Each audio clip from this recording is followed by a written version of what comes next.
Chapter 1. Detective Chief Inspector Maigret was sitting with his elbows on the desk, and when he pushed his chair back with a tired sigh, the interrogation of Carl Anderson had been going on for exactly 17 hours. Through the bare windows, he had observed at first the throng of salesgirls and office workers storming the little restaurants of Place Saint-Michel at noon.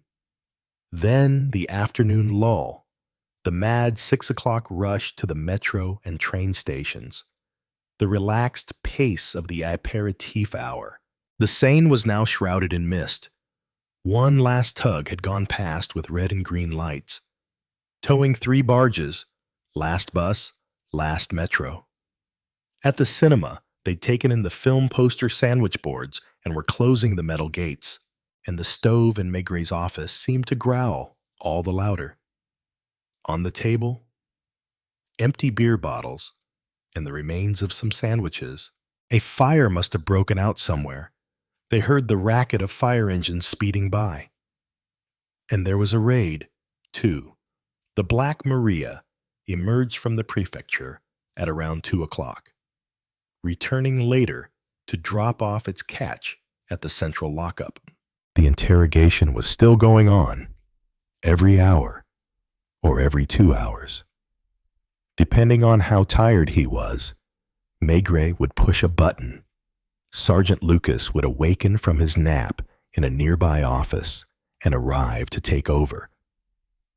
Glancing briefly at his boss's notes, Maigret would then go and stretch out on a cot to recharge his batteries for a fresh attack. The prefecture was deserted. A few comings and goings at the vice squad.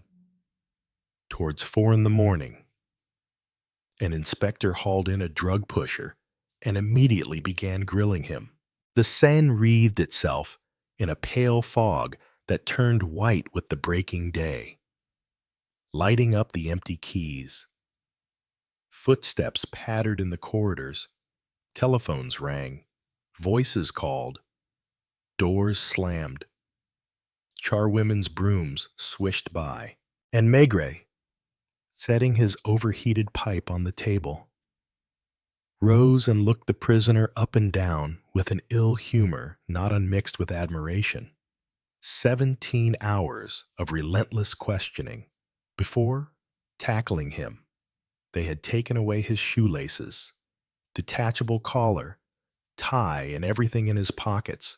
For the first 4 hours, they had left him standing in the center of the office and bombarded him with questions. Thirsty, Maigret was on his 4th beer, and the prisoner had managed a faint smile. He had drunk avidly. Hungry, they'd asked him to sit down and stand up again. He'd gone 7 hours without anything to eat, and then they had harassed him while he devoured a sandwich. The 2 of them took turns questioning him. Between sessions, they could each doze, stretch, escape the grip of this monotonous interrogation. Yet they were the ones giving up. Maigret shrugged, rummaged in a drawer for a cold pipe, and wiped his damp brow. Perhaps what impressed him the most was not the man's physical and psychological resistance, but his disturbing elegance. The air of distinction he'd maintained throughout the interrogation. A gentleman who has been searched, stripped of his tie and obliged to spend an hour completely naked with 100 malefactors in the Criminal Records Office, where he is photographed, weighed, measured, jostled, and cruelly mocked by other detainees, will rarely retain the self-confidence that informs his personality in private life. And when he has endured a few hours of questioning, it's a miracle if there's anything left to distinguish him from any old tramp. Carl Anderson had not changed. Despite his wrinkled suit, he still possessed an elegance the police judiciaire rarely have occasion to appreciate. An aristocratic grace with that hint of reserve and discretion, that touch of arrogance so characteristic of diplomatic circles. He was taller than Maigret, broad-shouldered but slender, lithe and slim-hipped. His long face was pale, his lips rather colorless. He wore a black monocle in his left eye. Ordered to remove the monocle, he had obeyed with the faintest of smiles, uncovering a glass eye with a disconcerting stare. An accident. A flying accident, yes. So you were in the war. So, I'm Danish. I did not have to fight, but I had a private airplane back home. The artificial eye was so disturbing in this young face with pleasant features that Maigret had muttered, "You can put your monocle back." Anderson had not made a single complaint, either about them leaving him standing or their forgetting for so long to give him anything to eat or drink. He could see the street traffic out of the window, the trams and buses crossing the bridge, the reddish sunlight as evening had fallen, and now the bustle of a bright April morning. And he held himself as straight as ever, as if it were only natural. And the sole sign of fatigue was the thin, dark shadow underlining his right eye. You stand by everything you've said, Maigret asked. I do. You realize how improbable this all sounds. Yes, but I cannot lie. You're expecting to be released for lack of conclusive evidence. I'm not expecting anything. A trace of an accent, more noticeable now that he was tired. Do you wish me to read you the official record of your interrogation before I have you sign it? He gestured vaguely, like a gentleman declining a cup of tea. I will summarize the main points. You arrived in France 3 years ago, accompanied by your sister, Else. You spent a month in Paris, then you rented a country house on the main road from Paris to Étampes, 3 kilometers from Arpajon, at the place called Three Widows Crossroads. Carl Anderson nodded slightly in agreement. For the last 3 years, you have lived there in isolation so complete that the local people have seen your sister only a few times. No contact with your neighbors. You bought an old 5CV that you used to do your own shopping at the market in Arpajon. Every month, in this same car, you come to Paris to deliver my work to the firm of Dumas and Son, Rue du 4 Septembre. That's correct. You work designing patterns for upholstery fabrics. You are paid 500 francs for each pattern. You produce on average 4 patterns a month, earning 2,000 francs. Another nod. You have no male friends? Your sister has no female friends. On Saturday evening, you both went to bed as usual at around 10 o'clock. And, as usual, you also locked your sister in her bedroom, which is near yours. You claim this is because she is nervous and easily frightened. We'll let that pass for the moment. At 7 o'clock on Sunday morning, Monsieur Émile Michonnet, an insurance agent who lives in a house almost 100 meters from your place, enters his garage to find that his car, a new 6-cylinder model of a well-known make, has vanished and been replaced by your rattletrap.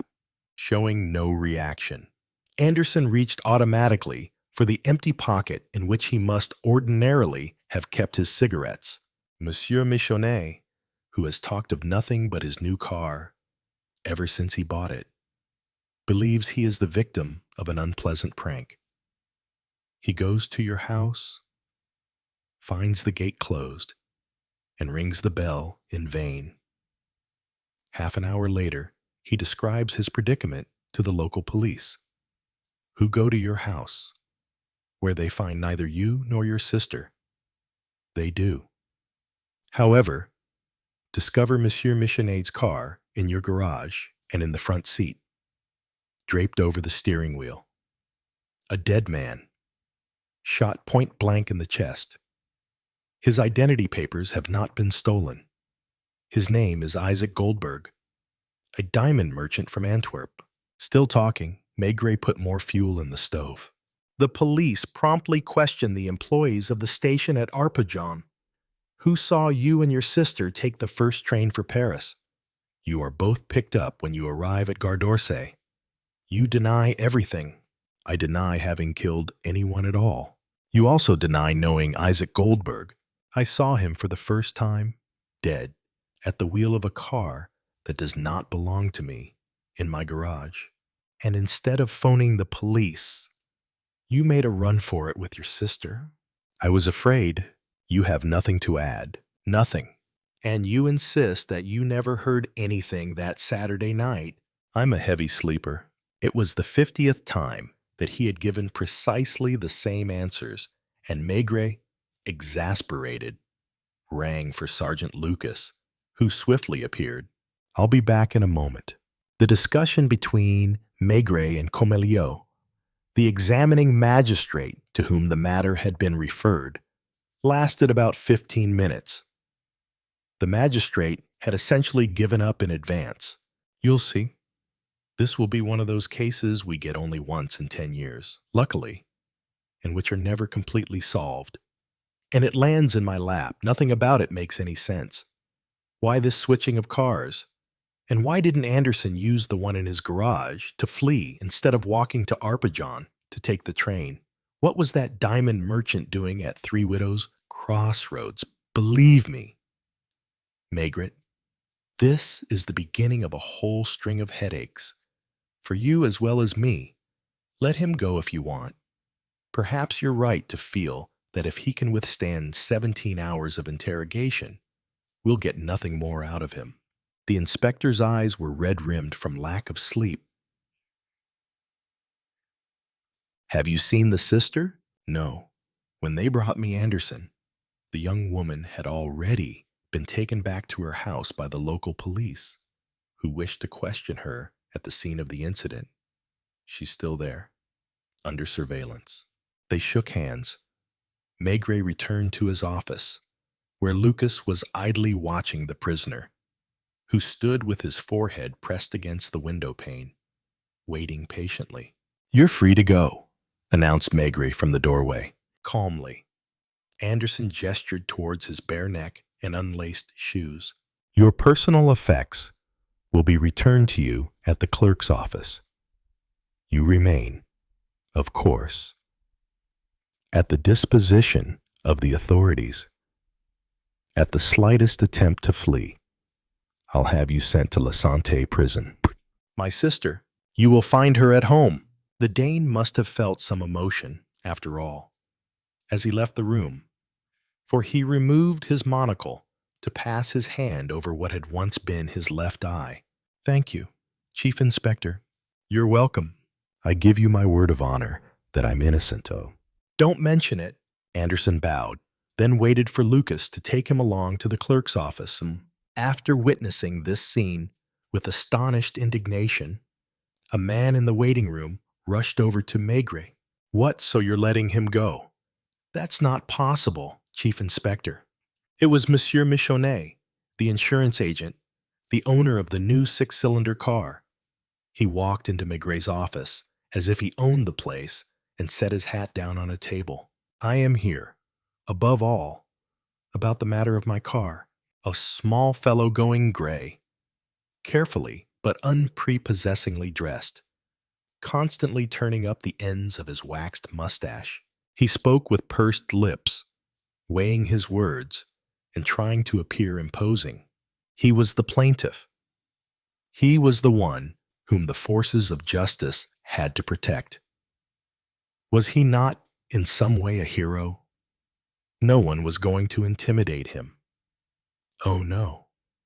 The entire prefecture was at his personal service. I had a long talk last night with Madame Michonnet, whose acquaintance you will soon make. I trust she agrees with me. Mind you, her father was a teacher at the Lycée de Montpellier, and her mother gave piano lessons. I mention this so that, in short, that was his favorite expression, which he pronounced in a manner both cutting and condescending. In short, a decision must be made with all possible speed. Like everyone, even the richest among us, including the Comte d'Avranville. I bought my new car on the installment plan. I must make 18 payments. Mind you, I could have paid cash, but there is no point in tying up one's capital.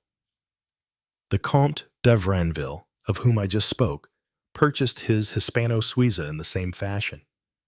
In short, she psychocratch. Breathing heavily, Maigret did not move. I cannot do without a car, which is absolutely necessary for me in the exercise of my profession. When you consider that my territory covers everywhere within a 30-kilometer radius of Arpajon. Now, Madame Michonnet agrees with me on this. We wish to have nothing further to do with a vehicle in which a man has been killed. It is up to the authorities to take the necessary steps and to procure a new car for us. The same model as the other one, and I would like it to be of a burgundy color, which would not affect the price. Mind you, my car was already broken in and running smoothly, and I shall be obliged to. Is that all you have to tell me? Ansanton, I beg your pardon. That was another expression he often used. I beg your pardon, Chief Inspector. It's understood that I am prepared to draw upon all my accumulated knowledge and experience of this locality to assist you. But regarding the urgent matter of this car, Maigret brushed his hand over his forehead. Well, I will come to see you soon at your house. What about the car? Yours will be returned to you when the investigation has been concluded. But I just finished telling you that Madame Michonnet and I. Then do give my regards to Madame Michonnet. Good day, monsieur. It was over so quickly that the insurance man had no time to protest. He found himself back on the landing holding his hat, which had been shoved into his hands, and the office boy was calling to him, "This way, please. First staircase on the left. Exit straight ahead." As for Maigret, he locked his door and set water to boil on the stove for some good, strong coffee. His colleagues thought he was working, but he had to be woken up an hour later when a telegram arrived from Antwerp.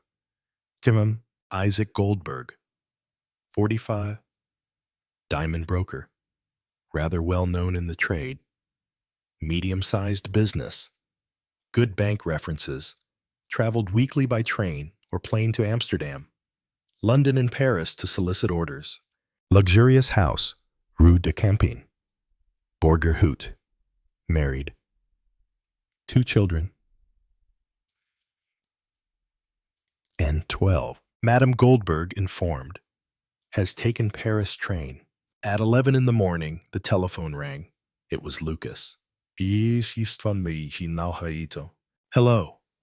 I'm at Three Widows Crossroads.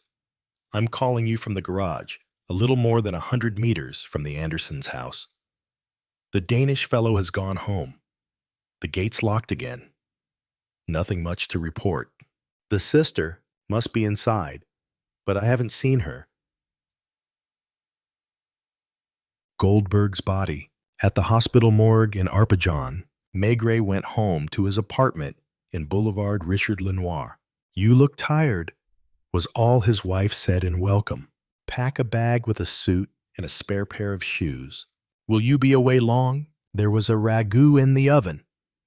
The bedroom window was open and the bed unmade to air out the sheets. Madame Maigret hadn't had time yet to comb out her hair, still set in lumpy little pin curls. "Goodbye." He kissed her.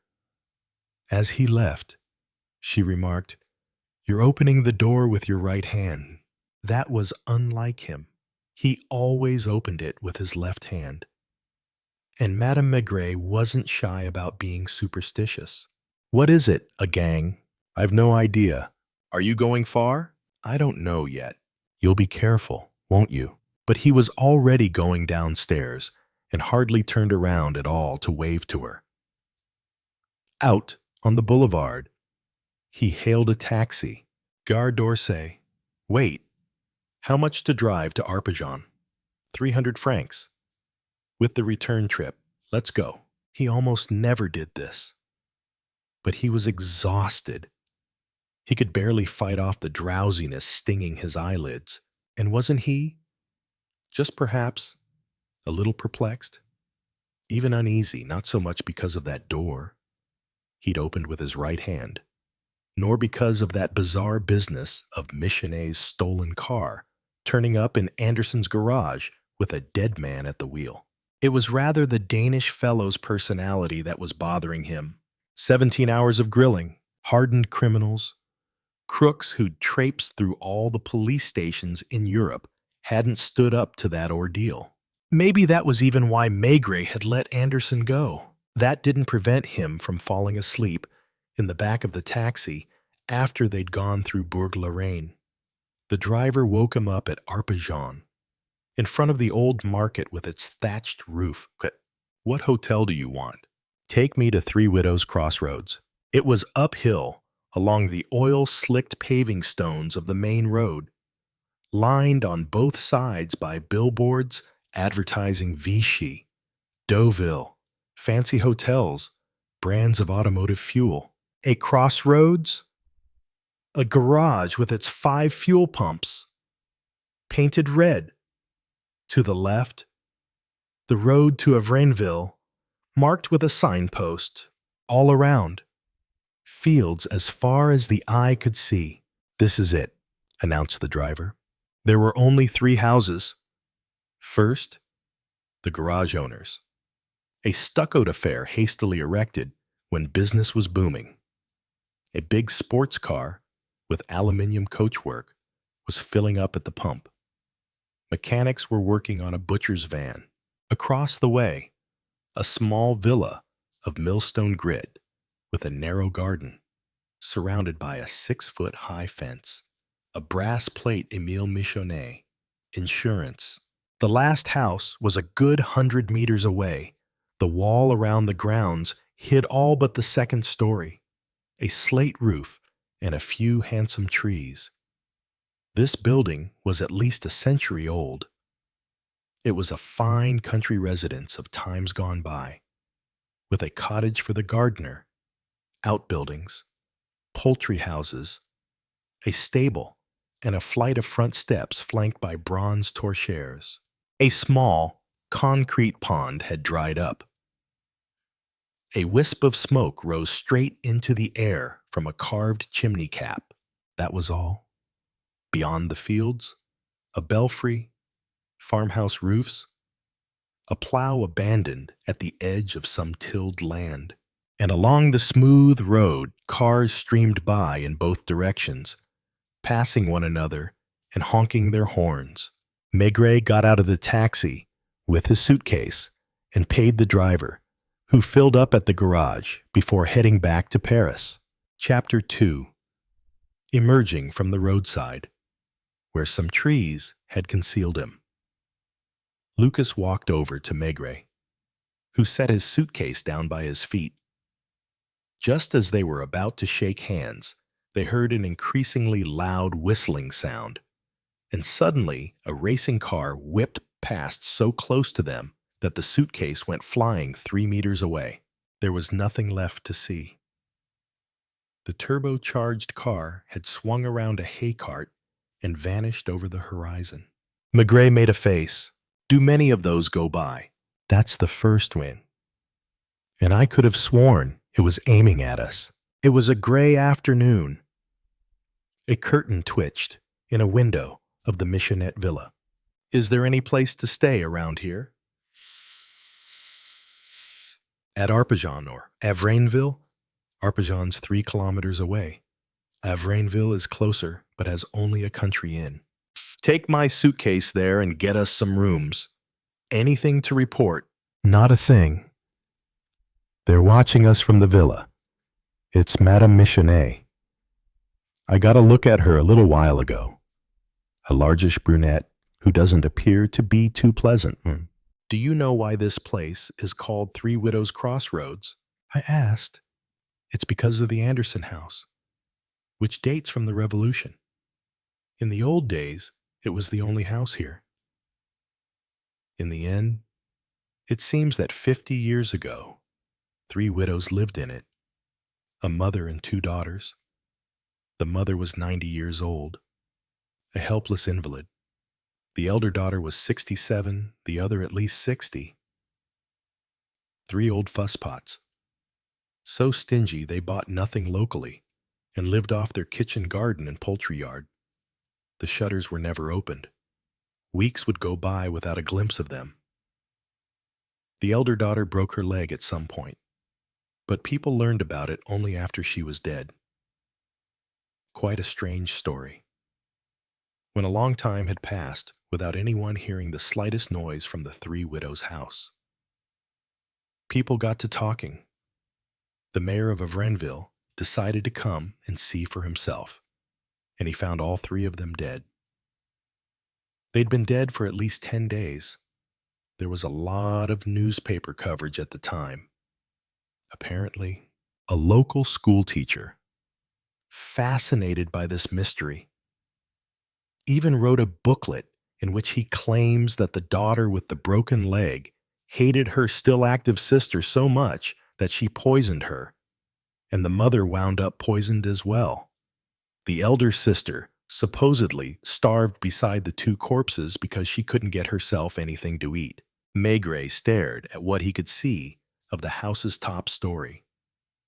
Then he considered the Michonette's new villa, the even newer garage, the cars going by on the main road at 80 kilometers an hour. Go and get those rooms, then come back and join me. What are you going to do? Hanae. The inspector shrugged, then walked to the gate of the 3 widows' house. It was a good-sized building, surrounded by 3 or 4 hectares of grounds, graced by a few majestic trees. A sloping lane ran alongside a lawn and up to the front steps, then onto a garage that had once been a stable. Its roof still bearing a pulley, nothing stirred. Aside from a thread of smoke, there was no sign of life behind the faded curtains. In the gathering dusk, some farm horses in a distant field were plodding back home. Maigret noticed a little man taking a walk along the road. His hands stuck deep into the pockets of his flannel trousers, a pipe between his teeth, a cap on his head. The man came right up to him the way neighbors do out in the countryside. "You're the one in charge of the investigation." He was wearing slippers and had no collar on, but his jacket was of fine gray English cloth, and he sported an enormous signet ring on one finger. "I own the garage at the Crossroads. I saw you from my place." Definitely a former boxer. He'd had his nose broken. His face looked as battered as an old copper pot. His drawling voice was husky, coarse, but very self-assured. "What do you make of this business with the cars?" The man laughed, revealing some gold teeth. "If there weren't a stiff involved, I'd find the whole thing hilarious. You can't possibly understand. You don't know the guy across the way. Milord Michonnet, as we call him. A standoffish fellow who wears collars this high and patent leather shoes. Then there's Madame Michonnet. You haven't seen her yet. Huh? Those people complain about anything and everything. Go running to the police because the cars make too much noise when they stop at my garage pumps." Maigret didn't encourage or discourage the man. He simply stared at him in a way that disconcerted most talkative people, but had no effect on the garage owner. A baker's van drove by and the man in slippers yelled, "Hey there, Clément, your horn's been fixed. Just ask Jojo for it." Turning back to Maigret, he offered him a cigarette and carried on. Michonnet had been talking about getting a new car for months, was pestering all the car dealers, myself included. He wanted discounts, ran us ragged. The coachwork was too dark, too light. He wanted a burgundy color, not too burgundy, but definitely burgundy. Well, he ended up buying the car from a colleague of mine in Arpajon. You've got to admit, it was a damn fine joke to have the car turn up a few days later in the Three Widows' garage. I'd have given anything to see our gentleman's face that morning when he found the old jalopy instead of the six-cylinder job. Pity about the dead man, which spoils everything, because a corpse is a corpse, after all. And such matters deserve our respect. Say, you'll drop by the garage, won't you? And have a drink. No watering holes at the Crossroads, but we'll get some yet. If I can just find the right fellow to run a place, I'll back him for it. The man must have noticed that Maigret wasn't responding to his patter because he held out his hand. See you later, then. He strolled off at the same pace, stopping to talk to a farmer passing by in a one-horse cart. Over at the Michonneau villa, there was still a face behind the curtains. In the evening, the surrounding countryside had a monotonous, stagnant air about it, and sounds carried a long distance, a hoarse neighing. A church bell pealing perhaps 10 kilometers away. The first car, with its headlamps on, went by, but they could hardly be seen in the twilight. Maigret reached for the bell pull, hanging to the right of the gate. Rich, mellow tones rang through the garden, followed by a long silence. At the top of the steps, the front door did not open, but from behind the house came the crunch of gravel. A tall form appeared, a pale face, a black monocle. Carl Anderson showed no emotion as he approached, and he bowed his head slightly when he opened the gate. I knew you would come. I suppose you want to see the garage. The prosecutor's office has sealed the premises, but you must have the necessary authority. He was wearing the same clothes as at Quai des Orfèvres, an elegantly cut suit that was beginning to show signs of wear. Is your sister here? It was already too dark to notice any change in his expression. But Anderson did feel the need to resettle the monocle in his eye socket. Yes, I would like to see her. A brief hesitation. Anderson nodded again. Please follow me. They walked around to the back of the house, where all the ground floor rooms had tall French windows that opened directly onto a terrace overlooking a fairly large lawn. There were no lights in any of the upstairs bedrooms. At the far end of the grounds, veils of mist twined around the tree trunks. Allow me to show you the way. Anderson led Maigret from the terrace into a large drawing room, all draped in shadow. The cool yet heavy evening air followed them in, bringing with it the smell of wet grass and leaves. A single log shot a few sparks up the chimney. I will call my sister. Anderson had not lighted any lamps, or even appeared to notice that night was falling. Left alone, Maigret walked slowly up and down the room, stopping before an easel on which sat a sketch in gouache. It was a modern design for a fabric pattern, with bold colors and a strange motif, but not as strange as the way the room conjured it up for Maigret the memory of the three widows of long ago. Some of the furniture must have been theirs. There were empire armchairs with flaking paint and threadbare silk, and rep curtains that had hung there for 50 years. Some pine bookshelves had been built along one wall, however, and were piled with paper-bound books in French, German, English, and no doubt Danish as well. And the white, yellow, or multicolored covers were in stark contrast to an old-fashioned hassock, some chipped vases, and a carpet worn almost through in the center.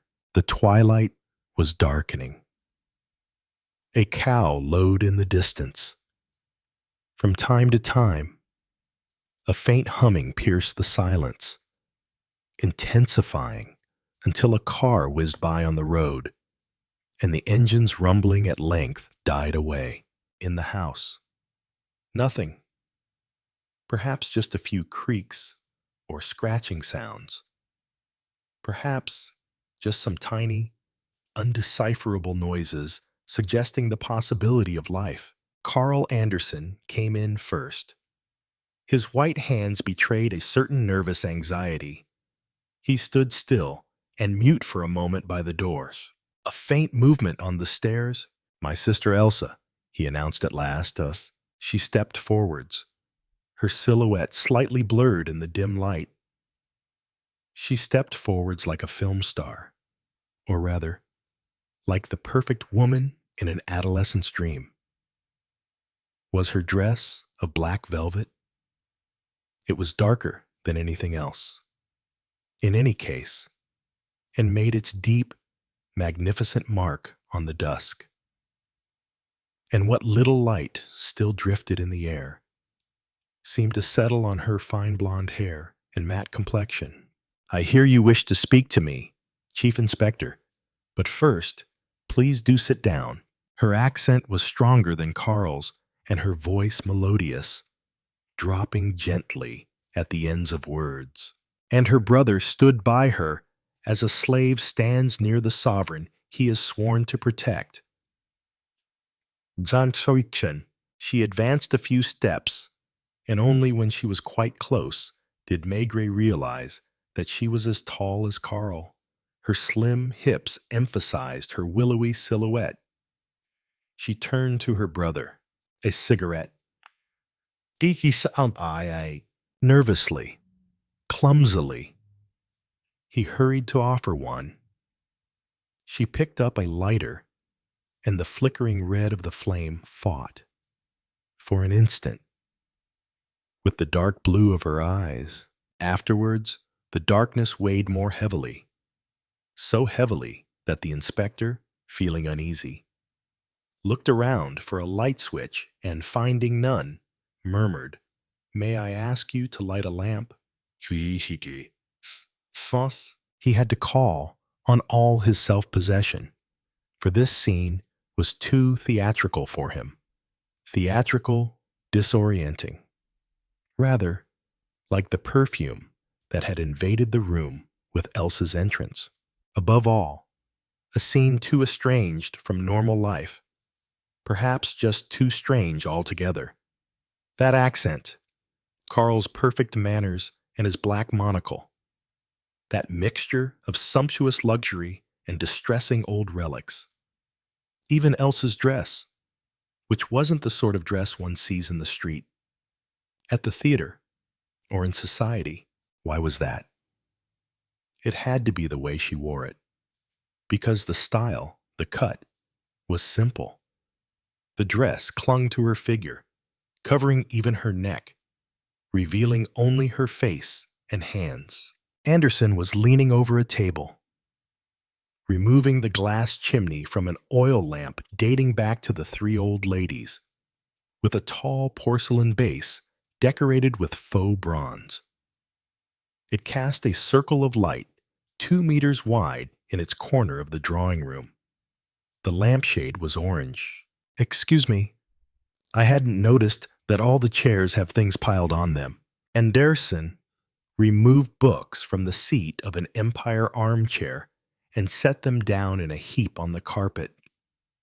Elsa was smoking, standing perfectly straight, a statue sheathed in velvets. "Your brother's, mademoiselle, has told me that he heard nothing unusual last Saturday night. He seems to be a very heavy sleeper." "Very," she repeated, exhaling a wisp of smoke. "You heard nothing either? Nothing particularly unusual?" "No." She spoke slowly, like a foreigner who must translate her thoughts from her native language. "You know that we are on a main road. The traffic hardly slows down at all at night. Every evening, from 8 o'clock on, market lorries driving to Les Halles in Paris go past, and they make a lot of noise. On Saturdays, we also have tourists heading for Cologne and the Loire. Our sleep is interrupted by the sounds of engines and brakes, loud voices. If this house were not so cheap. Had you ever heard of Isaac Goldberg? Never? Outside, it was not yet completely dark. The lawn was intensely green, and each blade of grass stood out so distinctly that it seemed possible to count them all. Although the grounds had not been kept up, they were still as picturesque as a stage set at the opera. Every clump of bushes, every tree, even every branch was in just the right place, and the background of fields with a farmhouse roof put the finishing touch to this harmonious vision of the French heartland. On the other hand, in the drawing room with its old furniture were books with foreign titles, words that Maigret didn't understand, and these two foreigners, the brother and sister, especially the sister, who struck a discordant note, a note that was too voluptuous, too lascivious. Yet she herself was not provocative. Her gestures were unaffected, and she held herself in a natural way. But this simplicity did not suit such a decor. The inspector would have felt more at home with the three old ladies and their monstrous passions. "Will you allow me to have a look around the house?" Neither Karl nor Elsie seemed to mind. She sat down in an armchair while he picked up the lamp. "If you'll just follow me. I suppose you use the drawing room for the most part." "Yes, that's where I work, and where my sister spends most of her day." "You have no servant." "You already know how much I earn. It isn't enough for me to hire any help." "Who prepares the meals?"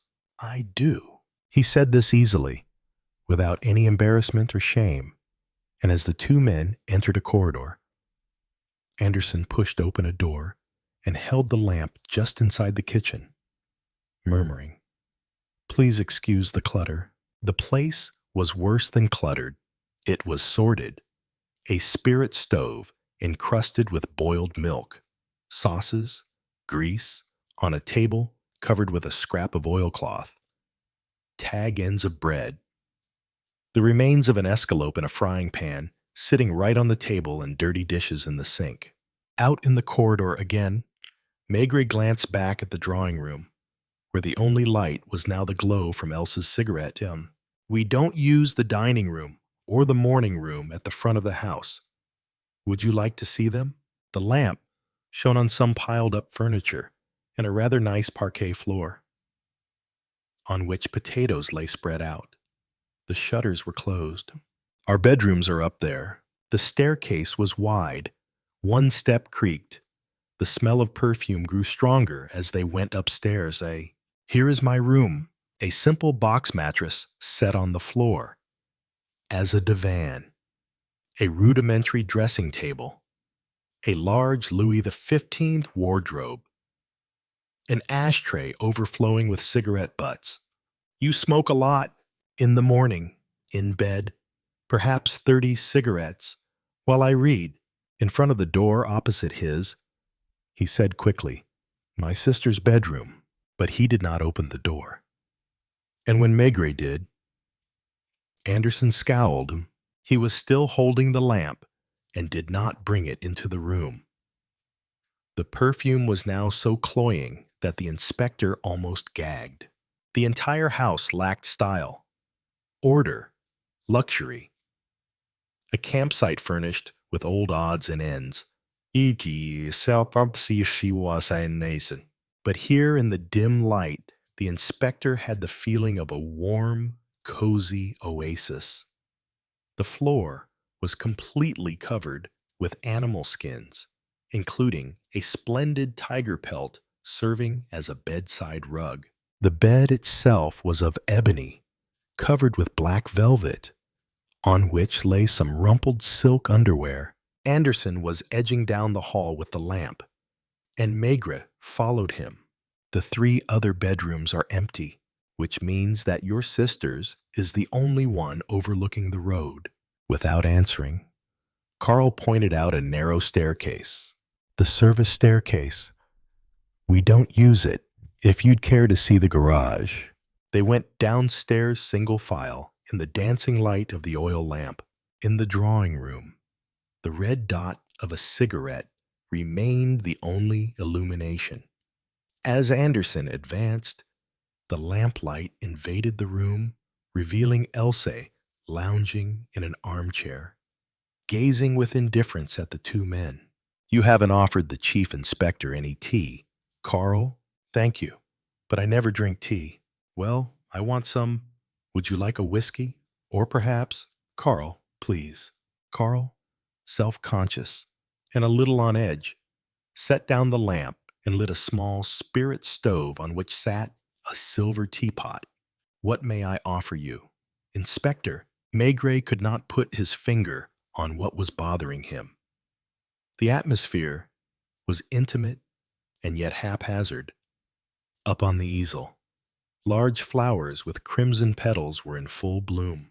"So," he said, "first someone stole Monsieur Michonnet's car.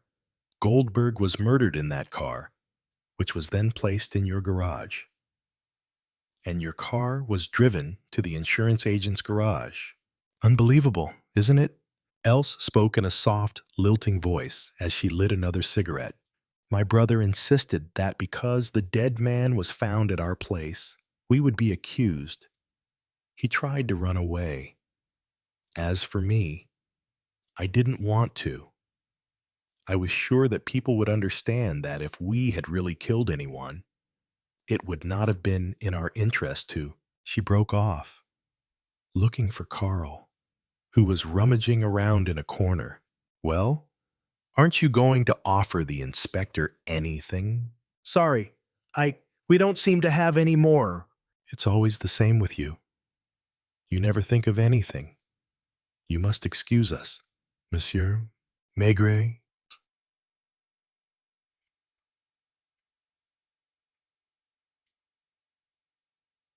"Monsieur Maigret, we drink very little alcohol, and—" There was the sound of footsteps outside, where Maigret now saw that Sergeant Lucas was looking for him.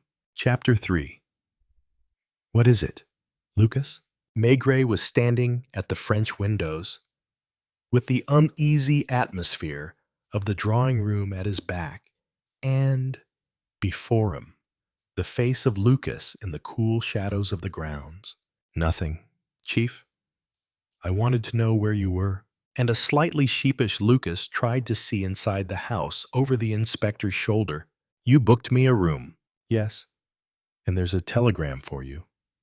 Madame Goldberg is arriving tonight by car." Maigret turned around. Anderson was waiting with bowed head. Elsa was smoking and wiggling one foot impatiently. "I will probably return to question you again tomorrow," he told them. "My respects, Mademoiselle." Else nodded to him with gracious condescension. Carl offered to walk the policeman back to the gate. "You're not going to look at the garage?" "Tomorrow. Listen, Chief Inspector, this may seem somewhat strange to you. I'd like you to make use of me if I can be helpful in any way. I know that I am not only a foreigner, but your prime suspect as well. Yet another reason for me to do my utmost to find the guilty man. Please don't hold my awkwardness against me." Maigret looked him right in the eye. He saw the sadness in that eye, which slowly turned away. Carl Anderson relocked the gate and went back to the house. "What came over you, Lucas?" "Something was bothering me. I got back from Avrenville a while ago. I don't know why, but this Crossroads suddenly gave me such a bad feeling."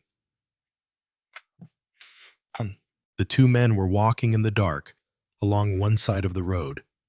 There weren't many cars.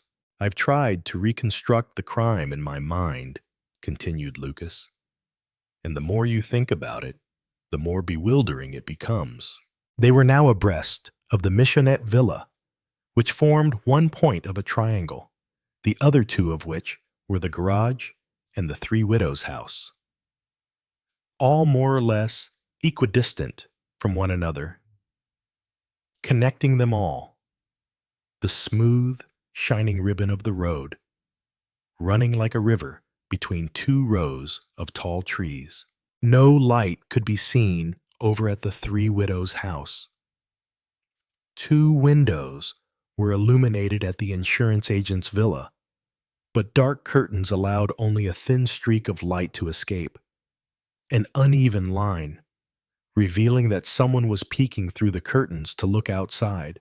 Over by the garage, the milk-white globes atop the pumps, plus a rectangle of harsh light streaming from a workshop, resounding with hammer blows. The 2 policemen had stopped. And Lucas, who was one of Maigret's oldest colleagues, explained his reasoning. First thing, Goldberg had to have come here. You saw the corpse in the morgue. At Étampes. You didn't. A man of 45. Definitely Jewish looking.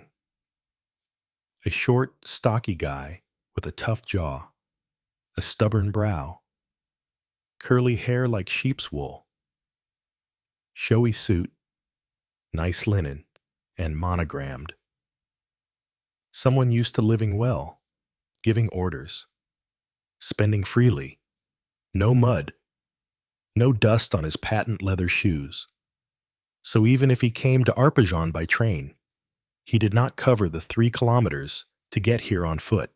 My theory is that he arrived from Paris, or maybe Antwerp, by car. The doctor says that his dinner had been completely digested at the time of death, which was instantaneous, and yet a large quantity of champagne and toasted almonds was found in his stomach. No hotel proprietor in Arpajon sold any champagne on Saturday night or early Sunday morning, and I defy you to find a single toasted almond anywhere in that town. With a screech of rattling iron, a lorry went by at 50 kilometers an hour. Consider the Michonette's garage. Sir, the insurance agent has had a car for only 1 year. His first one was an old wreck that he simply kept in the padlocked wooden shed that opens onto the road. He hasn't had time to have another garage built, so the new car was stolen from the shed. Someone had to drive it to the Three Widows' house, open the gate, then the garage, take out Anderson's old heap, and leave Michonet's car in its place. And to top it off, stick Goldberg behind the wheel and shoot him dead point blank. Nobody saw or heard a thing. Nobody has an alibi. I don't know if you've got the same feeling I have about this, but when I was coming back from Avrenville a little while ago, while it was growing dark, I was completely at sea. I get the sense that there's something wrong with this case. Something weird, almost malignant. I went up to the gate of the Three Widows' house. I knew you were in there. The facade was dark, but I could make out a halo of yellow light in the garden. It's idiotic, I know. But I was afraid. Afraid for you. Understand? Don't turn around too quickly. It's Madame Michonet, lurking behind her curtains. I must be wrong about this, but I'd swear that half the drivers going by are giving us odd looks. Maigret glanced from one point to another of the triangle. The fields had vanished, flooded in darkness.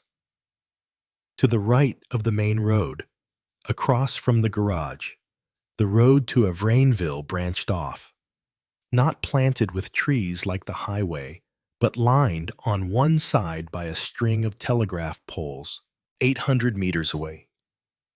A few lights, the outlying houses of the village. Champagne and toasted almonds, grumbled the inspector. He began walking slowly, stopping in front of the garage as if out for a stroll. In the glare of an arc lamp, a mechanic in overalls was changing a tire on a car.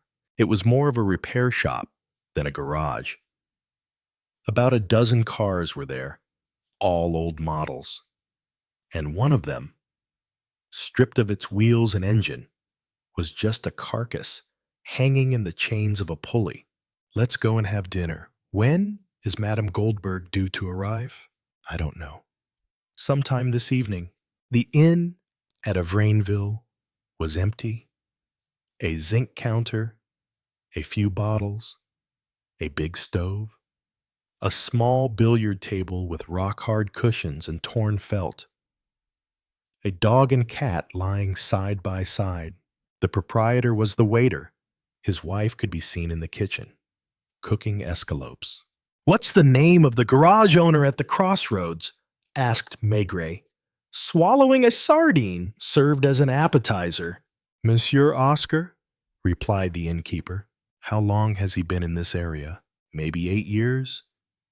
Maybe 10? Me? I've a horse and cart, so." And the man continued serving them half-heartedly. He was not a talker. He even had the shifty look of someone on his guard. "And Monsieur Michonnet, he's the insurance agent." That was it.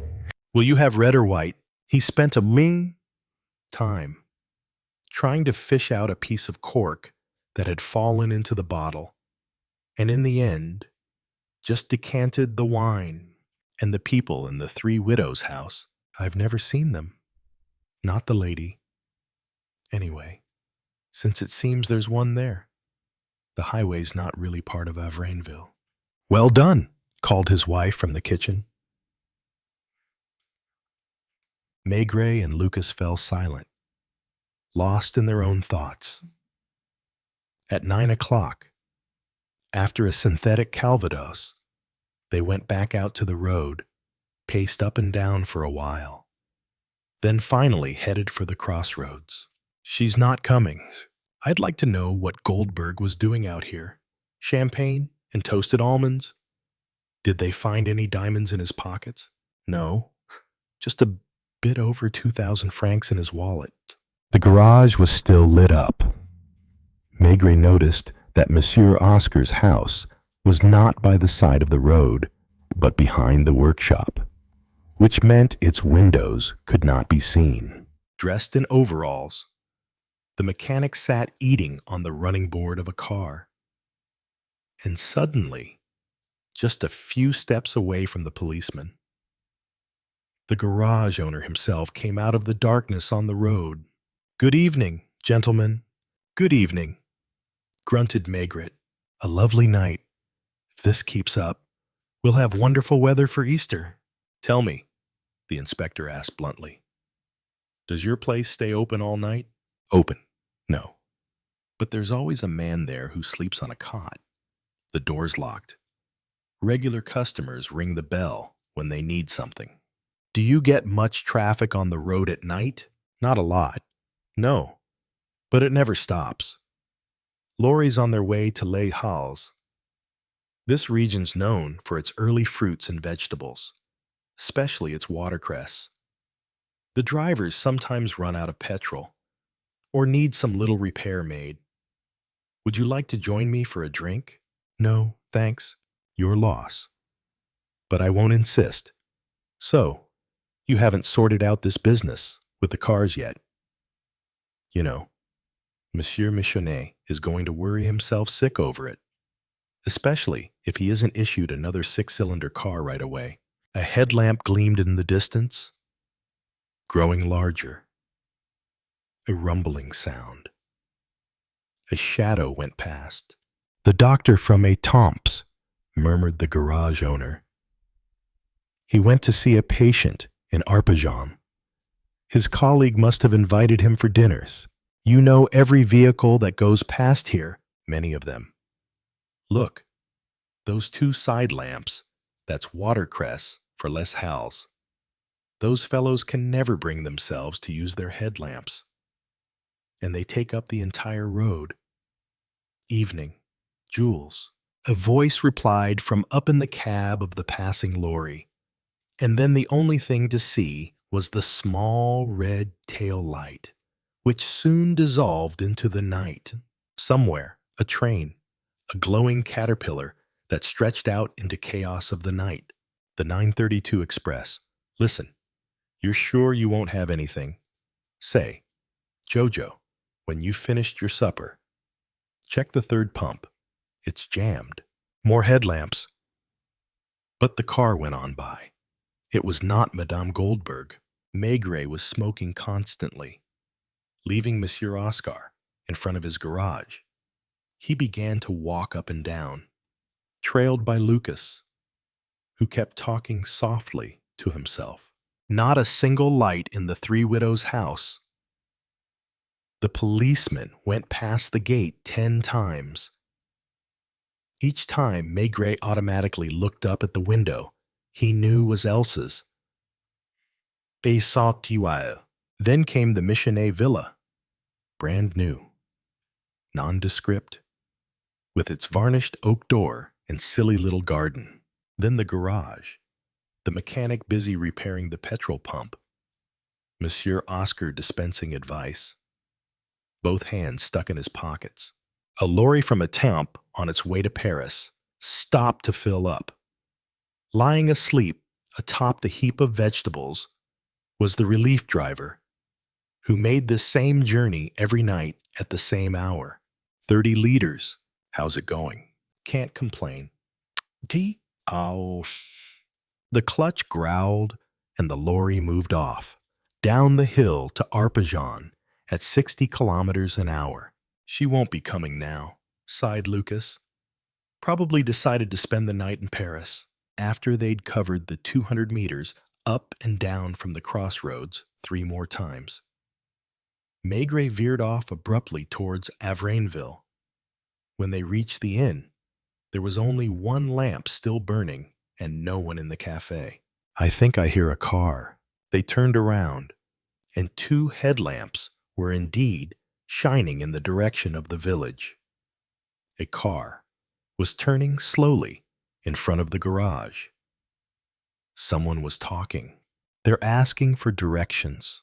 The car came towards them at last, illuminating the telegraph poles one after another.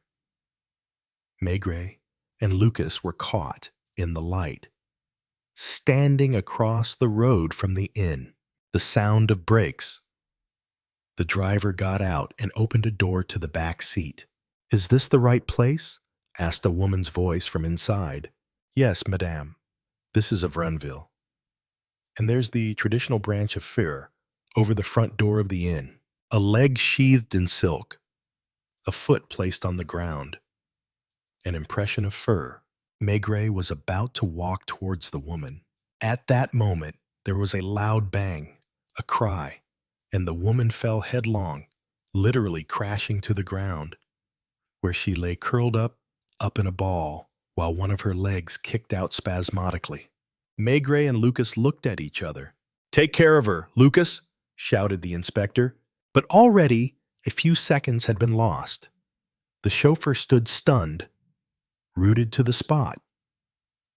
A window opened on the second floor of the inn. The shot had come from the field to the right of the road. As he ran, the inspector drew his revolver from his pocket. He could hear something. Footsteps thudding softly on clayey soil. But he couldn't see a thing. The car's headlamps were shining so brightly straight ahead that they flooded everywhere else with darkness. Turning around, he yelled, "The headlamps!" When nothing happened, he yelled it again. And then there was a disastrous misunderstanding. The driver, or Lucas, turned one of the headlamps towards the inspector. Now he was spotlit. A huge figure in black against the bare ground of the field. The murderer had to be farther on, or more to the left or the right. But in any case, outside that circle of light, God Almighty, the headlamps, yelled Maigret one last time. He was clenching his fists in rage, running in zigzags like a hunted rabbit.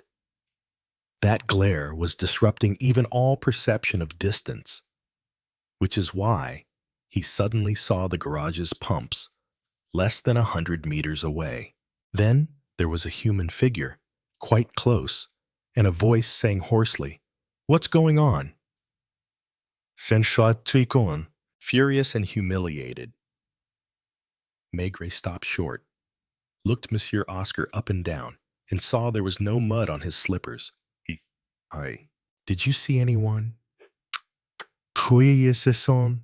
Just a car asking the way to Avrenville.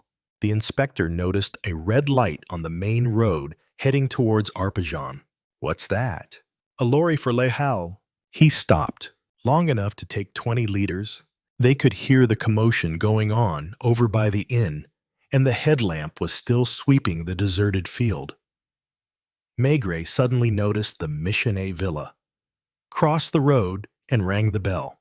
A small spy hole opened. Who's there? Detective Chief Inspector Maigret. I would like to speak with Monsieur Michonnet. A chain and 2 bolts were undone. A key turned in the lock. Madame Michonnet appeared, anxious, even upset, impulsively darting furtive glances up and down the main road. You haven't seen him? She asked. He's not here, replied Maigret gruffly, with a glimmer of hope. I mean, I don't know. I just heard a shot, didn't I? But do come in. She was about 40, plain, with prominent features. Monsieur Michonnet stepped out for a moment, too. On the left, the door to the dining room was open. The table had not been cleared. How long has he been gone? I don't know. Perhaps half an hour? Something moved in the kitchen. Do you have a servant? No. It might be the cat. Draw. The inspector opened the kitchen door and saw Monsieur Michonnet himself, coming in through the garden door, mopping his face. His shoes were caked with mud. There was a moment of surprised silence as the 2 men looked at each other. Your weapon, said the inspector. Your weapon. Quickly. The insurance agent handed him a small revolver he'd pulled from a trouser pocket. All 6 of its bullets were still there. However, and the barrel was cold. Where have you been? Over there. What do you mean by over there? Don't be afraid, Emile. They wouldn't dare touch you, exclaimed Madame Michonnet. This is too much, really. And when I think that my brother-in-law is a judge in Carcassonne. Just a moment. Madame, I am speaking to your husband. You were at Avrenville just now. What did you go there to do? Avrenville me. He was shaking, trying in vain to put up a front, but seemed genuinely dumbfounded by his predicament. I swear to you, I was over there. At the 3 widows' house, I wanted to keep an eye on them myself. Since you didn't go into the field, you didn't hear anything. Wasn't there a shot? Has anyone been killed? His mustache was drooping. He looked at his wife the way a kid looks at his mother when he's in a tight spot. I swear, Chief Inspector, I swear to you. He stamped his foot, and 2 tears rolled down his cheeks. This is outrageous, he cried. It's my car that was stolen. It's my car they found the body in, and no one will give my car back to me. When I'm the one who worked 15 years to pay for it, and now I'm the one accused of. Be quiet. Emile, I'll talk to him. But Maigret didn't give her the chance. Are there any other weapons in the house? Only this one revolver, which we bought when we had the villa built. And the bullets are even the same ones the gunsmith put in himself. You were at the 3 widows' house. I was afraid my car would be stolen again. I wanted to conduct my own investigation. I entered the grounds, or rather, I climbed up on the wall. You saw them. Who are those 2? The Andersons, of course. They're in the drawing room. They've been quarreling for an hour now. You left when you heard the shot. Yes, but I wasn't sure it was a gunshot. I only thought so. I was worried. You saw no one else. No one. Maigret went to the door and, opening it, saw Monsieur Oscar coming towards him. Your colleague has sent me, Chief Inspector, to tell you that the woman is dead. My mechanic has gone to inform the police in Arpajon. He'll bring back a doctor. And now, will you excuse me? I can't leave the garage unattended. At Avrenville, the pale headlamp beams could still be seen, illuminating a section of wall at the inn and some shadowy figures moving around a car. Chapter 4. Head down. Maigret was walking slowly in the field, where the growing corn was beginning to dot the earth with pale green. It was morning, the sun was out, and the air was vibrant with the songs of invisible birds. In Avrainville, Lucas was standing outside the inn door, waiting for representatives of the prosecutor's office and keeping an eye on the car Madame Goldberg had hired in Paris on Place de l'Opéra for her journey. The wife of the diamond merchant from Antwerp was laid out upstairs on an iron bed. A sheet had been thrown over her corpse, which the doctor had partly unclothed the night before. It was early on a fine April day, in the very field where Maigret, blinded by the headlamps, had chased the murderer in vain and now advanced step by step, following the traces left in the darkness. 2 farm workers loaded a cart with beets they were harvesting from a hillock while their horses waited quietly. The double row of trees along the main road sliced through the countryside. The red petrol pumps at the garage sparkled in the sunlight. Slow, stubborn, quite possibly in a bad mood. Maigret was smoking. The footprints found in the field seemed to prove that Madame Goldberg had been shot dead with a rifle, for the murderer had not come within 30 meters of the inn. The footprints were unremarkable smooth soles, average size. The trail curved around to wind up at the Three Widows Crossroads, keeping a more or less equal distance from the Andersons' house, the Michenet villa, and the garage. In short, this trail proved nothing. It introduced no new lead. And Maigret, stepping out onto the road, was biting down on his pipe stem rather grimly. He saw Monsieur Oscar at his door, his hands in the pockets of his baggy trousers and a smug expression on his common-looking face. "Up already, Chief Inspector!" he shouted across the road. At that same moment, someone pulled up between Maigret and the garage. It was Carl Anderson in his little old car. Taikri. He was wearing gloves and a fedora and had a cigarette between his lips. He doffed his hat. "May I have a word with you, Chief Inspector?" After rolling down his window, he went on in his usual polite manner. "I did want to ask your permission to go to Paris, and was hoping to find you here. I'll tell you why. I must go today. It's the 15th of April, the day I am paid for my work for Dumas and Son. It's also the day when the rent is due." He smiled apologetically. "Quite ordinary errands, as you see, but urgent ones all the same. I'm low on funds." When he removed his monocle for a moment to resettle it more securely, Maigret turned his head away because he did not like looking into that staring glass eye. "And your sister?" "Precisely.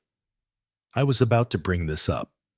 Would it be too much to ask you to have someone look in on the house from time to time?" 3 dark, official-looking cars came up the hill from Arpajon and turned left towards Avrainville.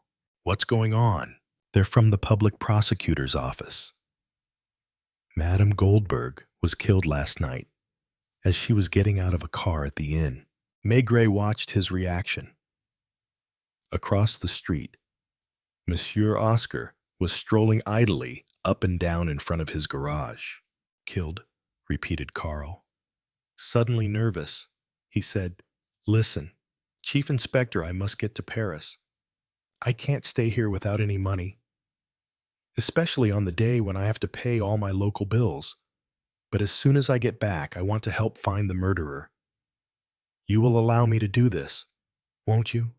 I don't know anything for certain, but I don't know how to put this.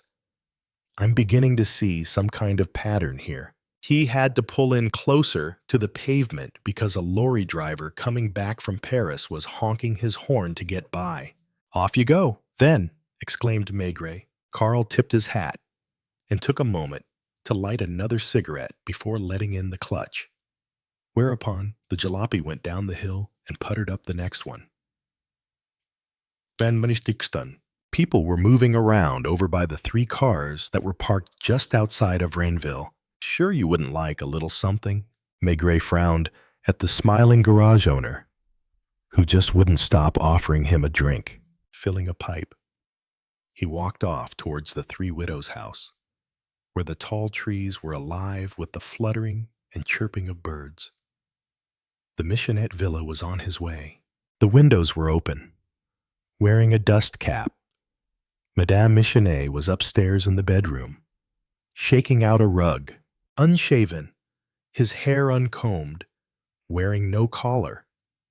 Her husband was downstairs smoking a meerschaum with a cherry wood stem and looking out at the road with a glum, abstracted air.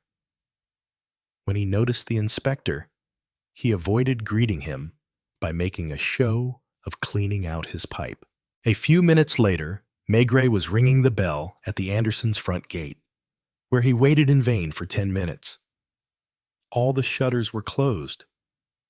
The only sound was the constant twittering of the birds, which transformed every tree into a bustling little world. In the end, Maigret shrugged, examined the lock, and let himself in with a passkey.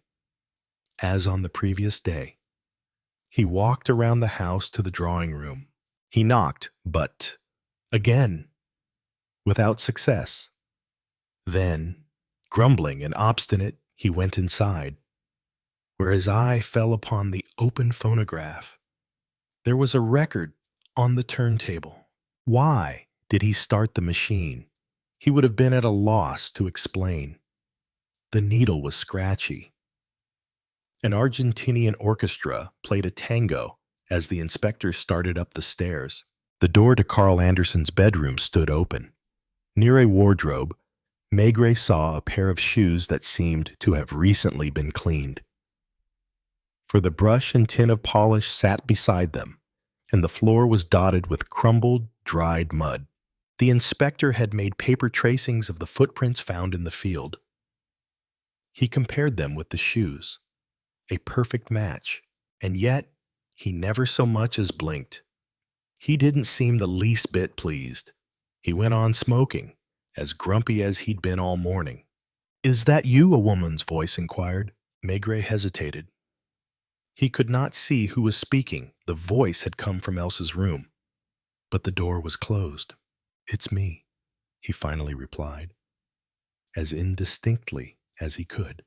Then a long silence. "Who's there?" the voice asked abruptly. It was too late to fool her. "Detective Chief Inspector Maigret. I was here yesterday. I'd like to speak to you for a moment. Mademoiselle." More silence. Maigret tried to guess what she could possibly be doing behind that door, beneath which gleamed a thin line of sunlight. "I'm listening," she said at last. "If you'd be good enough to open the door." "I can certainly wait. If you need time to dress." That annoying silence again. A little laugh. And then, "What you ask of me is somewhat difficult, Chief Inspector." "Why is that?" "Because I'm locked in. So, you will have to speak without seeing me." "Who locked you in?" "My brother Carl. I am the one who asks him to, whenever he goes out, because I'm so terribly afraid of prowlers." Without saying anything, Maigret pulled out his pass key and quietly inserted it in the lock. His throat felt tight. Was he troubled by any untoward thoughts? And when the bolt shifted, he decided not to open the door before announcing first, "I'm going to come in, mademoiselle." A strange sensation. He was in a dark, drab corridor and stepped immediately into a setting alive with light. Although the shutters were closed, the horizontal slats admitted great beams of sunshine. The entire room was thus a jigsaw puzzle of darkness and light. The walls, objects, even Elsa's face were as if striped in luminous bands. Then there was the young woman's heavy perfume, plus such incidental details as the silk underwear tossed onto a bergère, the Turkish cigarette smoldering in a china bowl on a lacquered pedestal table. And finally, there was Elsa, lounging on the black velvet couch in a deep red peignoir, eyes wide open. She watched Maigret come towards her with amused astonishment and just perhaps a tiny tremor of fear. "What are you doing? I wanted to talk to you. Please forgive me if I'm disturbing you." She laughed like a little girl. When her peignoir slipped off one shoulder, she pulled it up again, but remained lying on, or rather, nestled in the low couch, striped with sunlight like the rest of the room. "You see, I wasn't doing much of anything. I never do." "Why didn't you go to Paris with your brother?" "He doesn't want me to. He says having a woman around gets in the way when men discuss business." "You never leave the house." "But I do. I take walks around the property. That's all. We have 3 hectares here. Enough for me to stretch my legs, don't you think? But do sit down. Chief Inspector, it's rather funny, having you here in secret." "What do you mean?" "That my brother will have a fit when he gets back. He's worse than any mother, worse than a jealous lover. He is the one who looks after me, and he takes this responsibility seriously, as you can see. I thought you were the one who wanted to be locked in because of your fear of burglars. There's that, too. I've grown so used to solitude that now I am afraid of people." Maigret had sat down in a large, upholstered armchair and placed his bowler on the rug, and whenever Elsa looked at him, he turned his face away, still unable to meet her gaze with his usual composure. The previous day, she had simply seemed mysterious to him. In the dim light, a formal, almost regal figure. She'd had the presence of a film star, and their first meeting had taken on a theatrical air. Now, he was trying to discover her human side, but something else was bothering him, the very intimacy of their encounter. Else relaxing in her peignoir, dangling a slipper from the tip of a bare foot in that perfumed bedchamber, while the middle-aged Maigret sat slightly flushed, his hat on the rug. Wasn't that a perfect illustration for la vie parisienne? Rather clumsily. The inspector put his pipe away in his pocket, even though he hadn't cleaned it out. "So, you find it boring here?" "No." "Yes. I don't know. Do you smoke cigarettes?" She waved towards a pack of Turkish cigarettes, the price of which was marked on the band 20 francs 65 centimes. Maigret recalled that the Andersons lived on 2,000 francs a month, and that Karl had been obliged to hurry and collect his wages so as to pay the rent and local bills on time. "Do you smoke a lot?" "A pack or 2 a day." She held out a delicately engraved lighter, then heaved a sigh that caused the neckline of her peignoir to open a little more revealingly. The inspector did not immediately hold it against her, though among the clientele of luxury hotels, he had seen showily dressed foreign women whom the average citizen would have taken for tarts. "Your brother went out last night." "You think so?" "I have no idea." "Didn't you spend the evening arguing with him?" She showed her perfect teeth in a big smile. "Who told you that?" "Did he?"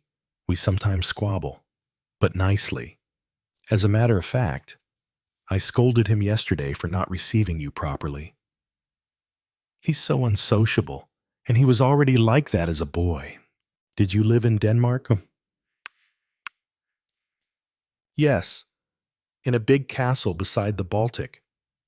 A very dreary castle, all white amid dusty green foliage. Do you know the country? So gloomy, and yet it is beautiful. As her gaze grew distant with nostalgia, she felt a shiver of pleasure. We were rich, but our parents were quite strict. Like most Protestants, personally, I pay no attention to religion, but Karl is still a believer, less so than his father, who lost all his fortune through clinging stubbornly to his principles. We left Denmark, Karl and I. That was 3 years ago. Yes, just imagine my brother was destined to become an important dignitary of the Danish court. And here he is, forced to earn his living, designing dreadful fabrics. In Paris, in the second and third class hotels where we had to stay.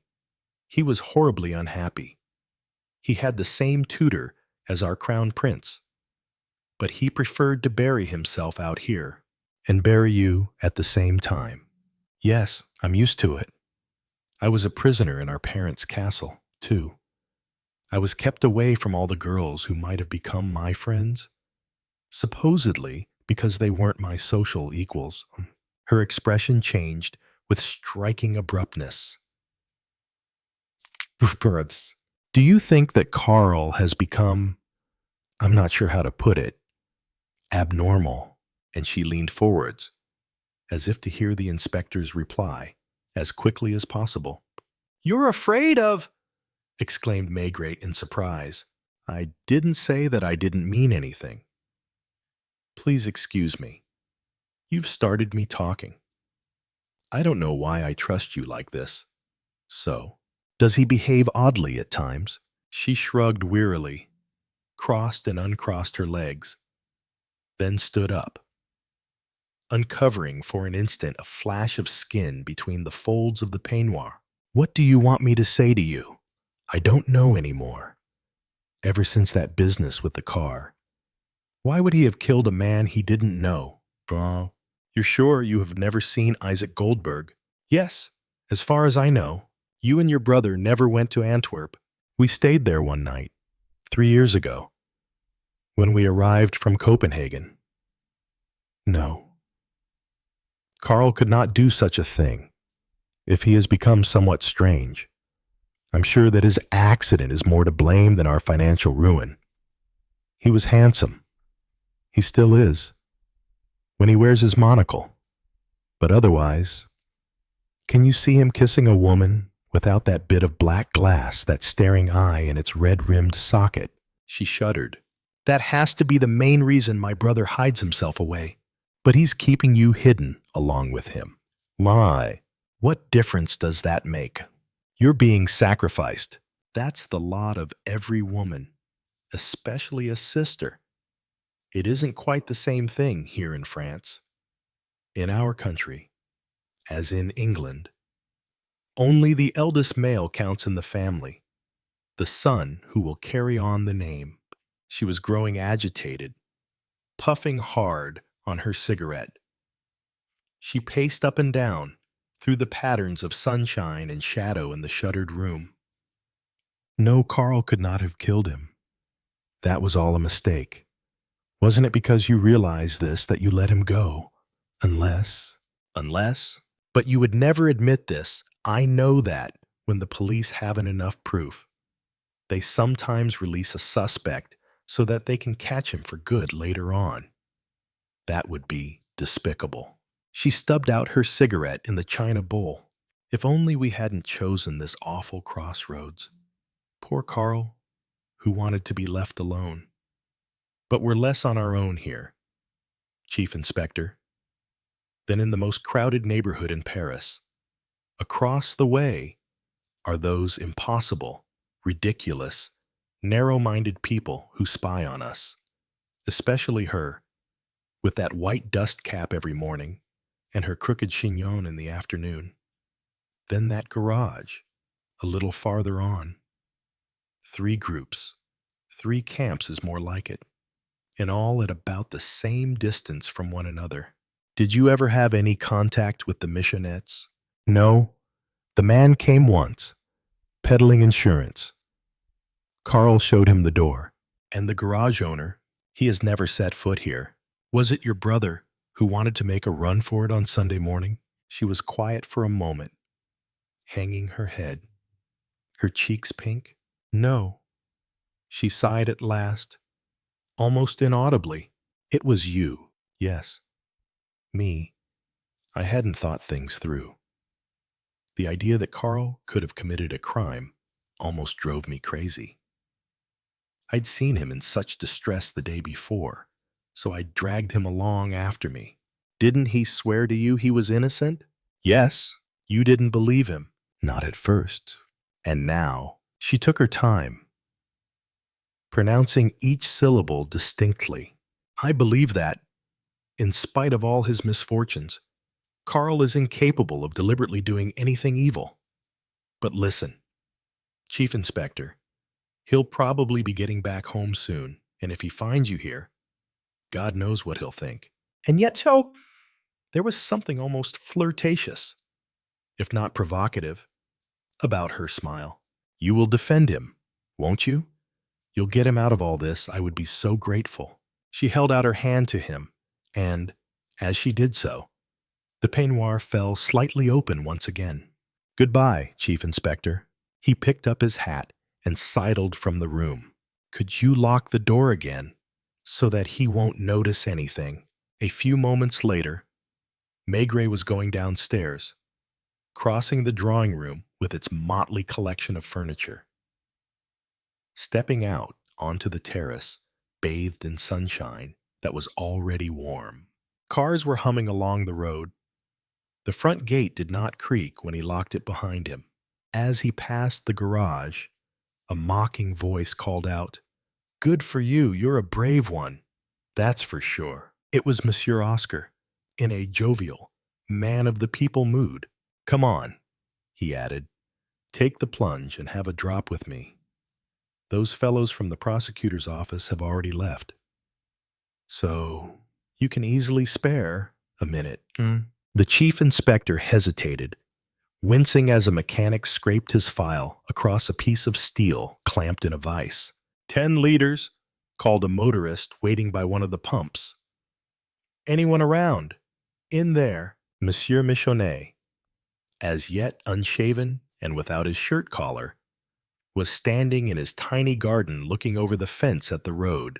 "Finally," exclaimed Monsieur Oscar when Maigret made a move to join him. "Plain and simple. That's how I like folks. Not like that snob at the Three Widows." Time home. Chapter 5. "This way, Inspector. Nothing fancy." This is just a working man's home here." He pushed open the door of the house behind the garage, and they walked directly into a kitchen that must also have served as a dining room, for the breakfast dishes still sat upon the table.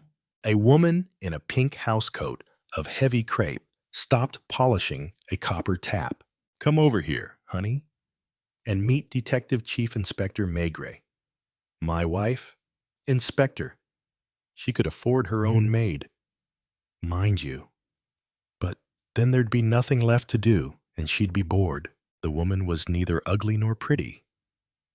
She was about 30. Her housecoat was cheap-looking and unflattering, and she stood awkwardly before Maigret, watching her husband. "Well, go and fetch us an aperitif." "An export cassis, Chief Inspector? You'd rather we went into the drawing room."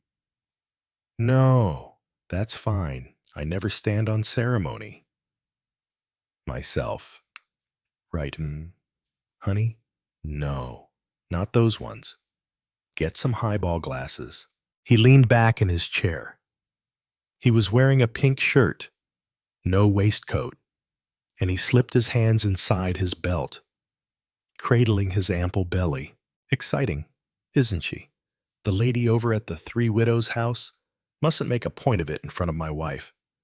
But between ourselves, she's certainly easy on man's eyes. Only problem is, she has a brother, or so he says, a knight of doleful countenance that one is. and he spends his time spying on her. I've even heard it said around here that when he goes off for an hour, he locks her in and does the same every night. That sound to you anything like a brother and sister? Cheers. Say, honey, go and tell Jojo not to forget he's to fix the lorry for that fellow from Lardy. Hearing a noise that sounded like a 5CV engine, Maigret turned towards the window. "'Tisn't him, Inspector. I can tell you exactly from here, blindfolded, what's passing on the road. That old heap belongs to the powerhouse engineer. You're waiting for our snob to come back." According to an alarm clock on a shelf, it was 11 o'clock. Through an open door, Maigret could see a telephone on the wall out in the corridor. "You haven't touched your drink. Well, here's to your investigation. Listen, don't you find something comical in this whole affair? The idea of switching the cars, and especially the bit about pinching the six-cylinder beauty from that stuffed shirt across the way, because that's just what he is, a stuffed shirt, I swear to you. We've got the bottom of the barrel here for neighbors, but I've enjoyed watching you coming and going since you arrived yesterday. Particularly when you squint at people, as though you suspect the whole lot of them. Mind you, I've a cousin on my wife's side who is in the police. 2. Gambling squad. He spent every afternoon at the races. And the best part of the joke, he passed me tips, well, down the hatch. So, honey, all taken care of. Yes. For a moment, the young woman who had just come in stood wondering what she should do next. Come on, have a drink with us. The chief inspector isn't snooty. He won't refuse to drink your health because you've got your hair in curlers. Would you mind if I make a phone call? Said Maigret abruptly. Be my guest. You turn the handle. If it's for Paris, they'll connect you right away. The inspector looked in the directory for the number of Dumas and Son, the fabric manufacturers to whom Carl Anderson had gone to receive some money. The phone call was brief. The cash clerk who spoke to Maigret confirmed that Anderson had 2,000 francs coming to him that day, but had not yet shown up at the premises in Rue du 4 Septembre. When Maigret returned to the kitchen, Monsieur Oscar was rubbing his hands together with great relish. You know, I'd rather come right out and say how much fun I'm having, because I know the score. Something happens at the Crossroads. There are just 3 households here. It's only natural to suspect us all. Oh, yes, you do. Don't pretend otherwise. I saw how you were looking at me, and how you didn't want to come and have a drink here. 3 houses. The insurance agent seems too big a fool to be capable of committing a crime. The snob is an imposing gentleman. And that leaves yours truly, a poor working guy who's clawed his way up to being his own man, but doesn't know how to talk proper, a former boxer. If you ask after me at police headquarters in Paris, they'll tell you I was picked up a few times in raids, because I used to like dancing the Java in the Rue de la Paix music halls, especially when I was a boxer. Another time, I had a go at a cop who was picking on me. Bottoms up, Chief Inspector. No, thanks. You're not going to refuse a fizzy export cassis never hurt anyone. You see, I like to put my cards on the table. It bothers me to see you skulking around my garage as if you were watching me on the sly.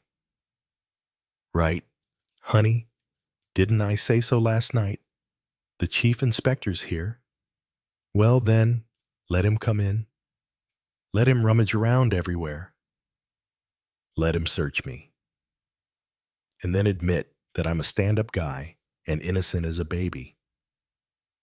What really interests me about this whole thing is the cars. Because when you get right down to it, the case revolves around cars. 11:30, Maigret stood up. Another phone call to make.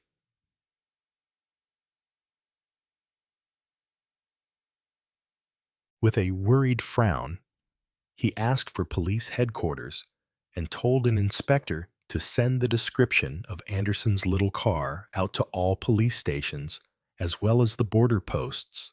The four aperitifs Monsieur Oscar had put away had brought a gleam to his eyes and roses to his cheeks.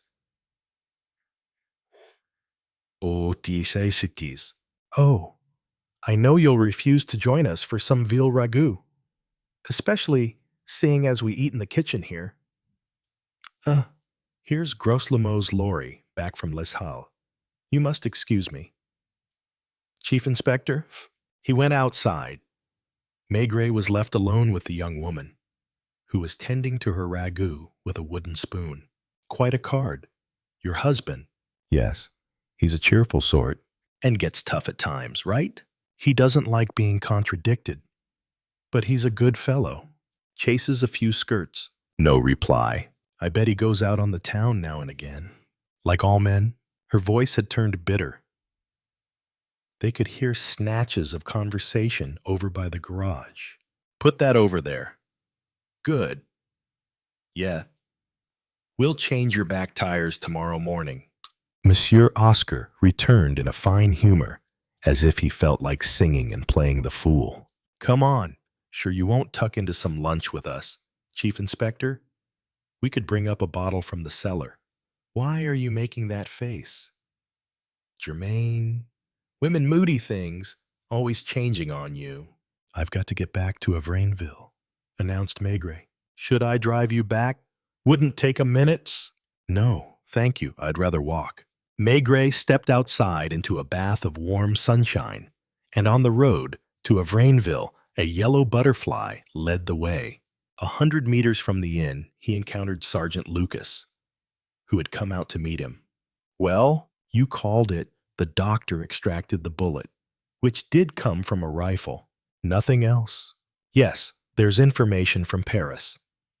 Isaac Goldberg arrived there in a Minerva sports car he used for traveling and which he drove himself. That's the car he must have driven here from Paris. And that's all. We're still waiting for replies from the Belgian police. The driver of the hired car that had delivered Madame Goldberg to her own death had left in his vehicle. The body, they took it to Arpajon.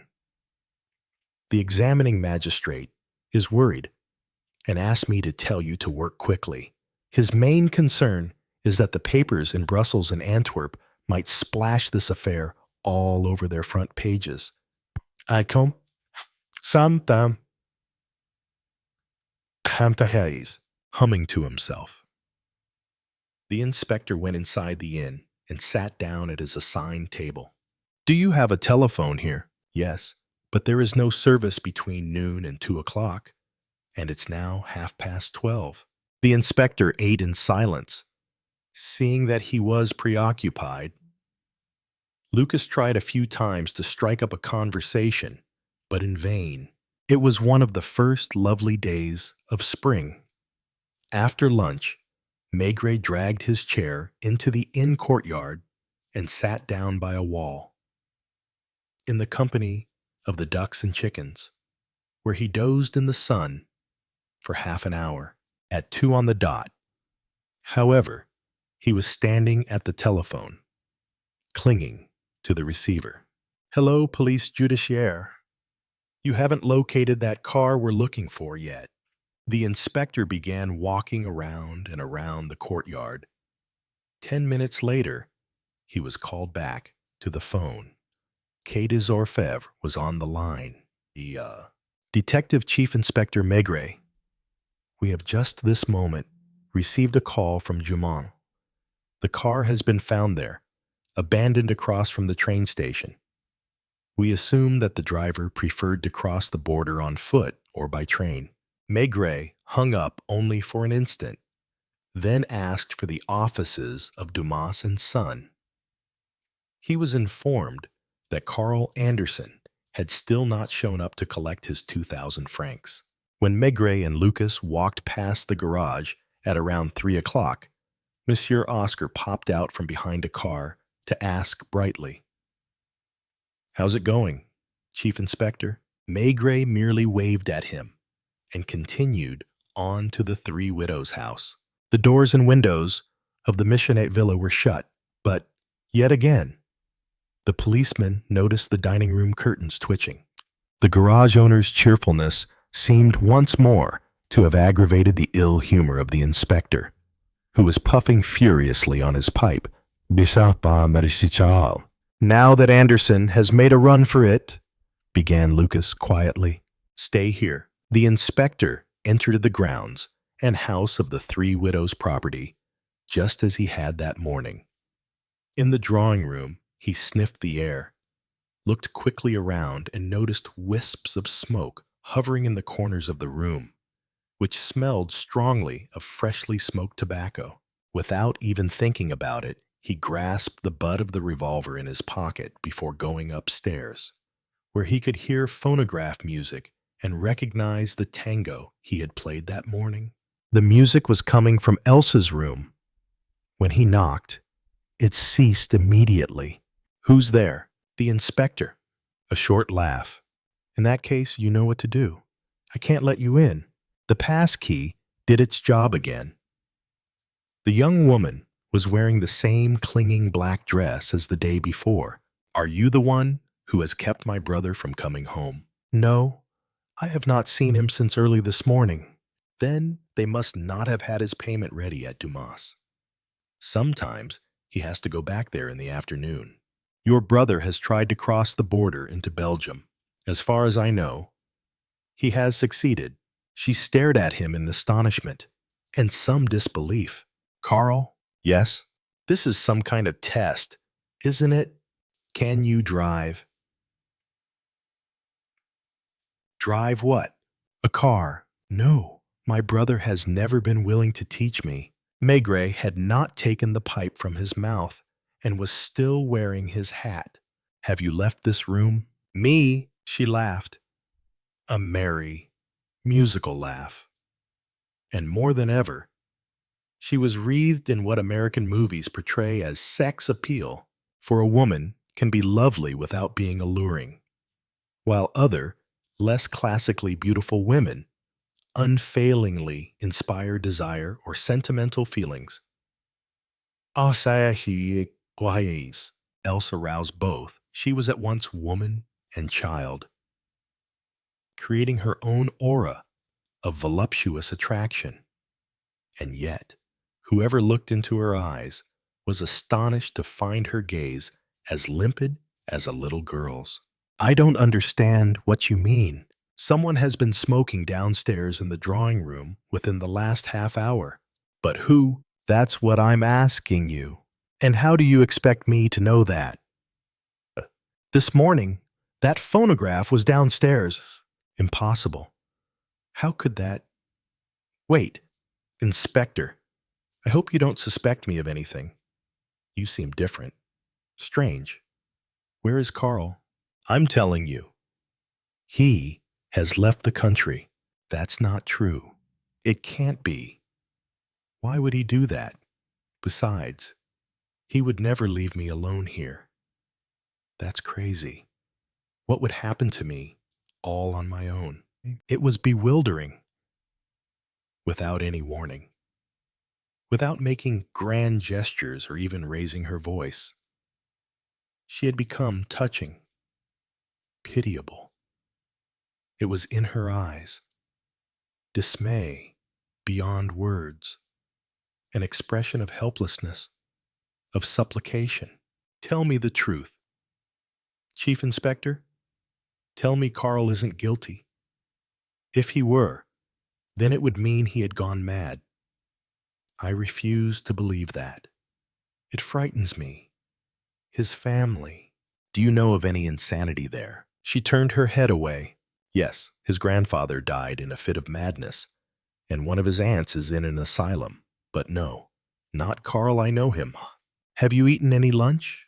Startled, She looked around her and replied in surprise, "No." "Santi, aren't you hungry? It's 3 o'clock." "I think I am hungry, yes." "In that case, go and have lunch. There is no longer any reason for you to remain locked in. Your brother will not be coming back. That's not true. He will come back. He would never leave me all alone." "Come on." Maigret was already out in the corridor, still frowning and still smoking his pipe. He did not take his eyes off the girl. But when she brushed past him, it had no effect on him. Downstairs, she seemed even more disoriented. It was always Carl who served our meals. I don't even know if there's anything to eat. A loaf of bread turned up in the kitchen, at least, and a tin of condensed milk. "No, I can't. I'm too upset. Go away." "No. Wait. Don't leave me." "Oh, this horrible house. I have never liked. What's that out there?" She pointed to an animal outside, curled up in a ball on one of the paths through the grounds. It was only a cat. I hate animals. I hate the countryside. It's full of creaking and snapping sounds that make me jump. At night, every night, there's an owl somewhere that gives ghastly hooting cries. The French windows seemed to frighten her as well, because she was staring at them as if she expected to see enemies pour through them from all sides. "I will not sleep here alone in the house. I won't." "So, is there a telephone?" "No. My brother thought about getting one, but we cannot afford it. Can you imagine living in such a big house, with I don't know how many hectares, and not being able to pay for a telephone, or electricity, or even a cleaning woman for the hard work? That's Carl all over. He's like his father." And she burst out laughing, but with an edge of hysteria. It was a difficult situation, because she could not manage to compose herself, and although she was still shaking with laughter, there was desperation in her eyes. "What is it? What's so funny?" "Nothing. You mustn't be angry with me. I'm thinking of when we were children, in our castle back home, with Carl's tutor and all the servants, the visitors, the carriages pulled by 4 horses, and here, knocking over the tin of milk." She went to lean her forehead against a window pane, staring out at the front steps, baking in the sun. "I'll arrange for a policeman to keep an eye on the house tonight." "Yes, good." "No, I don't want a policeman. I want you to come yourself. Chief Inspector, otherwise, I'll be frightened." Was she laughing, crying? She was panting. Her entire body was trembling from head to toe. She might have been putting on a show to make a fool of someone, but she might just as well have been on the verge of a breakdown. "Don't leave me by myself. I have work to do." "But if Carl has run away, you think he's guilty?" "I don't know. I don't know anymore.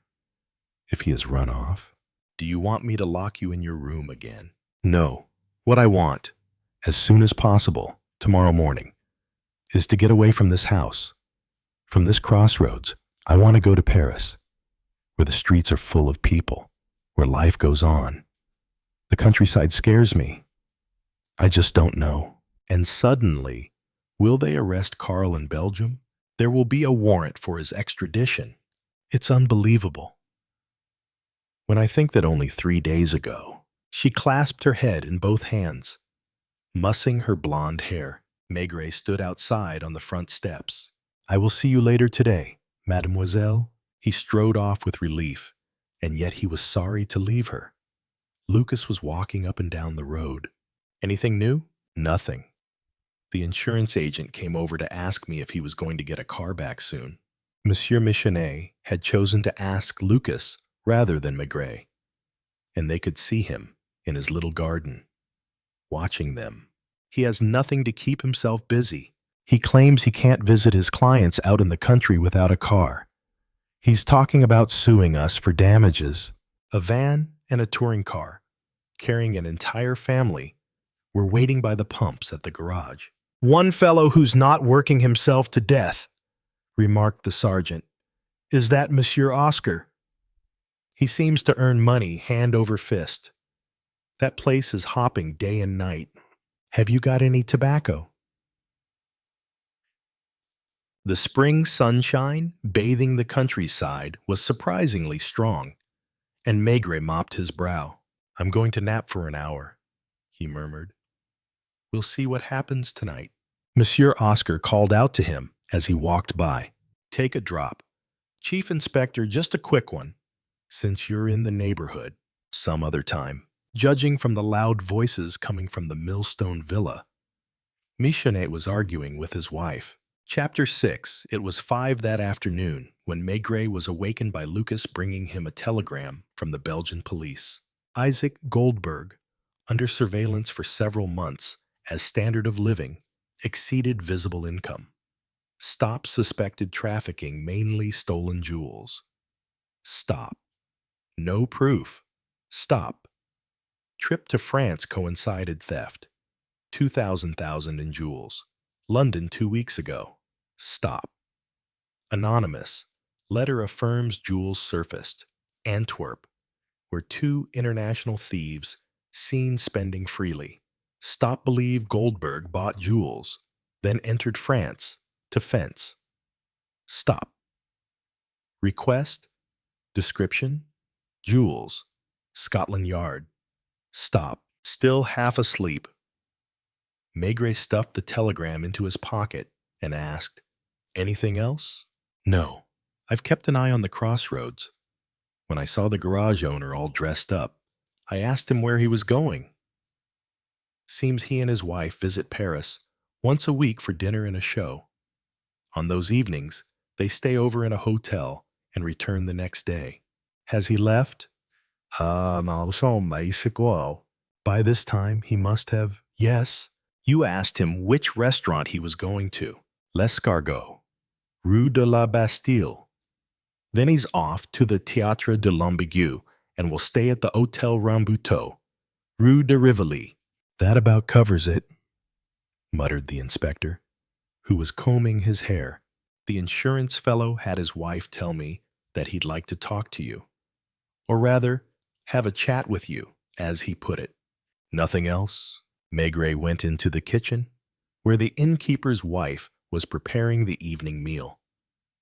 He cut himself a thick hunk of bread, moved on to a tureen of pâté, and asked for a mug of white wine. "You're not waiting for supper?" The inspector began devouring his huge sandwich in reply. The sergeant watched him, obviously eager to talk. "You're expecting some important development tonight. Is that it?" "Humph! But why deny it? Standing there eating. Wasn't he like a soldier about to go into battle?" "I've been going over things," began Lucas, "trying to organize my ideas. It's not easy." Chewing away, Maigret looked placidly at his colleague. "It's still the girl who puzzles me the most. At times, I feel that everyone around her, garage owner, insurance man, Carl Anderson, is guilty, but not her. At other times, I'd swear instead that she's the only poisonous thing here." There was a twinkle of amusement in the inspector's eyes that seemed to say, "Keep going. There are moments when she really does seem like a girl from an aristocratic family. But again, at others, she reminds me of when I was with Vice. You know what I mean. Those girls who coolly reel off the most outrageous nonsense in the world. As bond as brass, yet the details are so disturbing that you just can't believe such a girl could make them up. So you fall for her story. But later, you find an old novel under her pillow and discover that she got everything from that book. Women who lie as easily as they breathe. and maybe even wind up believing all those stories they tell. That's it. You think I'm wrong? I have no idea.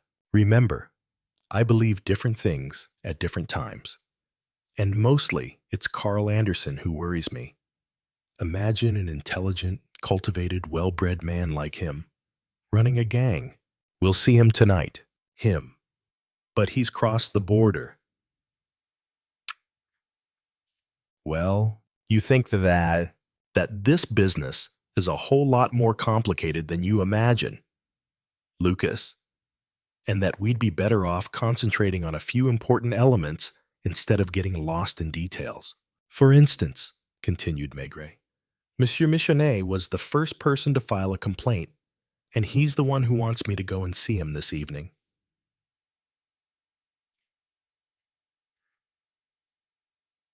An evening, in fact, when the garage owner will quite obviously be off in Paris. And where is Goldberg's Minerva? Think about that, too. As there aren't many of them in France, it's not an easy car to make disappear. You think that Monsieur Oscar? Not so fast. But if you feel like it, play around with those three little things. But what about Elsa? Oh, I yes. Her again. And wiping his mouth, Maigret went out to the main road. 15 minutes later, he rang the Michonette's bell and was welcomed by the woman's surly face. My husband is waiting for you upstairs. So good of him. Oblivious to the irony of his words, she led him upstairs. Michonnet was in his bedroom, seated in a low-slung Voltaire armchair near the window. The shade was pulled down, and he had a tartan blanket tucked around his legs. Well now, he began aggressively, when will I be getting a car back? You think it's a good idea, do you, to deprive a man of his livelihood? And meanwhile, you're paying calls on that creature across the way, when you're not off having aperitifs with the garage owner. Fine police work, that is. I'll not mince words with you. Chief Inspector. Yes, a fine state of affairs. Never mind the murderer. The top priority is to torment honest citizens. I have a car. Does it belong to me? Yes or no? I put it to you. Answer me. Is it mine? Well, what gives you the right to keep my car locked up? Are you ill? Maigret asked quietly, looking at the blanket around the man's legs. Who wouldn't be?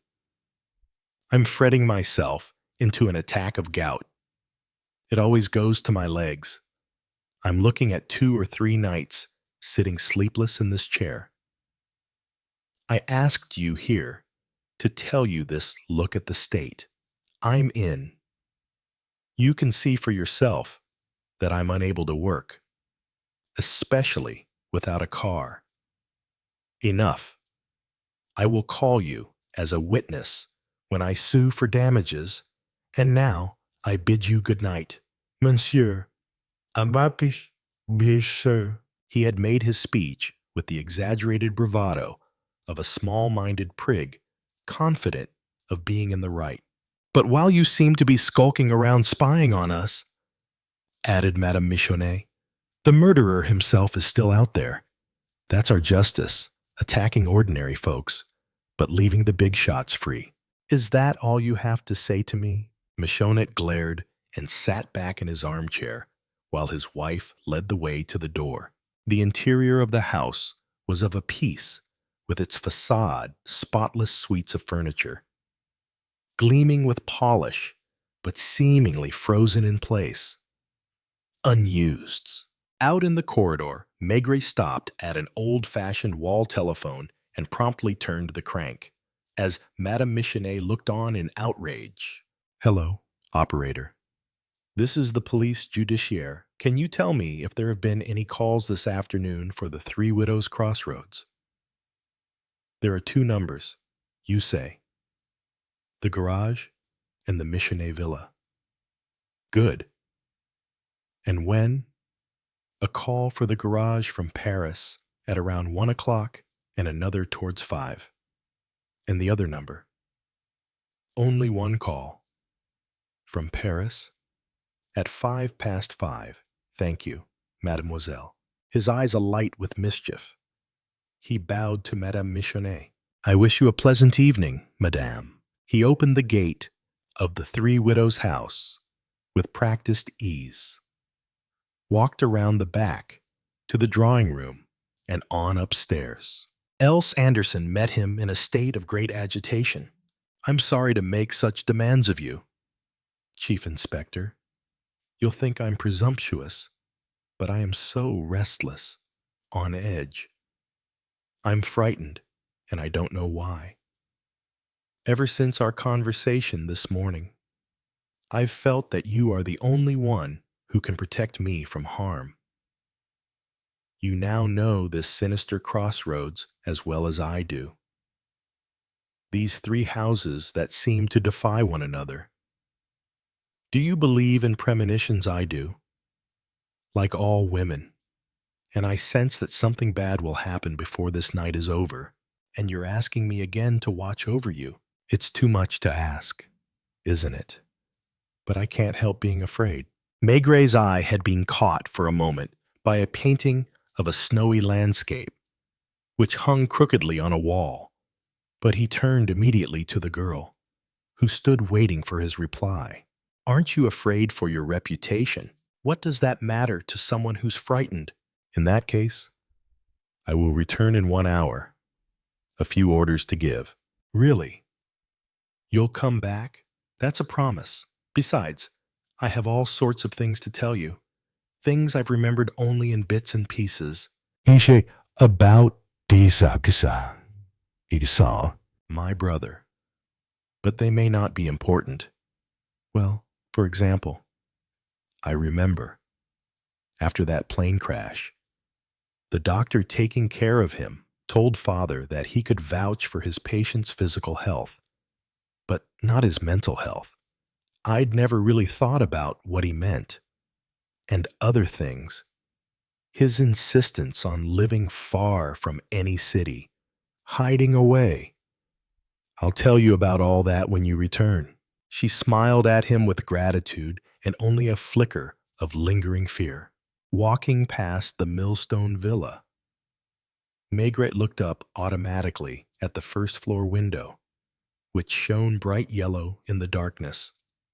Framed in the glowing shade was the silhouette of Monsieur Michonnet, sitting in his armchair. At the inn, the inspector simply gave Lucas a few orders without any explanation. See to it that 6 inspectors are posted around the crossroads. Once an hour, make sure that Monsieur Oscar is still in Paris by phoning the restaurant. Then the theater and the hotel. Have everyone who leaves any of the 3 houses here followed. Where will you be? At the Andersons' place. You think that... I don't think anything. Old friend, I'll see you later, or tomorrow morning. Night had fallen. As he went back to the main road, the inspector made sure that his revolver was loaded and that he had sufficient tobacco. The mustachioed profile of the insurance agent and the shadow of his armchair were still visible in the Michonnet's upstairs window. Else Anderson had changed her black velvet dress for the peignoir she had worn that morning, and Maigret found her stretched out on the divan, smoking a cigarette, calmer than he had last seen her, but frowning thoughtfully. If you only knew how relieved I am to know you're here. Chief Inspector, some people inspire confidence from the moment you meet them, but they are rare. In any case, I personally have met few people with whom I felt an instinctive, sympathetic bond. Do smoke, if you like. Have you eaten? I'm not hungry. I don't know anymore what's keeping me going. For 4 days. From the horrible instant that body was found in the car, I've been thinking, trying to understand, to make up my mind. And you conclude that your brother is the guilty one? No. I do not want to accuse Carl, especially as, even if he actually were guilty, it would only be due to a moment of uncontrollable madness. You've chosen the worst armchair. If you would like to lie down at any point, there is a cot in the next room. She was calm and anxious at the same time. A seeming calm, deliberate, painfully achieved, an anxiety that still managed to surface at certain moments. Something terrible has already happened in this house a long time ago. Hasn't it? Carl has spoken about it, but only vaguely. He was afraid of frightening me. He always treats me like a little girl. Her whole body leaned forwards in a supple movement as she flicked her cigarette ash into the china bowl on the lacquered table. Her peignoir fell open, as it had that morning, revealing a small, round breast, only for an instant. And yet Maigret had had time to notice a scar, and he frowned. "You were wounded some time ago." "What do you mean?" Blushing, she instinctively drew the edges of her peignoir closed over her chest. "You have a scar on your right breast." She was deeply embarrassed. "Excuse me," she said. "I'm used to dressing casually here. I never thought. As for that scar, there's another thing I've suddenly recalled, but it's certainly just a coincidence. When we were still children, Carl and I used to play on the castle grounds, and I remember that one day he was given a rifle for St. Nicholas's Day. Carl must have been 14. It's all so silly. You'll see. At first he shot at a target. After an evening at the circus. The next day he wanted to play at being William Tell. I held out a cardboard target in each hand. The first bullet hit me in the chest. Maigret had stood up. He walked over to the divan with a face so impassive that Elsa grew uneasy as he approached, and she clutched the neck of her peignoir. But he was not looking at her. He was staring at the wall behind the divan, where the snowy landscape painting was now perfectly level. Slowly, he swung the frame to one side and discovered a niche in the wall, neither large nor deep, where 2 bricks had been removed. Within the niche were an automatic loaded with 6 bullets, a box of cartridges, a key, and a tube of veronal. Else had watched his every move, but seemed hardly to react at all. A slight rosiness in the cheeks, her eyes a bit more bright. "I would probably have got around to showing you that hiding place myself, Chief Inspector." "Really?" As he spoke, he was pocketing the revolver and noting that half the veronal tablets in the tube were gone. He went over to the bedroom door and stuck the key into the lock. It fitted perfectly. The young woman had risen from the divan. She no longer cared about covering her chest and moved her hands awkwardly and abruptly as she spoke. "What you just discovered confirms what I've already told you. But you must understand my position. How could I accuse my brother? If I had confessed to you, when you first came here, that I have for a long time now considered him insane, you would have been shocked by my behavior. And yet, it's the truth." Her accent, which grew stronger whenever she became emotional, imparted a peculiar quality to every word she said. "The revolver, how can I explain? We left Denmark as paupers, but my brother was convinced that, with his education, he would find a brilliant position in Paris. He did not, and became even more distressingly strange. When he resolved to bury us out here, I understood that he was seriously ill, especially as he insisted on locking me in my bedroom every night under the pretext that enemies might attack us. You can imagine my situation, imprisoned within these walls, unable to escape in case of fire, for example, or any other catastrophe. I couldn't sleep. I was as frantic as if I'd been underground in a tunnel. One day, when he was in Paris, I had a locksmith come to make me a key to the bedroom door. Since I was locked in here, I had to climb out of the bedroom window.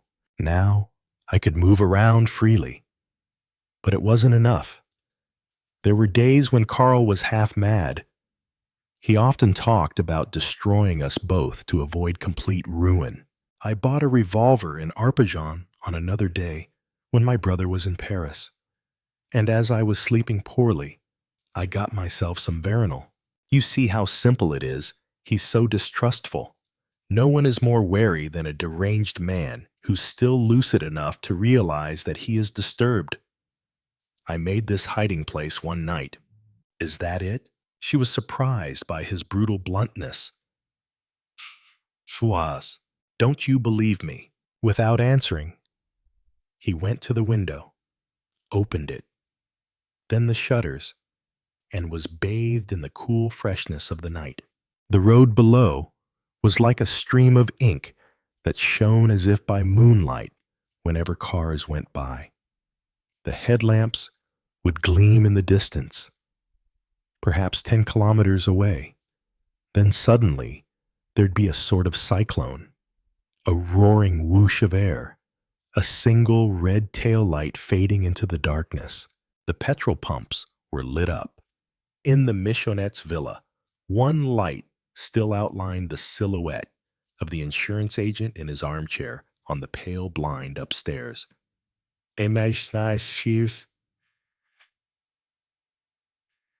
Close the window, Chief Inspector. Maigret turned around. He saw Elsie shivering, drawing her peignoir tightly around her. Do you understand now why I'm worried? You've persuaded me to tell you everything. But I wouldn't want anything to happen to Carl. Not for the world. He's told me many times that we would die together. Would you please be quiet? He was straining to hear the noises of the night. So he drew his armchair over to the window and put his feet up on the railing. But I'm cold, I tell you. Put some clothes on. You don't believe me. Be quiet, damn it. And he began smoking. Vague sounds came from a distant farm, a lowing cow, shifting, indistinct noises of movement, off in the garage, though, as steel objects were banged about. The electric tire pump began vibrating, and I trusted you. But now, once and for all, are you going to be quiet? He had spotted a shadow behind a tree by the road, close to the house, and assumed it was one of the inspectors he had requested. I'm hungry. He turned around angrily to face the young woman, who looked pathetic. Go and get something to eat. I don't dare go. I'm afraid. Maigret shrugged, made sure that everything was quiet outside, and abruptly decided to go downstairs. He knew his way around the kitchen. Near the stove were some leftover cold meat, bread, and part of a bottle of beer. He took everything upstairs and placed it on the lacquered table, near the cigarette bowl. You're being mean to me, Chief Inspector. She looked like such a little girl. She seemed about to burst into tears. I don't have time to be mean or nice. Eat. You're not hungry. Are you angry that I told you the truth? But he was already turning his back on her to look out of the window. Behind the shade, Madame Michonnet was bending over her husband, probably giving him some medicine, for she was holding a spoon to his face. Else had picked up a piece of cold veal with her fingertips and now nibbled on it glumly. Then she poured herself a glass of beer. It tastes terrible, she exclaimed, and gasped convulsively. But why won't you close that window? I'm scared. Don't you ever feel sorry for people? Exasperated, Maigret suddenly shut the window and looked over at Elsie, like a man about to lose his temper. Then he saw her turn white, saw her blue eyes glaze over and her hand reach out for some support. He reached her just in time to slip an arm around her waist as she collapsed. He lowered her gently to the floor, raised her eyelids to check her pupils, and sniffed the empty glass, which had an acrid smell. There was a spoon on the table. He used it to pry Elsa's jaws open and immediately thrust the spoon into her mouth, repeatedly touching it to her palate and the back of her throat. Her face twitched a few times. Her chest heaved in spasms. She was lying on the rug. Tears trickled from beneath her eyelids, and when her head fell to one side, she was shaken by a huge hiccup. The contractions caused by the spoon were clearing her stomach. A yellowish liquid stained the rug. Some drops glistened on her peignoir. Taking the water pitcher from the dressing table, Maigret moistened her face. He kept turning impatiently towards the window, and Elsa was taking a long time to come around. She moaned weakly. Finally, she raised her head. What? She got to her feet, disoriented and still shaky, and saw the spoon, the empty glass, the stained rug. Then she began sobbing, her head in her hands. You see, I was right to be afraid they've tried to poison me. And you didn't want to believe me. You. She started at the same instant as Maigret. Both of them froze for a few moments, listening intently. A shot had been fired near the house, probably in the garden, and been followed by a hoarse cry. Now, a long, shrill whistle was sounding over by the road. People were running. Someone was shaking the front gate.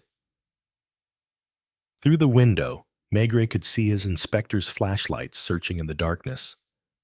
Not quite 100 meters away, in the villa's window, Madame Michenet was settling a pillow behind her husband's head. The inspector opened the bedroom door. He heard noise below. Then Lucas yelled up the stairs, "Chief!" "Who was it?" "Carl Anderson." "He isn't dead." "Are you coming?" Maigret turned and saw Elsie sitting hunched on the edge of the divan with her elbows on her knees, staring straight ahead, with her chin cupped in her hands and her jaws clenched. She was shivering uncontrollably. Chapter 7. Carl Anderson was carried up to his bedroom. An inspector followed, bringing the lamp from the drawing room. The wounded man neither moved nor groaned. Only after he had been laid on his bed did Maigret lean over him and see that his eyes were half open. Anderson recognized him, seemed somewhat comforted, and reached for the inspector's hand, murmuring, "Else." She was standing in the doorway in an attitude of anxious waiting, looking bleakly into the bedroom. It was a striking tableau. Carl had lost his black monocle, and next to the healthy but bloodshot, half-closed eye, the glass one still stared vacantly. The glow of the oil lamp made everything seem mysterious. The police could be heard searching the grounds and raking the graveled paths. As for Else, when Maigret told her firmly to go over to her brother, she went rigid and hardly dared advance towards him at all. "I think he's badly wounded," whispered Lucas. She must have heard. She looked at him, but hesitated to go any closer to her brother, who gazed at her intently, struggling to sit up in bed. In a sudden storm of tears, she turned and ran to her own room, where she threw herself, weeping, onto the divan. Maigret motioned to the sergeant to keep an eye on her and attended to the wounded man, removing Anderson's jacket and waistcoat with the ease of someone familiar with this sort of incident. "Don't be afraid. We've sent for a doctor. Elsa's in her room."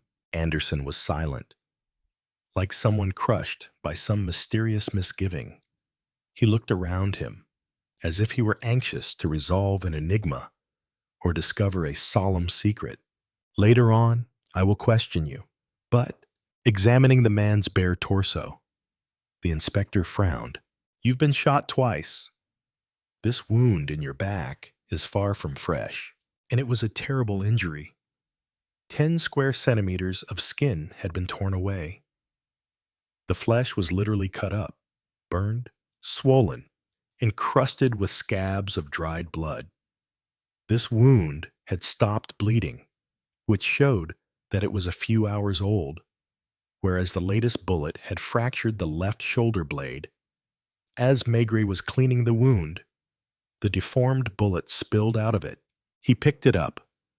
The bullet was not from a revolver, but from a rifle, like the one that had killed Madame Goldberg. Where is Elsa? Murmured the wounded man, who was bearing his pain without grimacing. In her room. Don't move. Did you see who just shot you? No. And the other shooter? Where was that? Anderson frowned, opened his mouth to speak, but gave up, exhausted. With a faint motion of his left arm, he tried to explain that he could not talk anymore.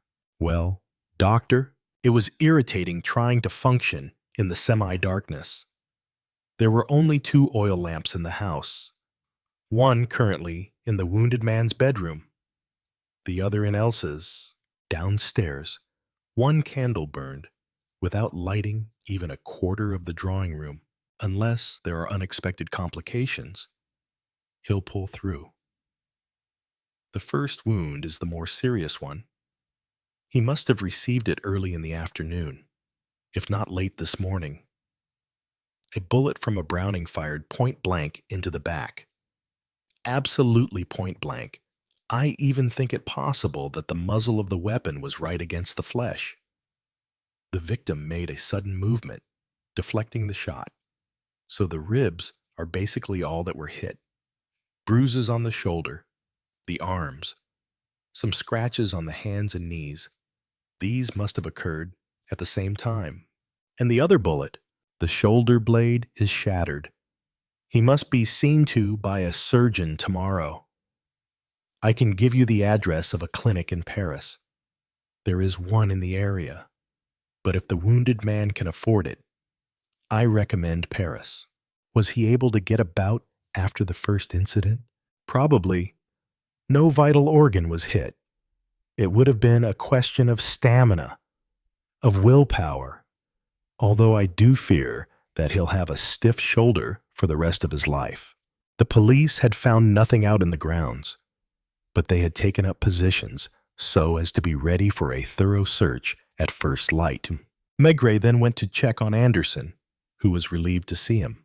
Else, in her bedroom. I've already told you twice. Why? Always that morbid anxiety, betrayed by the man's twitching face and by his every glance. Do you know of any enemies you might have? No, don't upset yourself. Simply tell me how you got shot that first time. Go slowly. Take it easy. I was on my way to Dumas and Son. You didn't get there. I tried at the Porte d'Orléans. A man signaled to me to pull over. Anderson asked for some water and drained a large glass, then looked up at the ceiling and continued. He told me he was a policeman. He even showed me a card, which I didn't really look at. He ordered me to drive across Paris and take the road to Compiègne. Claiming that I was going to be brought face to face with a witness, he got into the passenger seat beside me. What did he look like? Tall, wearing a gray fedora. Shortly before Compiègne, the main road goes through a forest. At a turning, I felt a violent impact on my back. A hand grabbed the steering wheel from me while I was pushed out of the car. I lost consciousness. I came to in the roadside ditch. The car was gone. What time was it? Perhaps 11 in the morning. I'm not sure. The clock in my car doesn't work. I walked into the forest to recover from the shock and have time to think. I was having dizzy spells. I heard trains going by. Finally, I came to a small station. By 5 o'clock, I was in Paris, where I got a room. There I took care of myself, brushed off my clothes, and I came here in secret. Yes. Why? I don't know. Did you meet anyone? No. I avoided the main road and came in through the grounds. Just as I reached the front steps, the shot rang out. I'd like to see Elsa. Do you know that someone has tried to poison her? Maigret was completely unprepared for Anderson's reaction to his words. The wounded man sat up all by himself, stared eagerly at the inspector, and stammered, "Really?" He seemed overjoyed, released from a nightmare. "Oh, I want to see her." Maigret went out into the hall to fetch Elsa, who was in her room, lying on the divan with empty eyes. Lucas was watching her sullenly.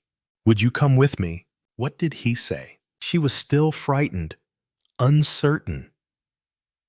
After taking a few hesitant steps into the wounded man's room, she rushed over and hugged him, talking to him in Danish. A gloomy Lucas was watching Maigret out of the corner of his eye. "Can you figure any of this out?" Instead of replying, the inspector shrugged and began issuing orders. "She sounds to be a mama. Make sure that the garage owner has not left Paris. Telephone the prefecture. Have them send out a surgeon first thing in the morning. Even tonight, if possible." "Where are you going?" "No idea. As for the surveillance around the grounds, keep it up. But don't expect anything." Maigret went downstairs, down the front steps, out to the main road, alone. The garage was closed, but the milky white globes of the pumps were shining. The light was on upstairs at the Michonnet villa. Behind the shade, the insurance agent's silhouette was still in the same place. The night was cool. A thin mist was drifting up from the fields, forming into waves about a meter above the ground. From over towards Arpajon came the increasingly loud sounds of an engine and clanking metal. 5 minutes later, a lorry pulled up at the garage, honking its horn. A small door opened in the iron security shutter, revealing an electric light bulb burning inside the garage. 20 liters. The sleepy mechanic worked the pump. The driver stayed high up in his cab. The chief inspector walked over, his hands in his pockets, his pipe between his teeth. "Monsieur Oscar not back yet. What you hear?" "Well, no. When he goes to Paris, he only comes back the next morning." A moment's hesitation. Then, "Say, Arthur, you'd best pick up your spare, it's ready." And the mechanic fetched a wheel with its tire from the garage, rolling it out and laboriously attaching it to the back of the lorry.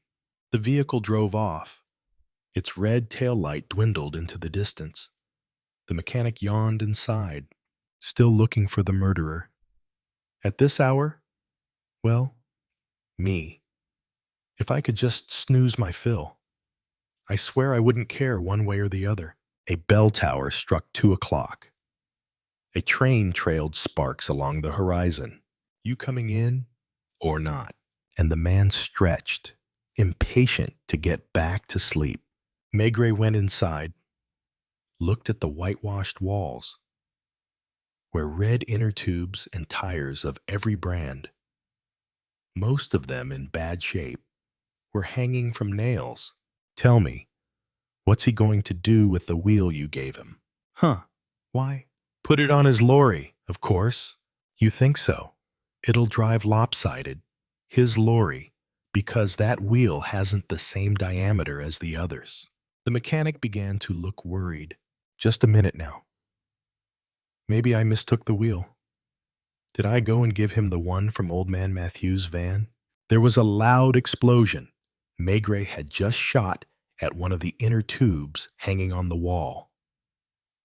And along with the escaping air, small white paper packets came pouring out of the collapsing tubes. "Don't move, you little rat," for the mechanic, bent over, was about to run at him head first. "Watch it, or I'll shoot." "What do you want from me?" "Hands up."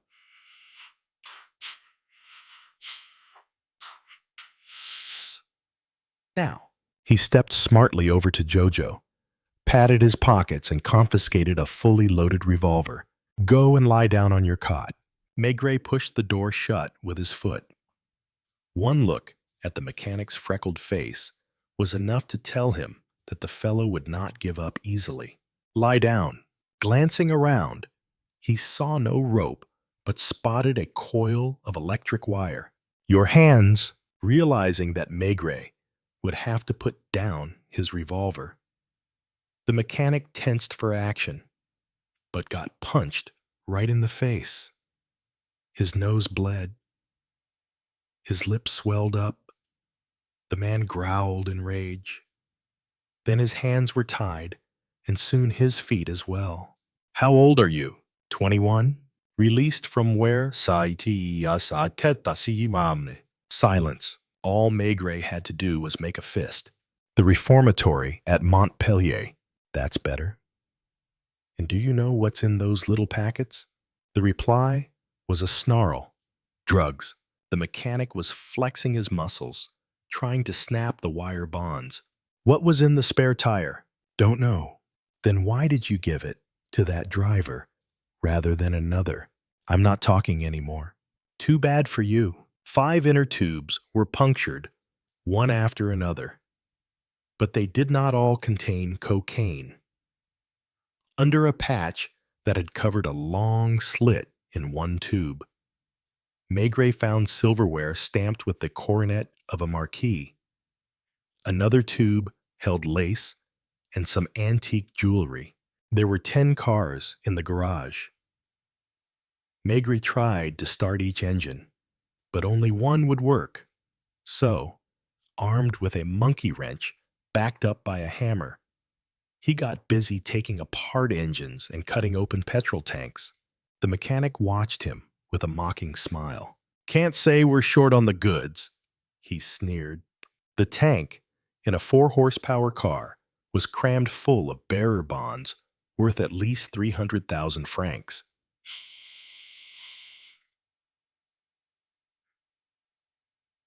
"Is this the haul from the break-in at that big savings and loan company?"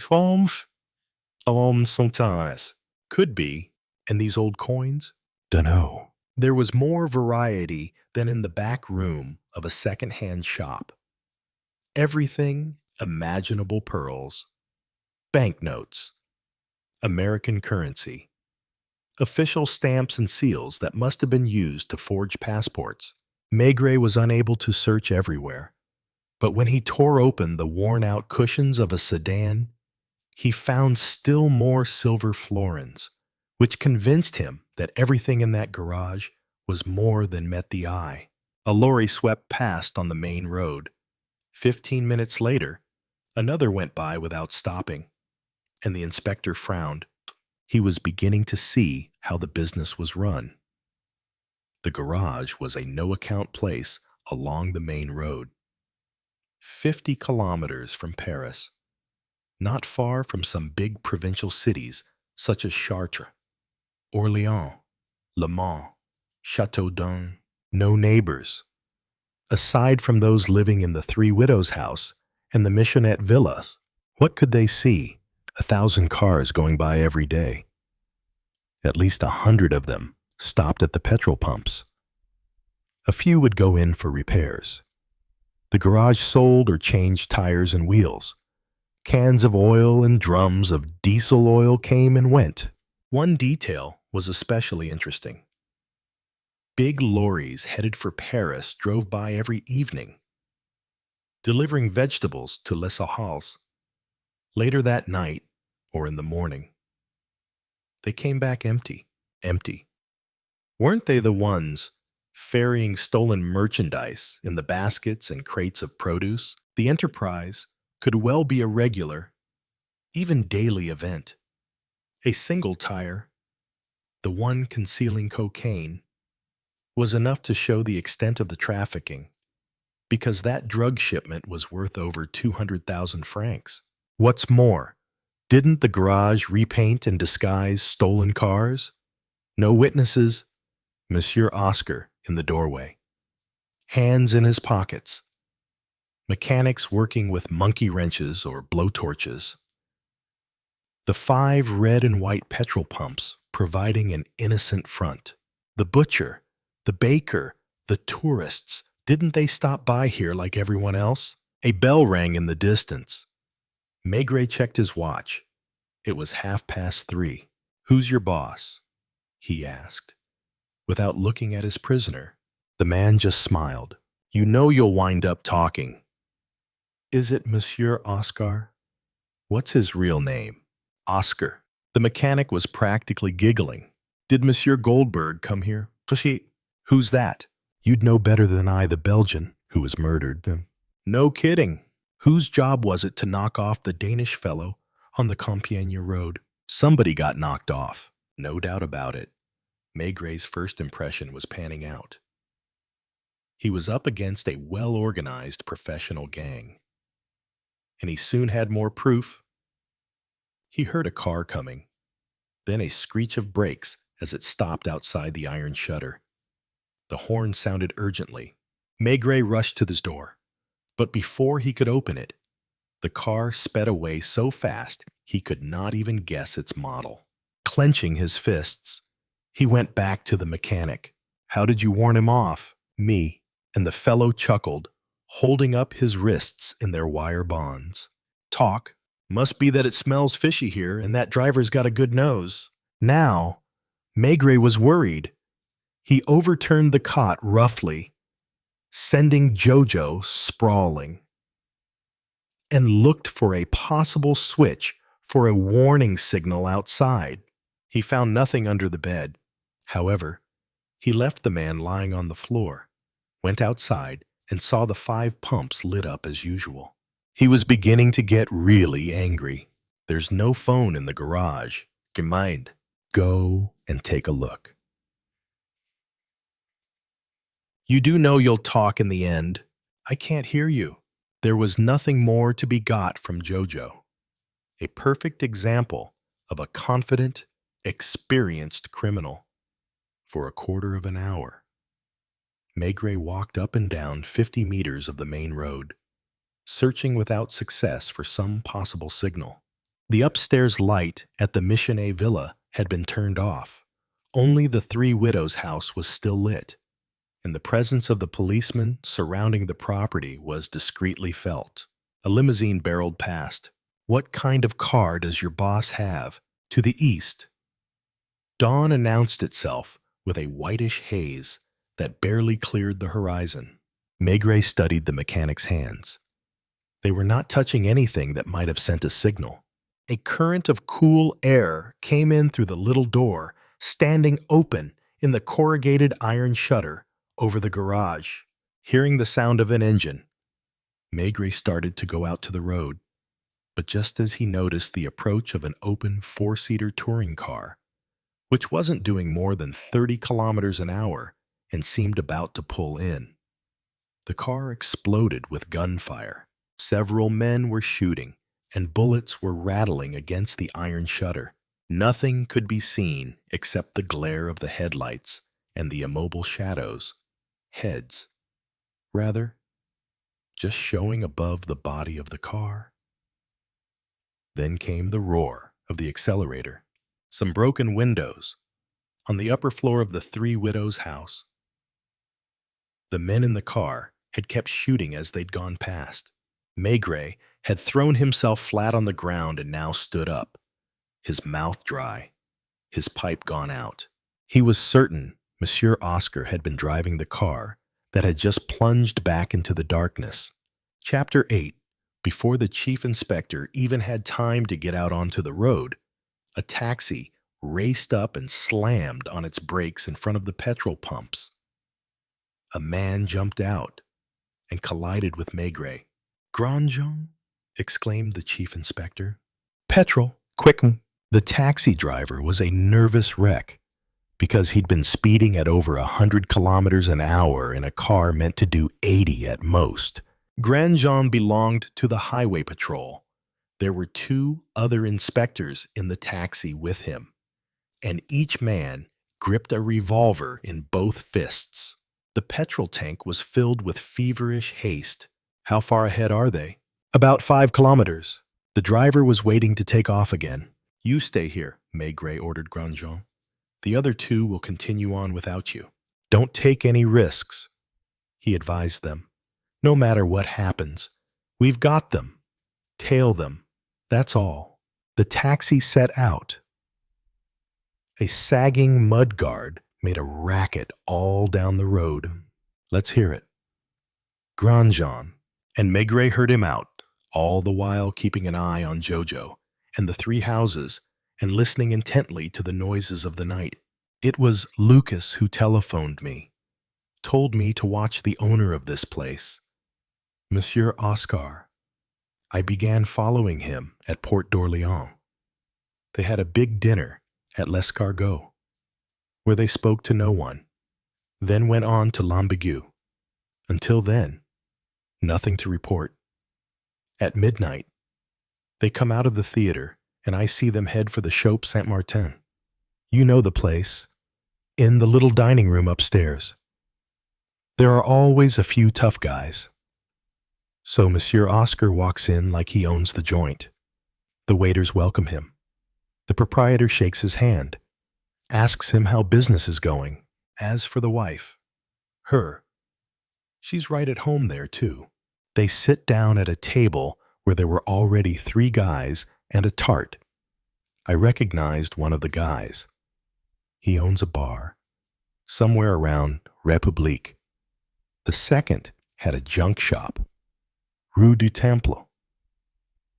As for the third guy, I don't know, but the tart with him has got to be on record with vice. They start drinking champagne, having a gay old time. Then they order crayfish, onion soup, what have you. A real blowout, like those people get up to yelling, slapping their thighs, belting out a little song now and then. There was one jealous scene, because Monsieur Oscar was cuddling too close to the tart, and his wife didn't care for her. That worked out in the end, thanks to a fresh bottle of champagne. Time to time, the patron came over to have a drink with his customers, and he even stood them around. Then, towards 3 o'clock, I think, the waiter arrived to say Monsieur Oscar's wanted on the phone. When he came back from the booth, he wasn't laughing anymore. He gave me a dirty look. Because I was the only one there, they didn't know. He spoke in a low voice to the others. They were in some kind of mess. They pulled the longest faces. The girl, Monsieur Oscar's wife, had circles under her eyes and halfway down her cheeks, and was drinking like mad to give herself some Dutch courage. There was only one guy who left with the couple, the fellow I didn't know, some kind of Italian or Spaniard. While they were saying good night and all that, I got out ahead of them to the boulevard. I picked a taxi that didn't look too dilapidated and called 2 inspectors on duty over at Port Saint-Denis. You saw their car. Well, they started going like blazes at Boulevard Saint-Michel. They were whistled down at least 10 times, never even looked back. We had real trouble following them. The taxi driver, a Russian, claimed I was making him burn out his engine. They're the ones who were shooting. Yes, after hearing all the gunfire, Lucas had left the 3 widows' house and now joined the inspector. "What's going on?" he asked. "How's the patient?" "Weaker. I think he'll make it till morning, though. The surgeon should arrive soon. But what happened here?" Lucas took in the garage's iron shutter. scarred by bullets, and the cot where the mechanic was still tied up with electric wire. An organized gang. Then, Chief, and how Maigret was unusually worried was the slight hunching of his shoulders that gave it away. His lips were clamped hard around the stem of his pipe. Wate Sarafaiki. Lucas, you organize the dragnet. Phone Arpajon, Étampes, Chartres, Orléans, Le Mans, Rambouillet.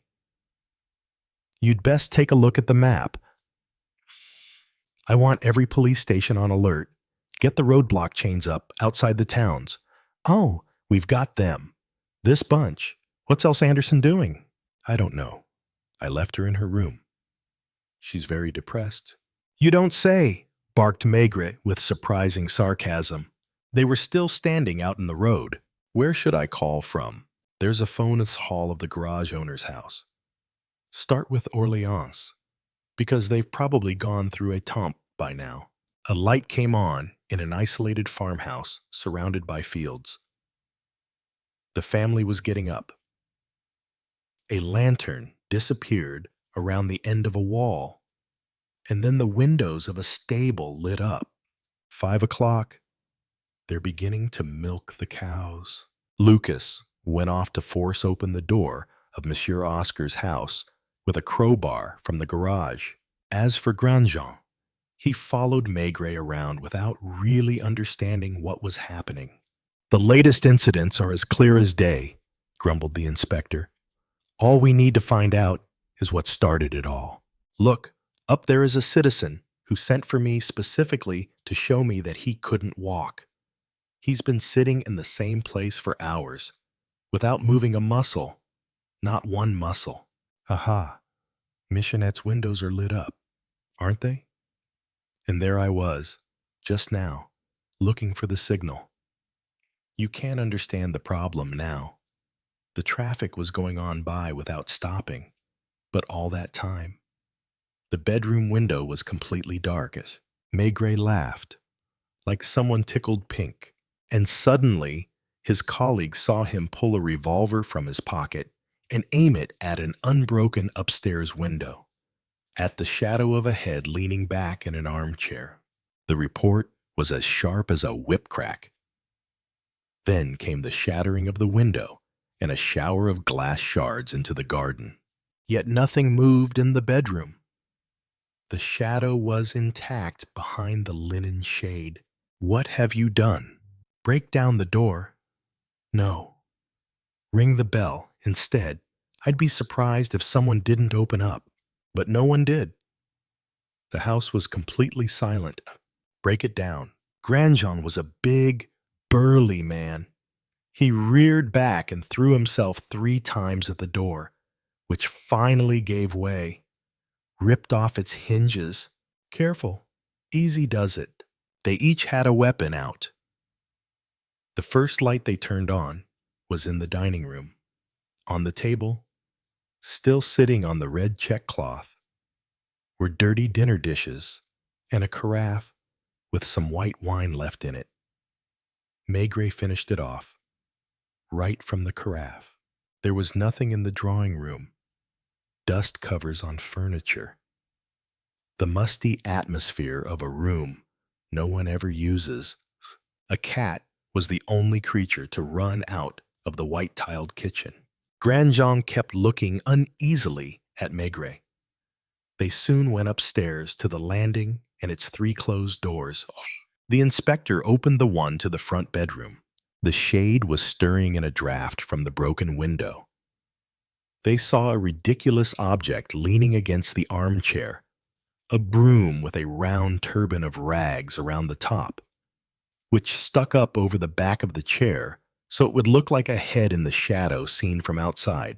But this sight did not amuse Maigret, who opened a connecting door and turned on the light in the neighboring bedroom, which was empty. The third door led to the attic. Apples lay on the floor, about 2 fingers' width apart from one another, and strings of green beans hung from a beam. There was a bedroom intended for a maid but unused, for it contained nothing but an old night table. They went back downstairs. Maigret walked through the kitchen and out to the courtyard, which faced east, where the smudged halo of dawn was growing larger. A small shed. A door that moved. "Who's there?" he bellowed, brandishing his revolver. There was a yelp of fright, no longer held from the inside. The door swung open, revealing a woman who fell to her knees. "I haven't done anything. I'm sorry, It was Madame Michonnet, her hair all mussed, her clothing flecked with plaster from the shed. "Your husband?" "I don't know. I swear, I don't know anything. I'm so miserable. It's not fair." She was weeping. Her whole plump body seemed to soften and collapse. Her face had aged 10 years, puffy from tears, sagging with fear. "It wasn't me. I didn't do a thing. It's that man across the way." "What man?" "The foreigner. I know nothing about it, but he's the one. You can be sure of that. My husband isn't a murderer or a thief. He's been honest all his life. It's him, with his bad eye and evil eye, ever since he came to the Crossroads. Everything's been going wrong. The chicken run was full of white hens pecking at some fat yellow grains of corn strewn on the ground. The cat was perched on a windowsill, its eyes gleaming in the semi-darkness. "Stand up. What are you going to do to me?" "Who fired a gun?" It was pathetic. She was 50 years old and crying like a child. She was so utterly at a loss that when she got to her feet and Maigret automatically gave her shoulder a little pat, she almost threw herself into his arms, resting her head against his chest. In any case, and clinging to his jacket lapels. "I'm only a poor woman," she moaned. "I've worked all my life when I got married. I was the cashier in the biggest hotel in Montpellier." Maigret eased her away from him, but couldn't stem her lamentation. "I should have stayed where I was, because I was a valued employee. When I left, I remember that the hotel manager, who thought quite highly of me, told me that one day I would be sorry. And it's true, I've worked harder than I ever had before." She broke down again. The sight of her cat brought fresh distress. "Poor kitty. You're not to blame for any of this, either. And my hens, my furniture, my little house. Inspector, you know I think I could kill that man. If he were right here, I felt it the first day I saw him. Just the sight of that black eye of his. Where is your husband? How would I know? He went out early yesterday evening. Didn't he? As soon as I left here. He wasn't any more laid up than I am." Stumped for a reply, she looked frantically around as if for help. "He actually does suffer from gout." "Yeah. Has Mademoiselle Else ever been here?" "Never," she exclaimed indignantly. "I won't have such creatures in my home." "How about Monsieur Oscar? Have you arrested him?" "Almost. It would serve him right, too. My husband should never have mixed with people who aren't our sort, who have no education. Oh, if only men listened to women. What do you think will happen? Tell me I keep hearing gunshots. If something happens to Michonnet, I believe I'll die of shame. And besides, I'm too old to return to work on. Get back into the house. What should I do? Have a hot drink and wait. Get some sleep. If you can. Sleep." And the word released another flood of frantic tears, which she had to deal with by herself. However, for both men had left, Maigret went back to the house, though, and unhooked the phone receiver. "Hello, Arpajon, police. Would you tell me what numbers were requested during the night by this line?" He had to wait for a few minutes. At last, The answer came Archives 2745. It's a big cafe near Port Saint Martin. I know, said Maigret. Did you have other calls from the Three Widows Crossroads? Just a moment ago, from the garage, requesting various police stations. Thanks. When Maigret rejoined Inspector Grandjean out on the road, a rain as fine as mist was beginning to fall. Yet the sky was brightening to a milky white. Can you figure any of this out? Chief, I'm getting there. That woman is faking it, isn't she? She is perfectly sincere. But her husband, now, he's a different story. An honest man gone bad, or, if you prefer, a crook who was born to be an honest man. There's nothing more complicated than that kind. They stew for hours, trying to find a way out of trouble, coming up with incredible plots, playing their parts to perfection. Listen, what's still a mystery is what, for instance, made him decide at some point to turn crooked, so to speak. And we still need to find out what in heaven's name he was up to last night. And filling his pipe, the inspector went over to the front gate of the Three Widows' house. An officer was standing guard. Any news? I don't think we've found anything.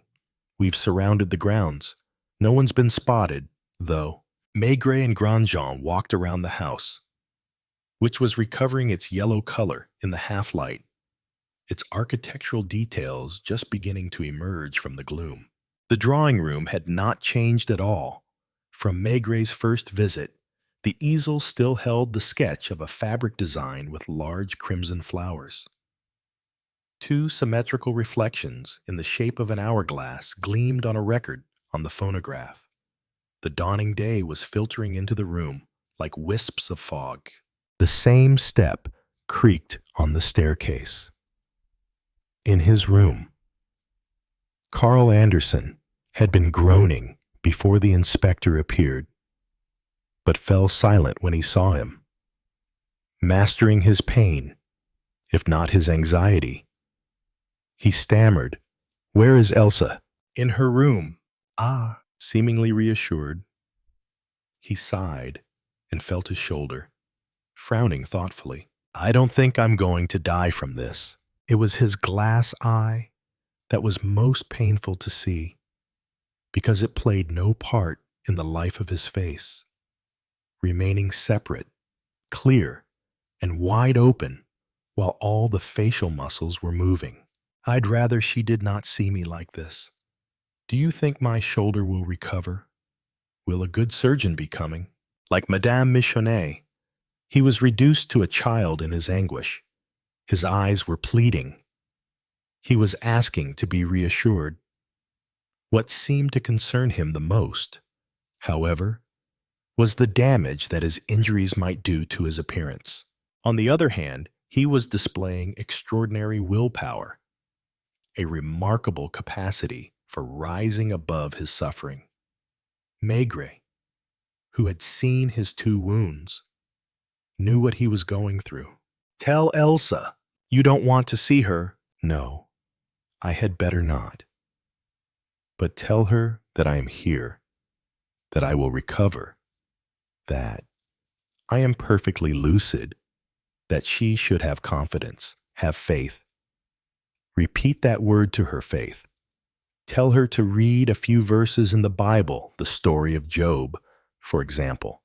That makes you smile, because the French don't know the Bible well. Faith. And I shall always know my own. God is speaking. God who knows his own.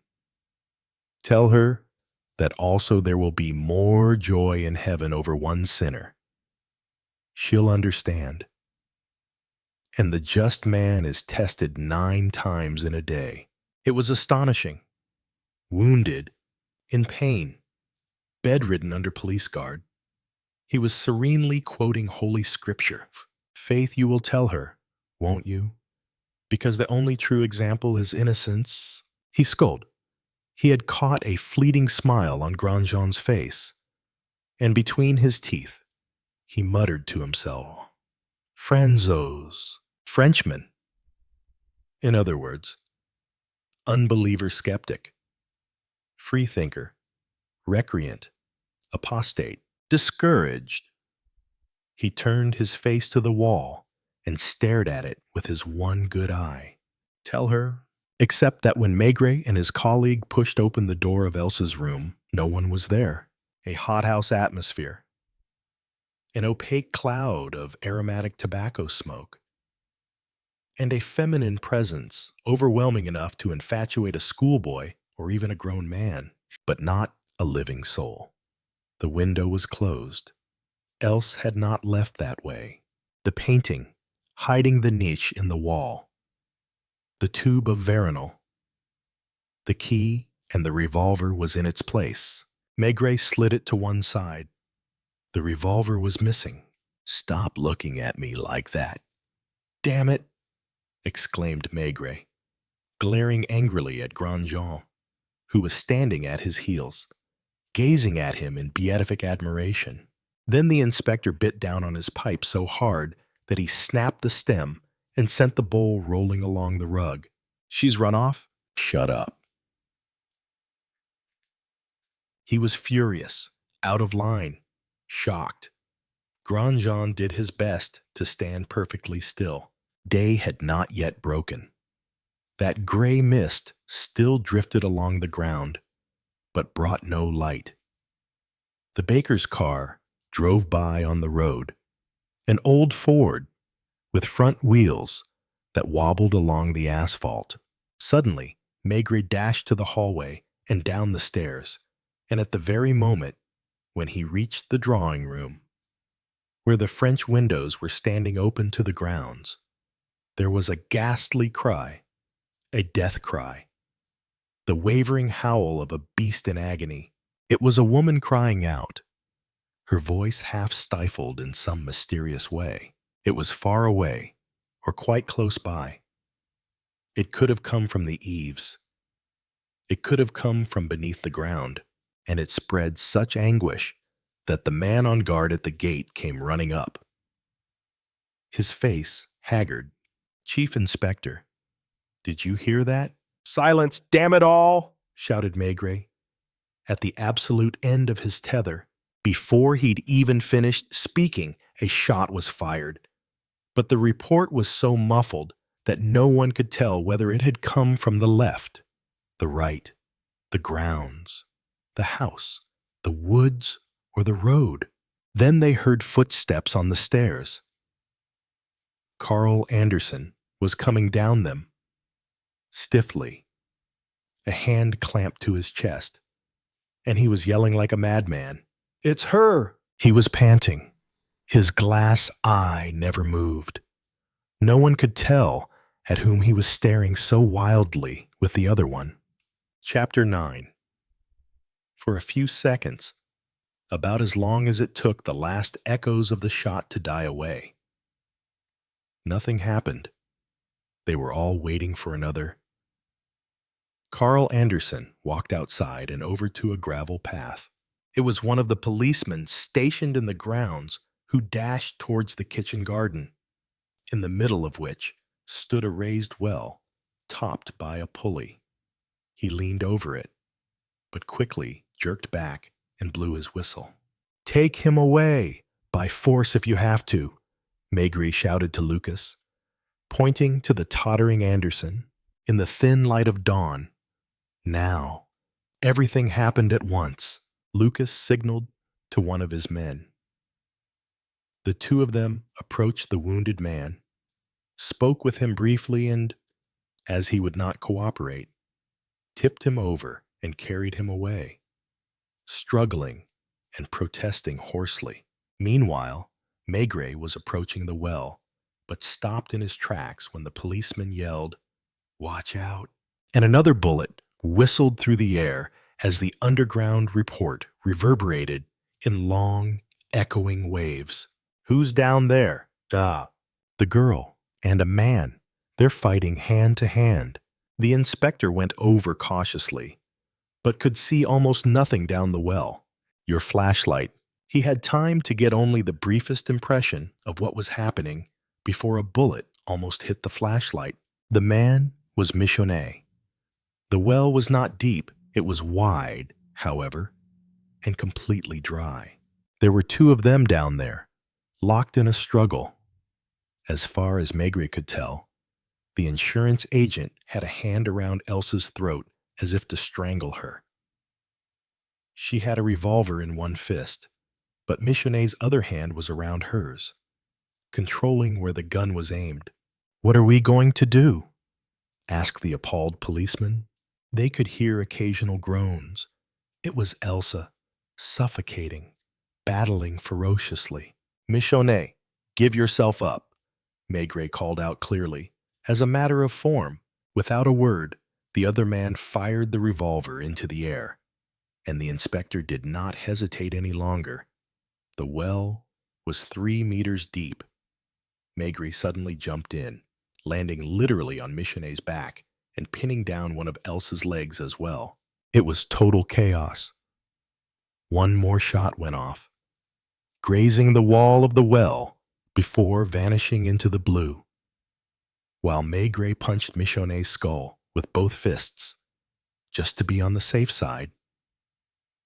At the fourth blow, the man looked at him like a wounded animal, staggered and fell backwards with a black eye and dislocated jaw.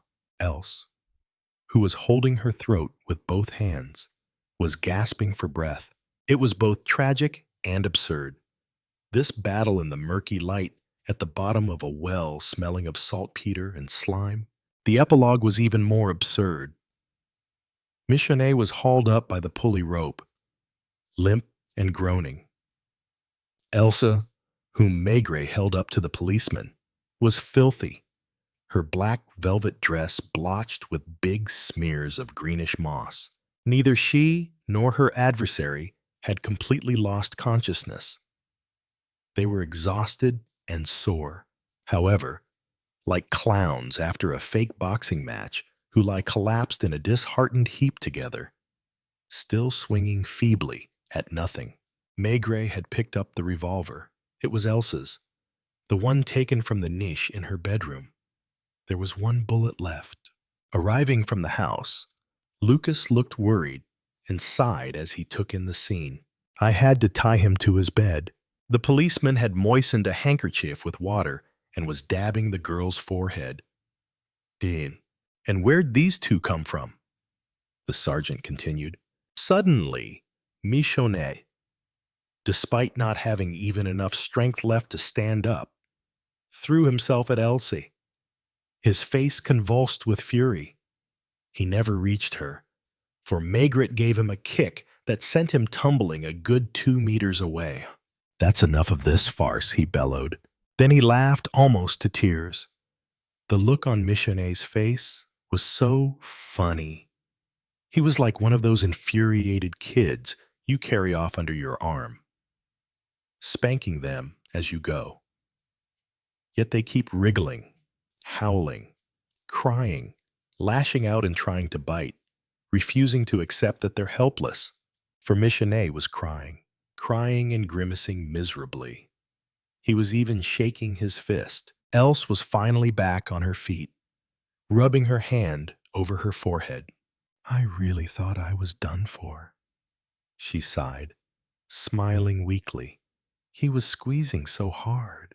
One cheek was black with dirt, and there was mud in her tangled hair. Maigret wasn't much more presentable. "What were you doing in the well?" he asked. She looked at him sharply. Her smile vanished in a single moment. She seemed to have recovered all her sang-froid. "Answer me." I was taken there by force." "By Michonnet." "That's not true," screamed the man. "It is true. He tried to strangle me. I think he's insane." "She's lying. She's the one who's insane. Or rather, she's what? I don't know. She's a viper whose head should be crushed on a stone." Meanwhile, dawn had broken. Birds were twittering in all the trees. "Why did you take your revolver?" Maigret asked to Elsa. Because I was afraid of a trap. What trap? Hold on a minute. One thing at a time. You just said that you were attacked and put into the well. She's lying, repeated Michenet, gulping convulsively. Then show me, Maigret went on, where this attack took place. Looking around her, Else pointed over to the front steps. It was there, and you didn't scream. I couldn't, and this scrawny little fellow managed to carry you all the way over to the well, lugging 55 kilos. Yes, it's true. She's lying. Make him be quiet, she said wearily. Don't you see he's crazy, and has been for a while, too? They had to restrain Michenet, who was about to go after her again. They formed a small group in the kitchen garden. Maigret, Lucas, 2 inspectors, all looking at the insurance agent with the swollen face, and Else, who even while talking had been trying to clean herself up. For some strange reason, this entire episode had not risen to the level of tragedy, or even drama. It was more like buffoonery. The feeble morning light might well have had something to do with it, and perhaps everyone's fatigue, even their hunger. Things got worse when they saw a simple soul walking hesitantly down the road. A woman who peered through the bars of the front gate finally opened it and caught sight of Michenet. "Emile!" she exclaimed. It was Madame Michenet, more bewildered than distressed, who now pulled a hanky from her pocket and burst out crying. It's that woman again. She looked like someone's good old mother, battered by events and falling back on the soothing bitterness of tears. Maigret noticed with amusement how Elsa's face seemed to come into tight focus as she looked at everyone around her in turn. A pretty face, delicate, gone suddenly sharp-featured and tense. "What were you planning on doing in the well?" he asked cheerfully, as if he were saying, "Enough of this. Admit it. There's no point in pretending anymore." She understood, gave him an ironic smile. "I think we're done for," she conceded. "Only I'm hungry, I'm thirsty, I'm cold, and I'd really like to clean myself up a bit, and then we'll see." She wasn't playing a part. On the contrary, she was admirably to the point. All alone in the middle of the group, she was relaxed, watching the pitiful Michenet and his weeping wife with an amused air. And when she turned to Maigret, her eyes said, "Poor things us. We're 2 of a kind, aren't we? We'll talk later. You've won. But admit it, I put on quite a show. No fear, no embarrassment, either. No theatrics at all. It was the real Else at last, and she was enjoying this moment of truth. Come along with me," said Maigret. "Lucas, you take care of the other one. As for his wife, she can go home or stay here, either way. Come in, you're not disturbing me." It was the same room, up there, with the black divan, the insistent perfume, the hiding place behind the watercolor. It was the same woman. "Carl is well guarded, at least," she asked, jerking her chin towards his room. "Because he'd be even harder to control than Michenet. You may smoke your pipe." She poured some water into the basin, calmly pulled off her dress as if that were the most natural thing in the world, and stood there in her slip, without any fuss or provocation. Maigret recalled his first visit to the 3 widows' house, when Else had been as enigmatic and distant as a cinema vamp. And he remembered the disturbing, enervating atmosphere with which she could surround herself. Had she played her part well? The alluring, willful young thing who talked about her parents' castle, the nannies and governesses, her father's strict principles. Well, that was yesterday. One gesture was more eloquent than any words, the way she'd stripped off her dress and was now looking at herself in the mirror before washing her face. The classic tart, earthy, vulgar, and sly. Admit that you fell for it. Not for long. She wiped her face with a corner of the Turkish towel. Sure, just yesterday, when you were here and I flashed you a peek at one breast. Your mouth was dry and your forehead sweaty, like the nice fat old fellow you are. That won't work with you now. Of course, even though I haven't lost any of my looks. Oh. She threw out her chest and happily admired her lithe and barely clad figure. Between us, what tipped you off? I made a mistake. Wish could. Several, such as talking a mite too much about the castle and the grounds. When you really live in a castle, you usually call it the house, for example. She had pulled aside the curtain of a wardrobe and was studying her dresses. You'll be taking me to Paris. Naturally. And there will be photographers there. What do you think of this green dress? She held it up to herself to judge the effect. No, black is still my best color. Will you give me a light? She laughed. For, in spite of everything.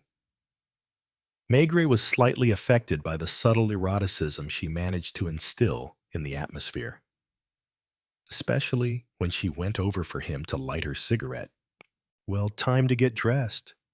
The whole thing's a scream, don't you think? Her accent made even common slang sound strangely appealing.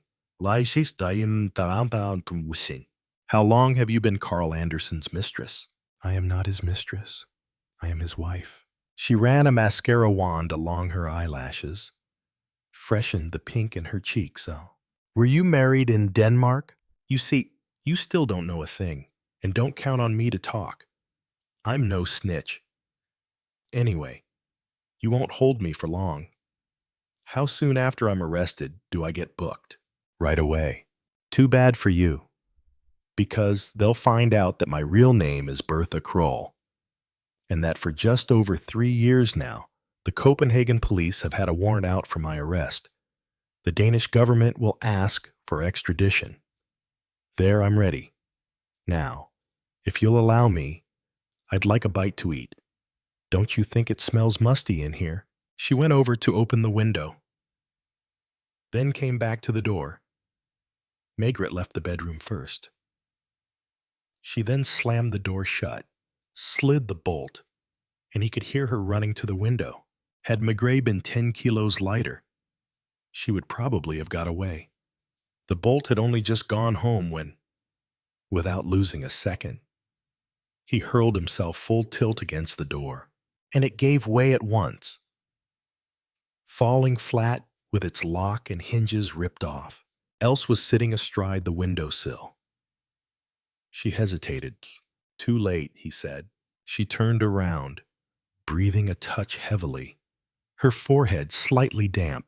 I don't know why I bothered to dress myself up, she remarked sarcastically, pointing out a tear in her dress. Will you promise me you won't try again to escape? No, in that case. I warn you that I will shoot at the slightest false move. And he kept his revolver in his hand from then on. Do you think he'll make it? She asked as they passed Carl's door. He's got 2 bullets in him, hasn't he? He looked at her, and although at that moment he would have been hard put to read her mind, he thought he detected in her face and voice a mixture of pity and resentment. It's his fault too, she decided, as if to set her conscience at rest. I only hope there's still something to eat in the house. Maigret followed her into the kitchen, where she searched the cupboards and finally unearthed a tin of rock lobster. Won't you open it for me? Don't worry. I promise I won't take advantage and make a run for it. There was a strangely companionable feeling between the two of them that Maigret rather enjoyed. There was even something intimate in their relationship, and the faintest undercurrent of possibilities. She was having fun with this big, placid man who had bested her but whom she knew she was impressing with her dash and daring. As for him, he was savoring this most unusual familiarity, perhaps a little too much. Here you are.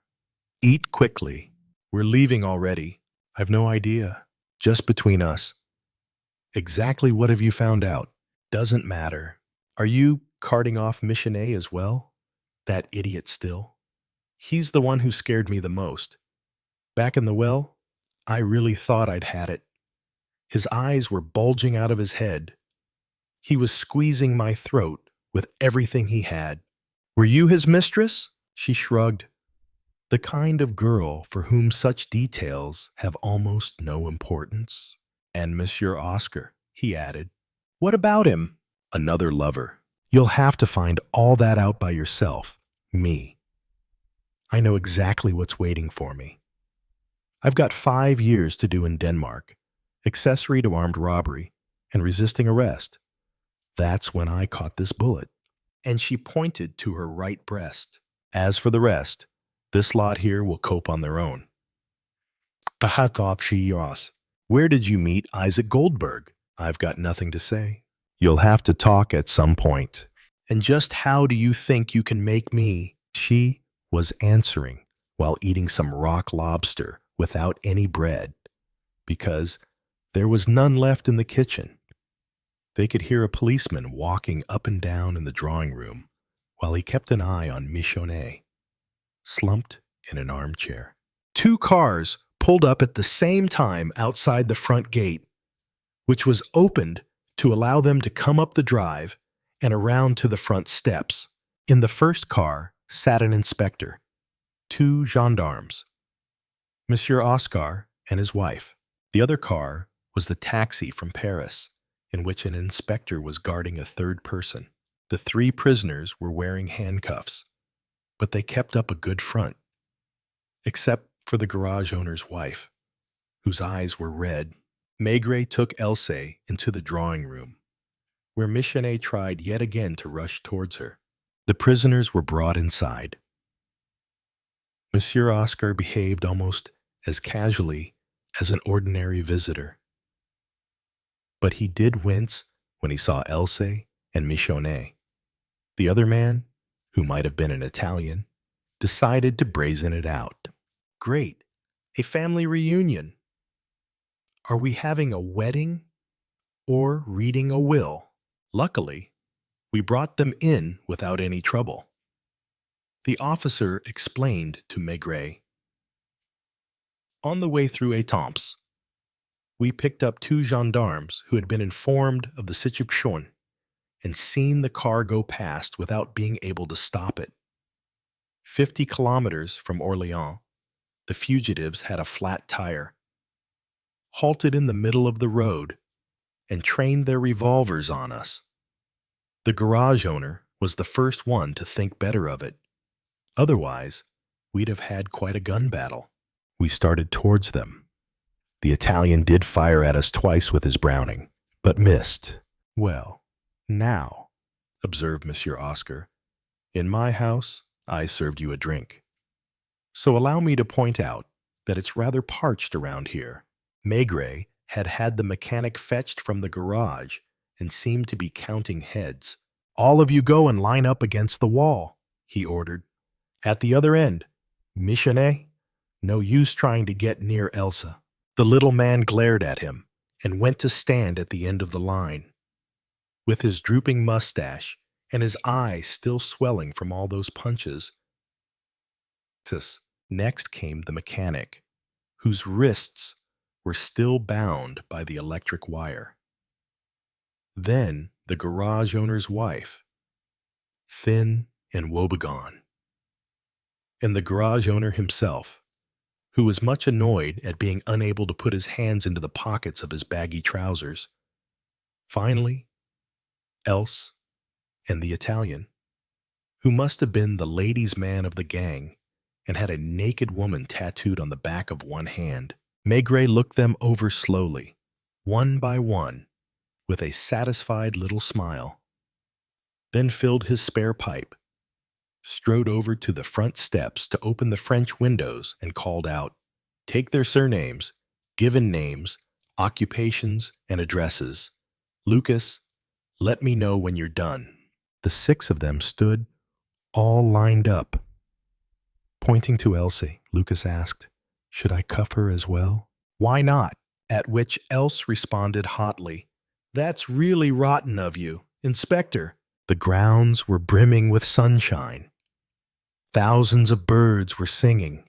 On the horizon, the weathercock of a little village church steeple was glistening as if it were solid gold. Chapter 10. When Maigret returned to the drawing room, where the wide-open French windows were welcoming the spring air, Lucas was wrapping up his interrogation in an atmosphere not unlike that of a barrack room. The prisoners were still lined up against a wall, albeit in a less orderly fashion, and at least 3 of them were acting distinctly unimpressed by their police captors, the garage owner, his mechanic Jojo, and the Italian Guido Ferrari. Monsieur Oscar was dictating to Lucas, occupation garage proprietor and mechanic, add-on former professional boxer, licensed in 1920, middleweight champion of Paris in 1922.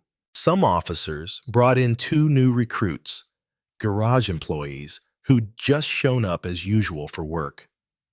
They were placed in the lineup with the others. One of them, who had the mug of a gorilla, simply drawled, "That's it, we're busted." They were all talking at once, like children when their teacher is out of the room. They nudged one another with their elbows and cracked jokes. Only Michenet still presented a sorry sight, hunched over and glowering at the floor. As for Elsie, she watched Maigret almost as if he were her accomplice. Hadn't they understood each other remarkably well? Whenever Monsieur Oscar made a bad pun, she smiled discreetly at the inspector. As far as she was concerned, she was a cut above all this. "Let's have some silence now," thundered Maigret. But at that same moment, a small sedan drew up at the front steps. The driver was well-dressed and carried a leather instrument case under his arm with an air of importance. He came briskly up the steps, only to stare in astonishment at the row of suspects that suddenly confronted him. "The patient. Would you take care of this, Lucas?" It was an eminent surgeon from Paris, called in to attend to Carl Anderson. He went off with a worried look while the sergeant led the way. Did you catch the look on that doc's kisser? Only Elsie had frowned, and her eyes had gone a little less blue. "I called for silence," said Maigret clearly. "Save the wisecracks for later. What you seem to be forgetting is that at least one of you looks likely to pay for this with his head." And he looked slowly up and down the line. His speech had produced the desired effect. The sun was the same. There was spring in the air. The birds kept on chirping in the trees, and the shade from the foliage still trembled on the gravel path. In the drawing room, though, one felt that mouths had gone drier, that cheekiness was draining away. Still, Michenet was the only one who moaned, and so unwittingly that he was himself the most surprised of all, and turned his head aside, embarrassed. "I can see you've understood," continued Maigret, beginning to pace the room with his hands behind his back.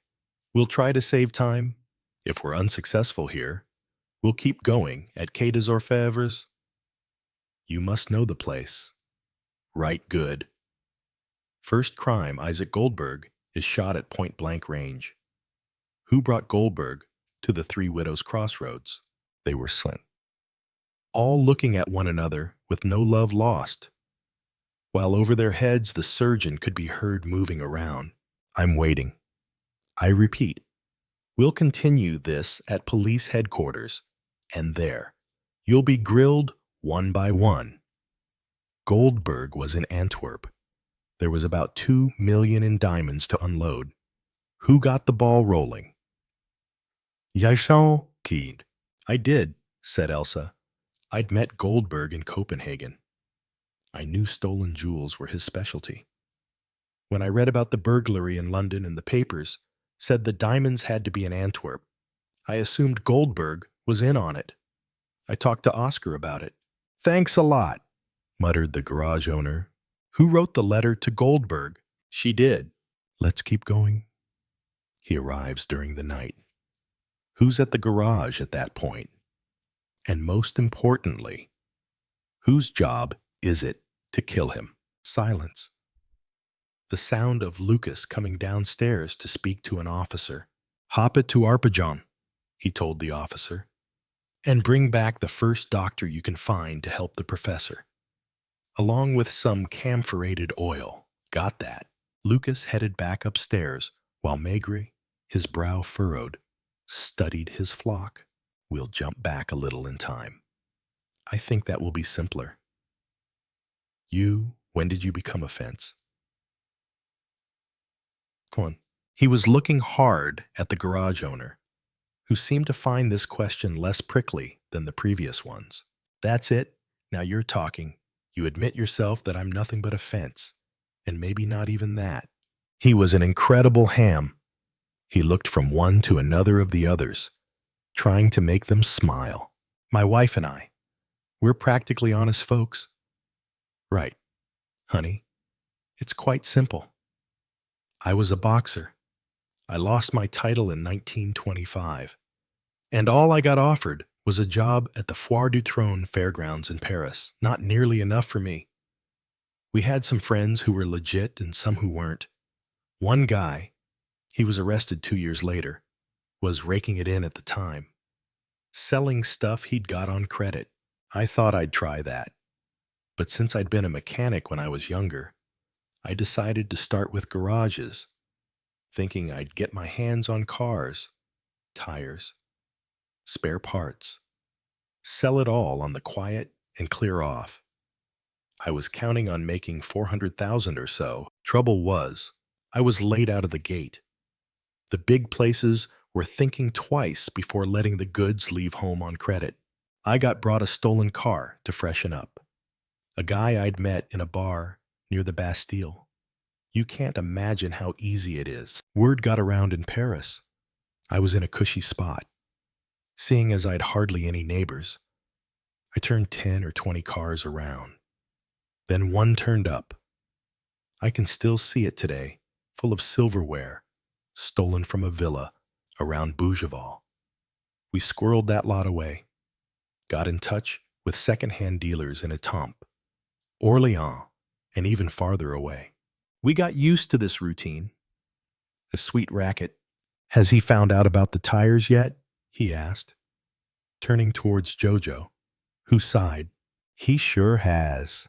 You know how wacky you look. With your electric wire, add a plug, and you'd be a blinking lamp. Maigret cut him off. Isaac Goldberg arrived in his own car, a Minerva.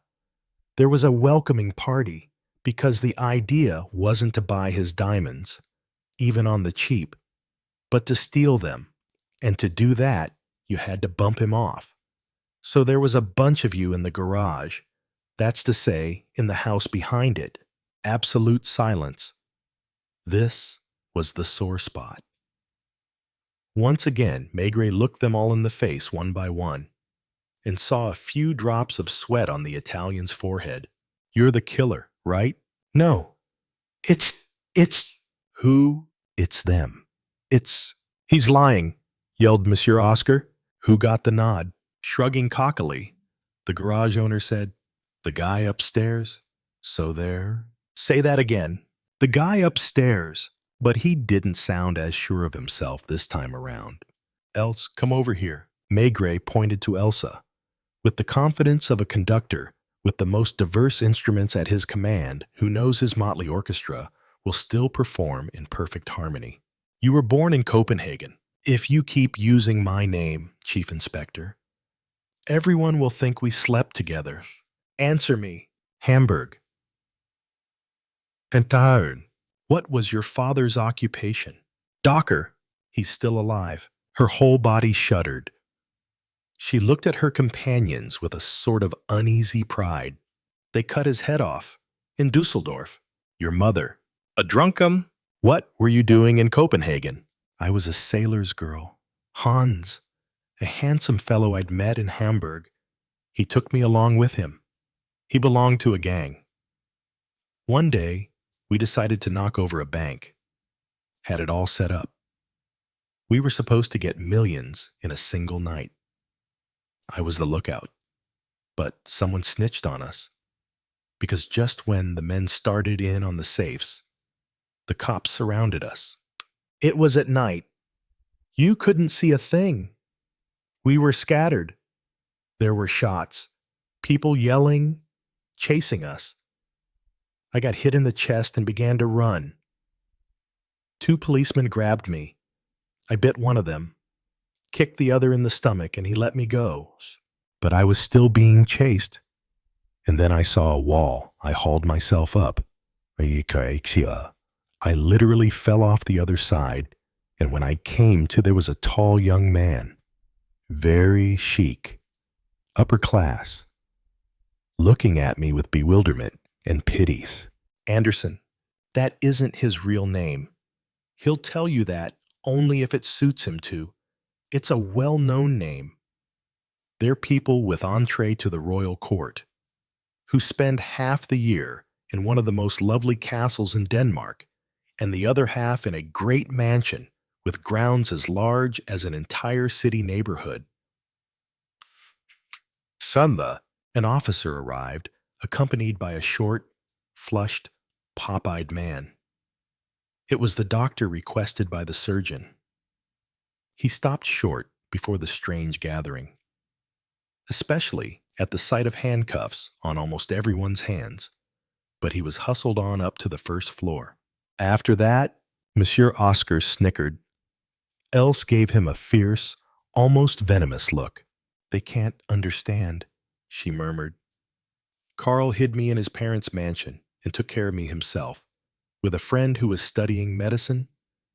He had already lost an eye in that plane crash. He wore a black monocle. I think he considered himself permanently disfigured. He was convinced that no woman could love him, that whenever he had to remove his black eyeglass, revealing his sewn-up eyelid and fake eye, he would become repulsive. Did he love you? It wasn't exactly that. I didn't understand at first. And they, she added, pointing to her accomplices, will never understand. It was a Protestant family. Carl's first impulse was to save a soul. As he put it, he made long speeches, read me chapters from the Bible.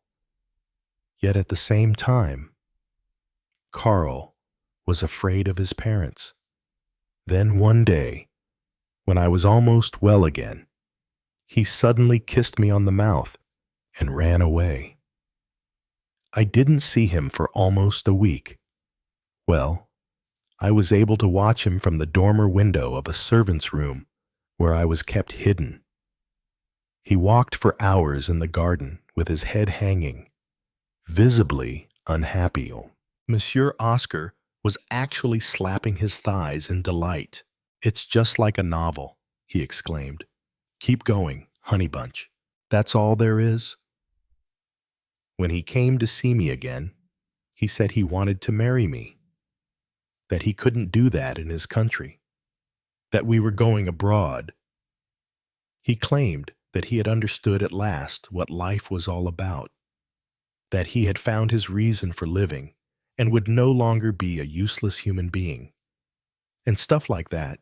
Her voice was becoming more common again. We got married in Holland under the name of Anderson. I was enjoying myself. I think I even fell for his fairy tale, too. He would tell me the most amazing things. He made me dress like this, like that, learn table manners, ditch my accent. He had me read books. We used to visit museums. How about that? My angel. Monsieur Oscar exclaimed to his wife.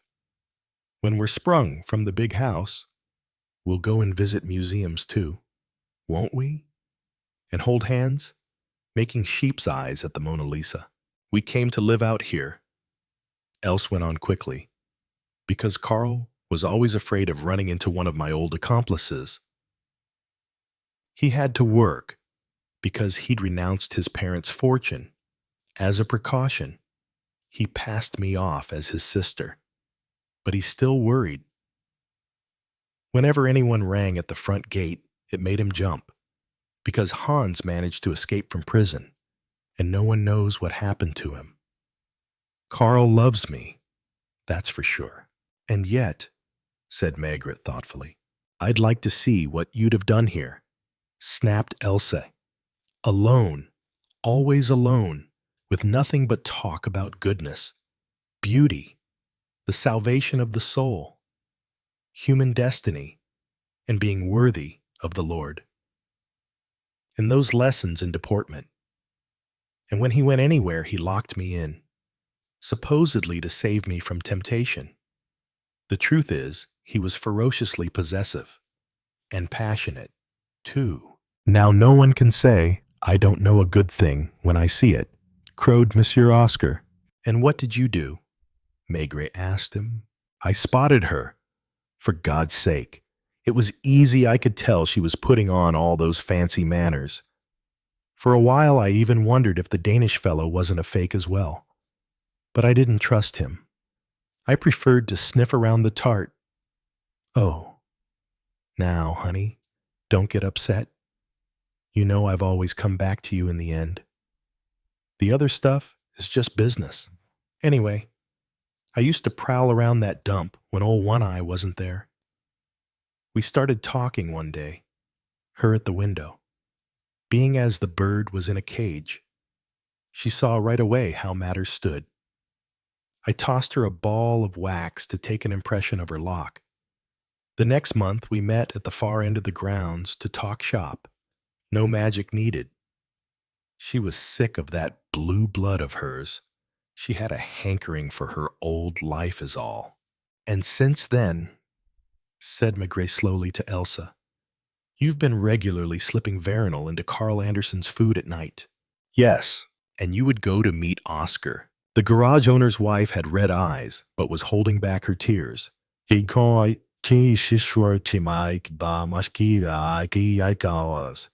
deceived me, Chief Inspector. At first, my husband told me she was just a pal, that rescuing her from that hole was really a good deed. Then he used to take us both for evenings out in Paris. We'd have wild times with our friends.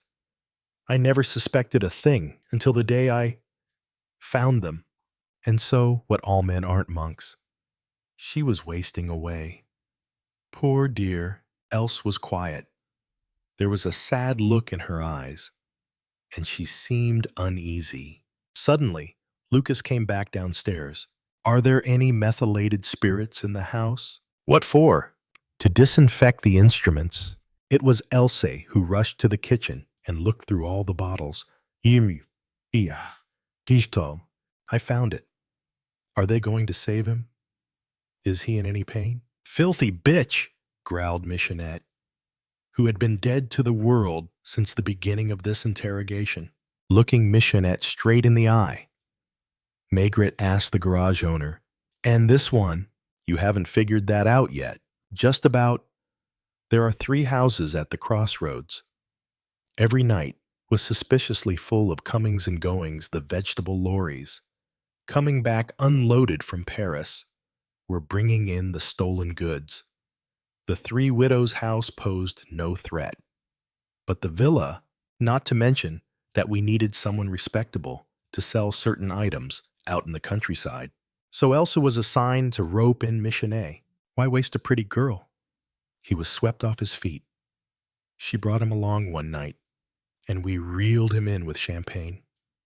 Another time, we took him to Paris for one of our best blowouts, while his wife thought he was off on a tour of inspection.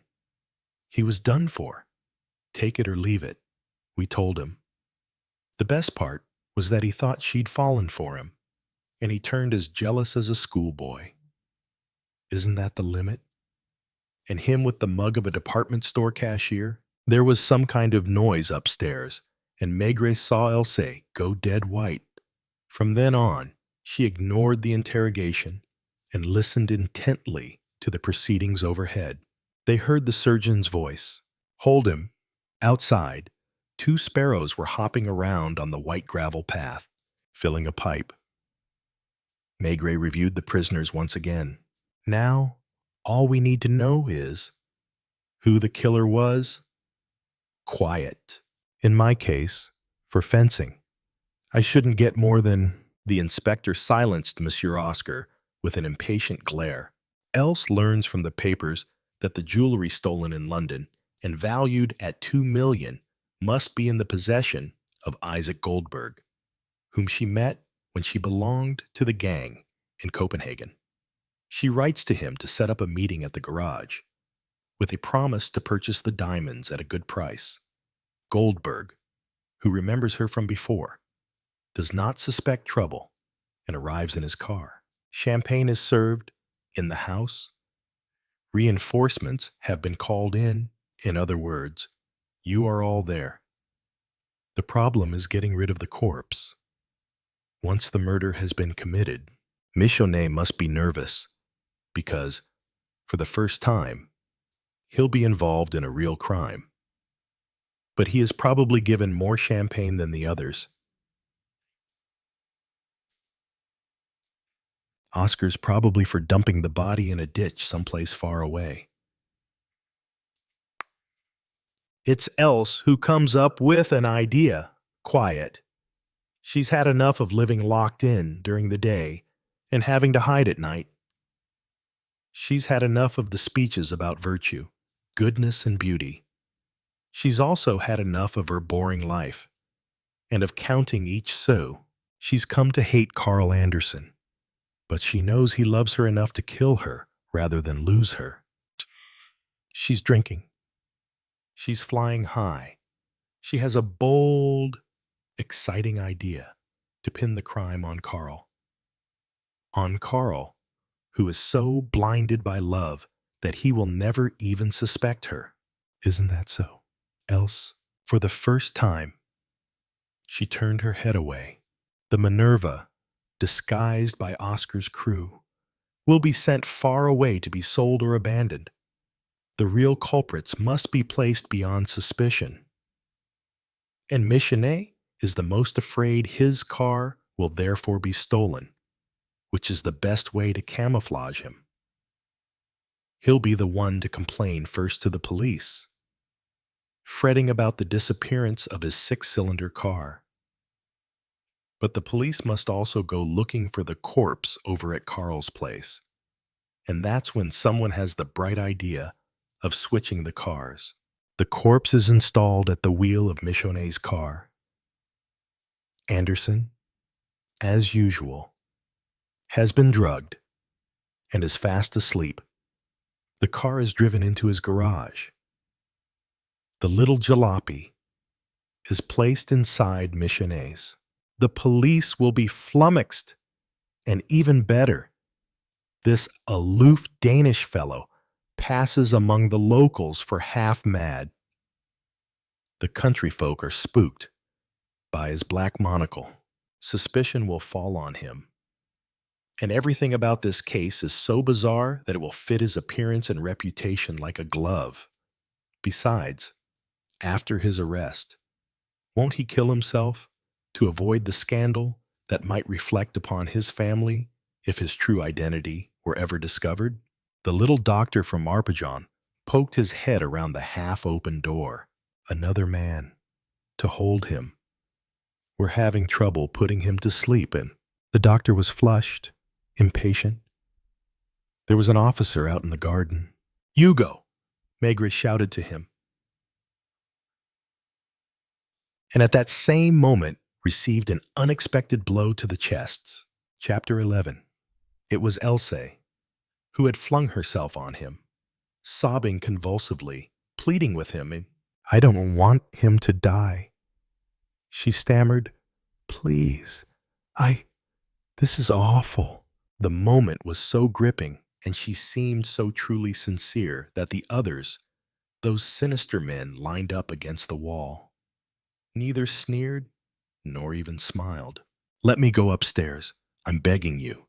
You can't understand it. But Maigret pushed her aside.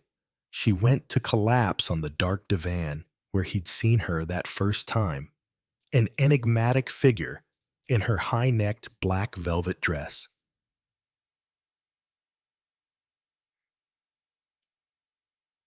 I'm nearly done.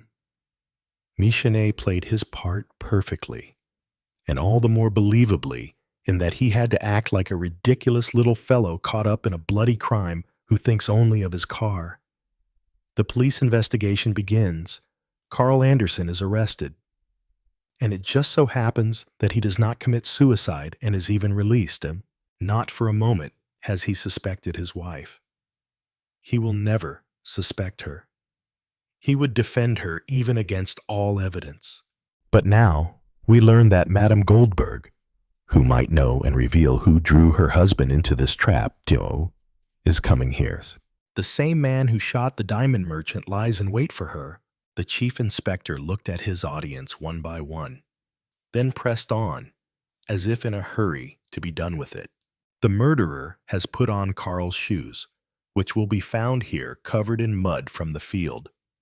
That's overdoing things, but Carl must be found guilty, or else the real murderers will soon be unmasked. Now, panic sets in. Anderson has to go to Paris because he needs money.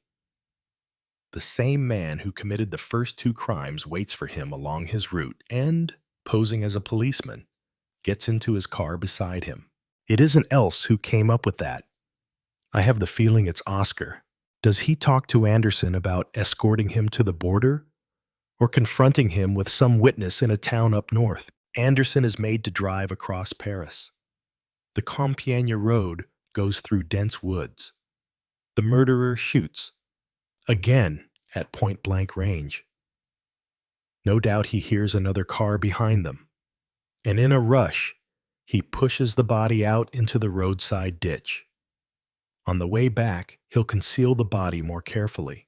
The immediate concern is to divert all suspicion. That's been done. Anderson's car is abandoned a few hundred meters from the Belgian border. The police naturally conclude that he fled the country, so he is guilty. The murderer returns with another car. The victim is no longer in the ditch, and there are tracks suggesting that he isn't dead. The man assigned to this murder telephones Monsieur Oscar from Paris. He refuses to come anywhere near this area again. It's too full of cops. Carl's devotion to his wife is now common knowledge. If he's alive, he'll come back.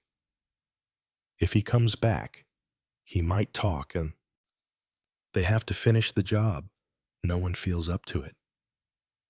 Monsieur Oscar doesn't like to get his hands dirty. Isn't this the moment to use up Michenet? The man who has sacrificed everything to his love for Elze and can be set up to take the last fall. The plan is carefully crafted.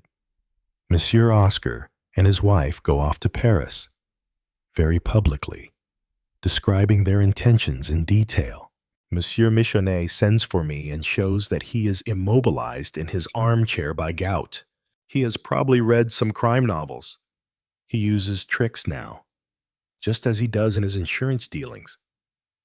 I've hardly left the house when a broomstick and ball of rags have replaced him in the chair. And this stage setting works. From outside, the illusion is flawless. And Madame Michenet, terrorized, agrees to play along by pretending, behind the shade, to take care of the invalid. She knows there is a woman involved, and she is jealous, too, but she wants to save her husband in spite of everything, because she still hopes he'll come back to her. She's not mistaken. Michenet has sensed that he's been played for a fool. He no longer knows if he loves or hates Elsa, but he does know that he wants her dead. He knows the house, the grounds, all the ways in or out. Perhaps he knows that Else usually drinks some beer in the evening. He leaves a poisoned bottle open in the kitchen. He lies in wait outdoors for Carl's return. He fires at him. He is near collapse. There are policemen everywhere. He winds up hiding in the well, which dried up long ago. All that was only a few hours ago. And meanwhile, Madame Michenet has had to play her part. Follow certain instructions. If something fishy happens around the garage, she must telephone the Chope Saint Martin in Paris. Well, I turn up. She sees me go inside the garage. I fire off some shots, and she turns off the light, warning the drivers in the gang not to stop. The telephone call works. Monsieur Oscar, his wife, and Guido, who goes along with them, jump into a car with their revolvers and drive by here at top speed, trying to shoot me dead, since I might well be the only person who knows something. They take the road to Étampes and Orléans. Why? When they could flee via another route, in a different direction, because along that road travels a lorry carrying a spare tire collected from the mechanic. And that tire contains the diamonds. They must catch up with the lorry, and only then, their pockets full, make for the border. So far, so good. Be quiet. I'm not asking you anything. Michenet is down as well. Else, who knows the grounds, suspects that he's hiding there. She knows he's the one who tried to poison her. She harbors no illusions about the fellow. Arrested, he will spill everything. So she decides to get rid of him. Did she accidentally fall in? In any case, she ends up in the well with him, holding a revolver, but he grabs her throat with one hand and gets the other around the wrist of her gun hand. They struggle in the darkness. A shot is fired. Else cries out in spite of herself, because she's afraid of dying. He struck a safety match to relight his pipe. What do you say to that, Monsieur Oscar? I'll defend myself, he said glumly. I'm not saying anything, except that I'm just a fence. He's lying, yelped his neighbor. Guido Ferrari. Ah, you. I was waiting for you, pal, because you're the shooter. All 3 times. First you shot Goldberg, then his wife, and finally, in the car, Carl Anderson. Oh, yes, you're a hired gun if ever I saw one. Not true. Calm down. It's not true. Not true. I don't want... You're fighting for your life. But Carl Anderson will soon identify you, and the others will abandon you. They're not looking at anything but jail time. Then Guido drew himself up, pointed at the garage owner, and exclaimed viciously, He's the one who gave the orders.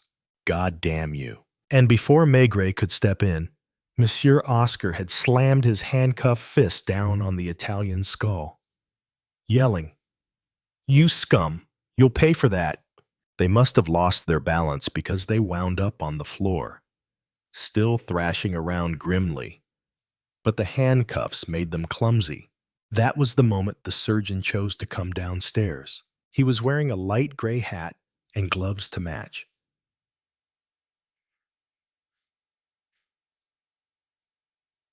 I beg your pardon. I was told that the chief inspector was here. That's me. It's about the wounded man. I believe he'll pull through. But he must have absolute quiet. I suggested my clinic, but it would seem that it's not possible. In half an hour, at the most, he will be coming to, and I would recommend a shriek. The Italian was biting the nose of the garage owner, whose wife rushed to Maigret.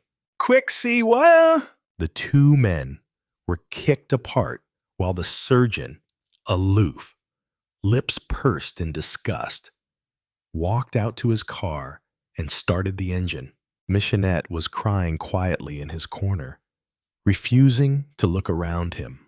Grandjean arrived, The police vans here, the culprits, were bundled outside, one after the other. Gone were the sneers and any effort at bravado. At the back of the van, there was almost a fresh scuffle between the Italian and the man next to him, a mechanic from the garage. "Thieves, thugs," shouted the Italian, crazed with fear. "I never even got the money you promised me." Else was the last to go. At the moment when, reluctantly, she was about to step through the French windows onto the sunlit steps, Maigret stopped her with a single word. "Well," she turned towards him, then looked up at the ceiling, towards the room where Carl was lying. It was impossible to say whether she would start crying again or muttering curses. A rather long silence. Maigret was looking her in the eye. In the end, "No, I don't want to say anything bad about him." "Say it."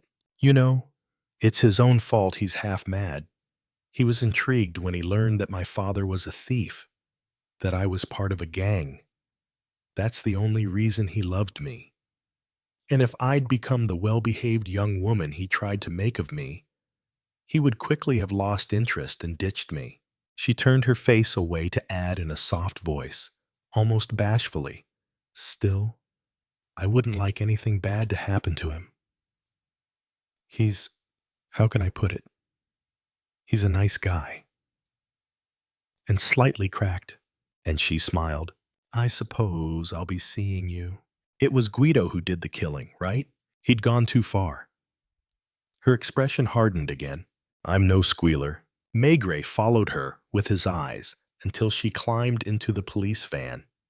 He saw her look back at the Three Widows' house, shrug and toss a joke at the gendarme hustling her along. "We could call this the case of the three mistakes," he told Lucas, who was standing at his side. "Whose mistakes?" "Elsa's.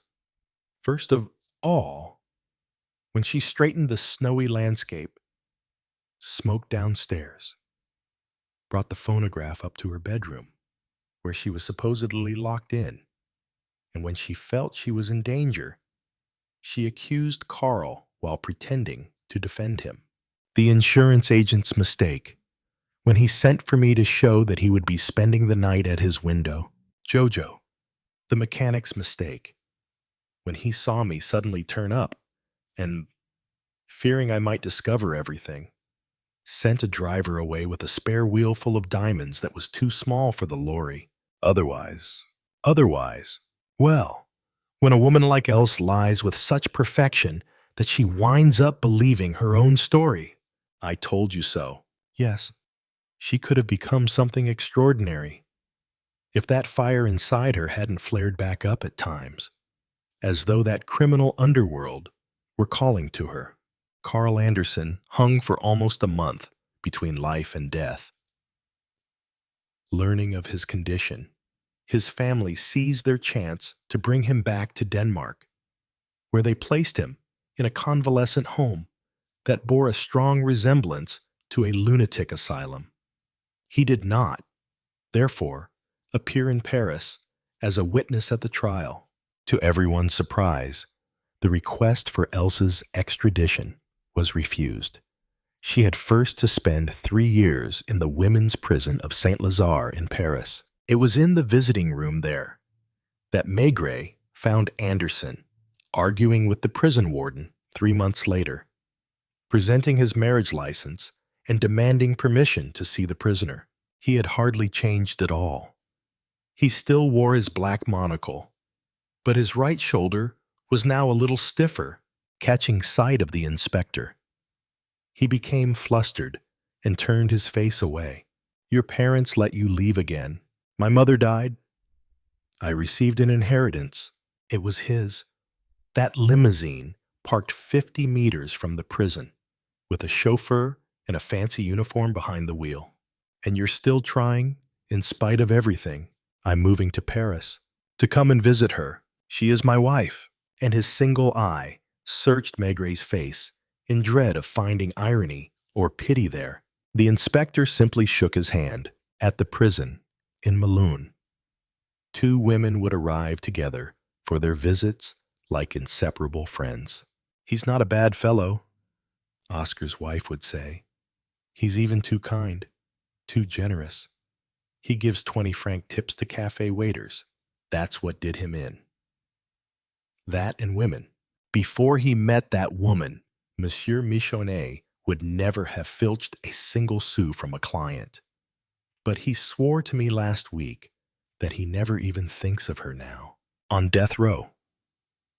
Guido Ferrari spent his time waiting for his lawyer to arrive, bearing his pardon. But one morning, 5 men appeared instead to carry him away. Struggling and screaming, he refused the cigarette and the glass of rum, then spat at the chaplain, the girl with the cow. When Detective Chief Inspector Maigret arrived in Delfzijl one afternoon in May, he had only the sketchiest notions about the case taking him to this small town located in the northernmost corner of Holland. A certain Jean Duclos, professor at the University of Nancy in eastern France, was on a lecture tour of the northern countries. At Delfzijl, he was the guest of a teacher at the Naval College, Conrad Popinga.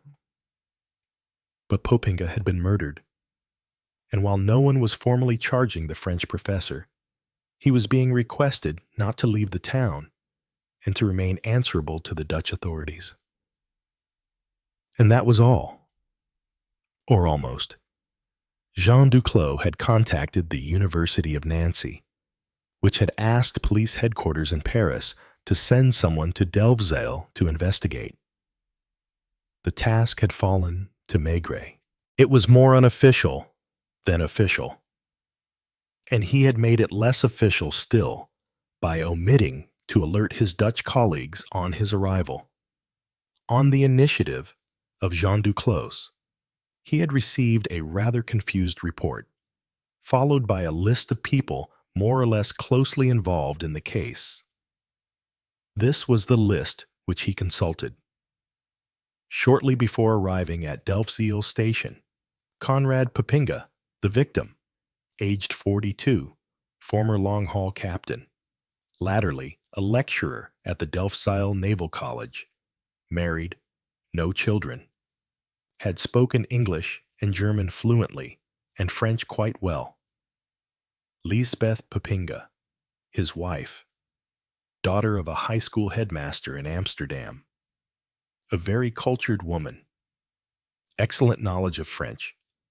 Annie van Elst, Lisbeth Popinga's younger sister, visiting Delfzijl for a few weeks. Recently completed her doctorate in law, age 25. Understands French a little, but speaks it badly. The Winans family, they live in the villa next door to the Popingas. Carl Winans teaches mathematics at the Naval College. Wife and 2 children. No knowledge of French. Beeche Lewins, aged 18. Daughter of a farmer specializing in breeding pedigree cattle for export. Has stayed twice in Paris. Speaks perfect French. Not very eloquent. Names that suggested nothing, at least to Maigret as he arrived from Paris. After spending a night and a half the following day on the train, Delfzijl disconcerted him as soon as he reached it. At first light, he had traveled through the traditional Holland of tulips, and then through Amsterdam, which he already knew. The Drenthe, a heath-covered wasteland crisscrossed with canals, its horizons, stretching 30 kilometers into the distance, had surprised him. Here was a landscape that had little in common with picture postcard Holland, and was 100 times more Nordic in character than he had imagined. Just a little town, 10 to 15 streets at most, paved with handsome red bricks, laid down as regularly as tiles on a kitchen floor. Low-rise houses, also built of brick, and copiously decorated with woodwork, in bright, cheerful colors. It looked like a toy town, all the more so since around this toy town ran a dike, encircling it completely. Some of the stretches of water within the dike could be closed off when the sea ran high, by means of heavy gates like those of a lock. Beyond lay the mouth of the Ems, the North Sea, a long strip of silver water, cargo vessels unloading under the cranes on a quayside, canals, and an infinity of sailing vessels the size of barges and just as heavy, but built to withstand ocean swells. The sun was shining. The station master wore a smart orange cap, with which he unaffectedly greeted the unknown traveler. Opposite the station, a cafe. Maigret went inside and hardly dared sit down. Not only was it as highly polished as a bourgeois dining room, it had the same intimate feeling.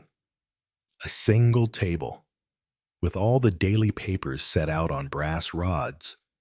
The proprietor, who was drinking beer with two customers, stood up to welcome the newcomer. "Do you speak French?" Maigret asked. A negative gesture, slight embarrassment. "Can you give me a beer? Beer?" Once he was seated, he took the slip of paper from his pocket. The last name on the list was the one that his eyes lighted on. He showed it, pronouncing the name 2 or 3 times. Lewins. The three men began conferring together. Then one of them, a big fellow wearing a sailor's cap, got up and beckoned to Maigret to follow him, since the inspector had no Dutch currency yet, and offered to pay with a 100-franc note. He was told repeatedly, "Morgen, morgen," tomorrow would do. He could just come back. It was homely. There was something very simple, naive even, about it. Without a word, his guide led Maigret through the streets of the little town. On their left was a shed full of ancient anchors, rigging, chains, buoys, and compasses, spilling out onto the pavement.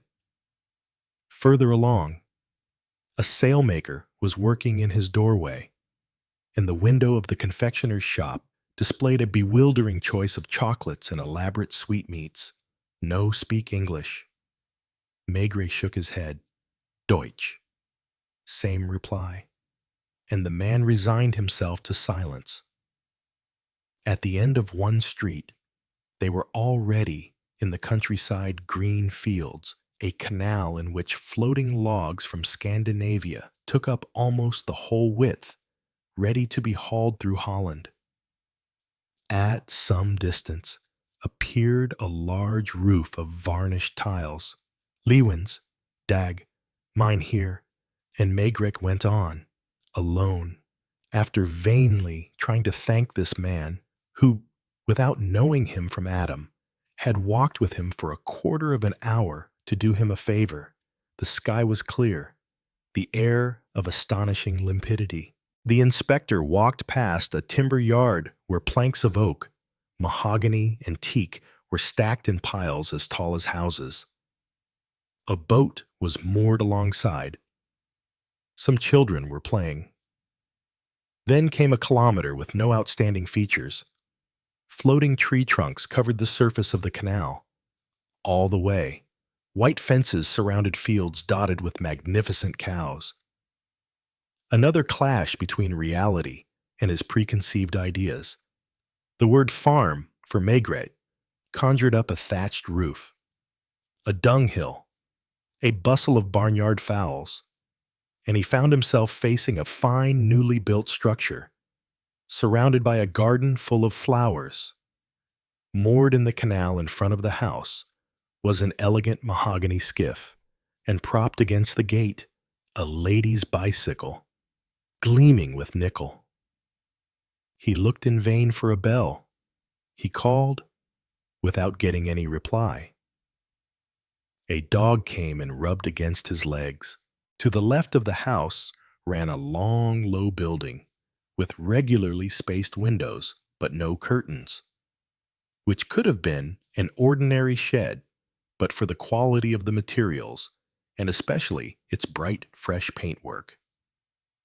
A sound of lowing came from that direction, and Maigret went on, round the flower beds, to find himself in front of a wide open door. The building was a cowshed, but a cowshed as immaculate as a dwelling.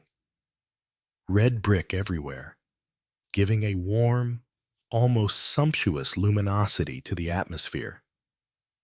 Runnels for water to run off. A mechanical system for distributing feed to the mangers. And a pulley behind each stall, whose purpose Maigret discovered only later to lift up the tails of the cows during milking, so that the milk wouldn't be contaminated. The interior was in semi-darkness.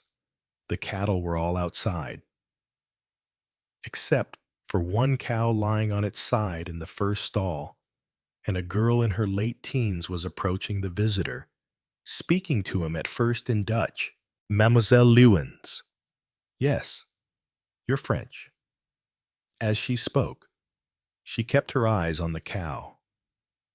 She had an ironic smile, which Maigret did not at first understand. Here again, his preconceived ideas were turning out to be wrong. Beecha Lewins was wearing black rubber boots, which gave her the look of a stable girl. Her green silk dress was almost entirely covered up by a white overall. A rosy face, too rosy perhaps, a healthy, happy smile, but one lacking any subtlety. Large china blue eyes, red gold hair. She had to search to find her first words in French, which she spoke with a strong accent, but she quickly reacquainted herself with the language. Did you want to speak to my father? To you? She almost pouted. Excuse me, please. My father has gone to Groningen. He won't be back until later. The two farmhands are on the canal, unloading coal. The maidservant is out shopping. And this cow has picked this moment to start calving. We weren't expecting it. And I'm all on my own. She was leaning against a winch, which she had prepared in case the birth needed assistance. She was smiling broadly. It was sunny outside. Her boots shone as if polished. She had plump pink hands, with well-kept nails. It's about Conrad Papinga But she gave a start. The cow had tried to stand up with a painful movement and had fallen back again. Look out. Can you give me a hand? She picked up the rubber gloves lying ready for duty. And that was how Maigret began his investigation, by helping bring a purebred Frisian calf into the world, in the company of a girl whose confident movements revealed her physical training. Half an hour later, with the newborn calf already nuzzling its mother's udder, Maigret was stooping alongside Beecha, soaping his hands up to the elbow under a brass tap. Is it the first time you've done anything like this? She asked with a smile. Yes, the first time? She was 18 years old when she took off her white overall. The silk dress molded her generous curves, which, perhaps because of the sunny day, looked extremely fetching. We can talk over a cup of tea. Come into the house. The maidservant was back. The parlor was austere and rather dark, but spoke of refined comfort. The small panes in the windows were of a scarcely perceptible rose tint, which Maigret had never before encountered. Shelves full of books, many works on cattle breeding and veterinary science. On the walls hung farming diplomas and gold medals won at international exhibitions. In the middle of all that, the latest publications by Claudel, André Gide, and Paul Valéry. Beecha's smile was flirtatious, Would you like to see my room? She was watching for his reaction. No bed, but a divan covered with a blue velvet spread, walls papered with dewy prints, some dark-stained bookshelves with more books, and a doll bought in Paris. Clad in a frou-frou dress, one might almost have called it a boudoir, and yet there was a rather solid, serious, and down-to-earth feel about it, like a room in Paris, don't you think? I'd like you to tell me what happened last week. Beach's face clouded, but not overmuch. Not enough to suggest that she was taking the events too tragically. Otherwise, would she have given him that beaming smile of pride as she showed him her room? Let's go and have our tea. And they sat down, facing each other, in front of a teapot covered with a sort of crinoline tea, cozy to keep it warm. Beecha had to search for the right words. She did more than that. She fetched a French dictionary, and sometimes broke off for quite a long time to find the exact word. A boat with a large gray sail was gliding along the canal, propelled by a pole for want of wind. It maneuvered its way through the tree trunks in midstream. You haven't been to the Papinga's house yet. I arrived an hour ago, and all I've had time to do is help you to deliver the calf. Yes, Conrad was so nice, a really lovely man. He went all over the world as second lieutenant, and then first. Is that what you say in French? Then, once he had his master's certificate, he got married, and because of his wife, he took a job at the Naval College. That wasn't so exciting. He used to have a little sailing boat, too. But Madame Papinga is afraid of the water. He had to sell it. He just had a rowing boat on the canal after that. You saw mine. Well, almost the same kind in the evenings. He tutored pupils. He worked very hard. What was he like? At first, she didn't understand the question. She ended up going to fetch a photograph of a strapping youngish man, with cropped hair, rosy cheeks, and light-colored eyes, who seemed to radiate bonhomie and good health. That's Conrad. You wouldn't think he was 40, would you? His wife is older, about 45. You haven't seen her, and very different. For instance, here everyone's Protestant, of course. I go to the Dutch Reformed Church, which has more modern views, but Lisbeth Papinga goes to the Reformed Church of the Netherlands, which is stricter, more, what's the word? Conservative. Yes, and she is the chairwoman of all the local charities. You don't like her. Oh, yes, but it's not the same. She's the daughter of a headmaster. You must understand. My father's just a farmer. But she's very nice, kind. What happened? There are lots of lectures here. It's just a small town. Population 5,000. But people like to keep up with ideas. And last Thursday, Professor Duclos was here, from Nancy. You've heard of him. She was amazed that Maigret didn't know of the professor, whom she had assumed to be a national celebrity in France. He's a top lawyer, a specialist on crime. And what's the right word? Psychology of crime. He was giving this talk on the responsibility of criminals. That's right. Is it? You must correct me if I make mistakes. Madame Papinga chairs the committee, and the lecturers always stay at her house. At 10 p.m., there was a small private party. Professor Duclos, Conrad Papinga, and his wife, Winans, and his wife and children, and me. It was at the Papingas, about a kilometer from here. It's on the Amsterdiep like this house. The Amsterdiep is the canal you can see. We had a glass of wine and some cakes. Conrad switched on the wireless. Oh, yes, I nearly forgot. Annie was there. Madame Papinga's sister. She's a lawyer, too. Conrad wanted people to dance. They rolled back the carpet. The Wienans family left early because of the children. The little one was crying. They lived next door to the Papingas, and at midnight, Annie was feeling sleepy.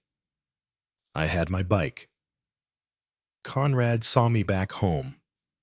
He took his bike, too. When I got back here, my father was waiting up for me, and it was only next day that we heard what had happened. All of Delfzijl was in an uproar. I don't think it was my fault. When Conrad got back home, he went to put his bike in the shed behind the house, and someone shot him with a revolver. He fell down, and in half an hour he was dead. Poor Conrad. With his mouth open, she wiped away a tear, which looked incongruous on that smooth cheek, as pink as a rosy ripe apple. And that's all. Yes, the police came from headquarters at Groningen to help the local gendarmes. They said the shot had been fired from inside the house. Apparently, the professor was seen right afterwards holding a revolver in his hand. And that was the gun that had been fired. Professor Jean Duclos.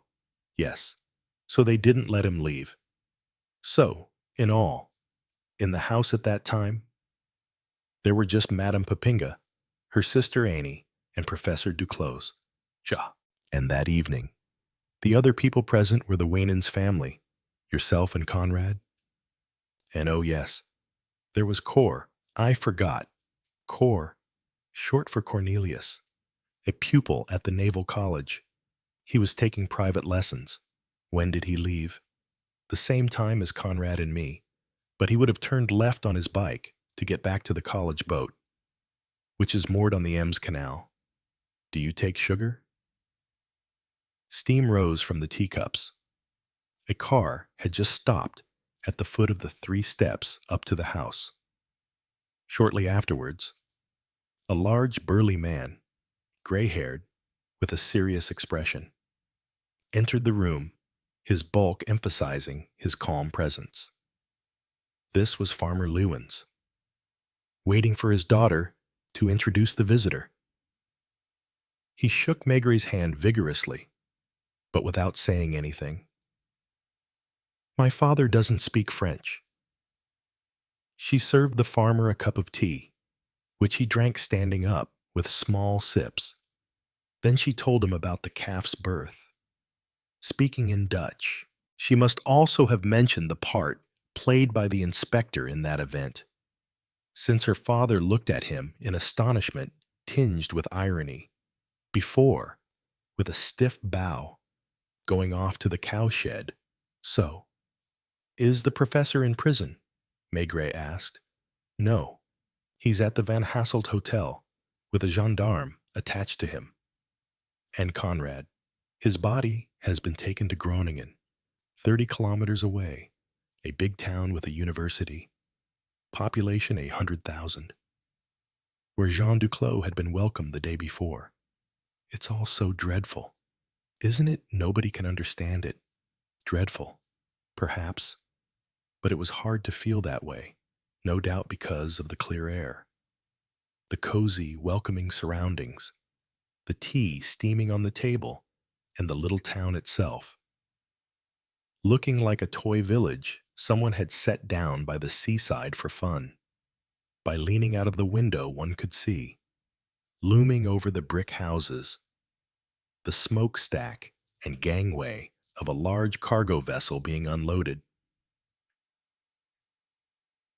and the boats floating down the Ems towards the sea. Did Conrad usually accompany you home? Every time I went to their house, he was a good friend. And Madame Papinga didn't mind. Maigret made the remark almost at random, since his gaze had fallen on the young woman's tempting bosom, and perhaps because the sight of it had brought some warmth to his own cheeks. Why would she? I don't know. Nighttime. The two of you. She laughed, showing healthy teeth. In Holland. It's always. Cor used to see me home too, and he wasn't in love with you. She didn't say yes or no. She chuckled, a little chuckle of satisfied coquettishness. Through the window, her father could be seen taking the calf out of the shed, carrying it like a baby and placing it on the grass in the field. In the sunlight, the creature wobbled on its slender legs, almost fell to its knees, then suddenly tried to gallop for a few meters before stopping still. And Conrad never kissed you. Another laugh, accompanied by a very slight blush. Yes, he did. And Cor. This time, she was more formal, looking away for a moment. Yes, he did too. But why do you ask? She looked at him oddly. Perhaps she was expecting Maigret to kiss her as well. Her father was calling from outside. She opened the window. He spoke to her in Dutch. When she turned back, it was to say, "Excuse me, please. I have to go to town to find the mayor about the calf's pedigree. It's very important. You're not going to Delfzijl, too." He went out with her. She took the handlebars of her nickel-plated bicycle and walked alongside him, swinging her hips, already those of a mature woman. It's so beautiful here. Isn't it, poor Conrad? He will never see it again. The swimming opens tomorrow. He used to come every day. Other years, he'd stay in the water for an hour. Maigret, as he walked, kept his eyes on the ground.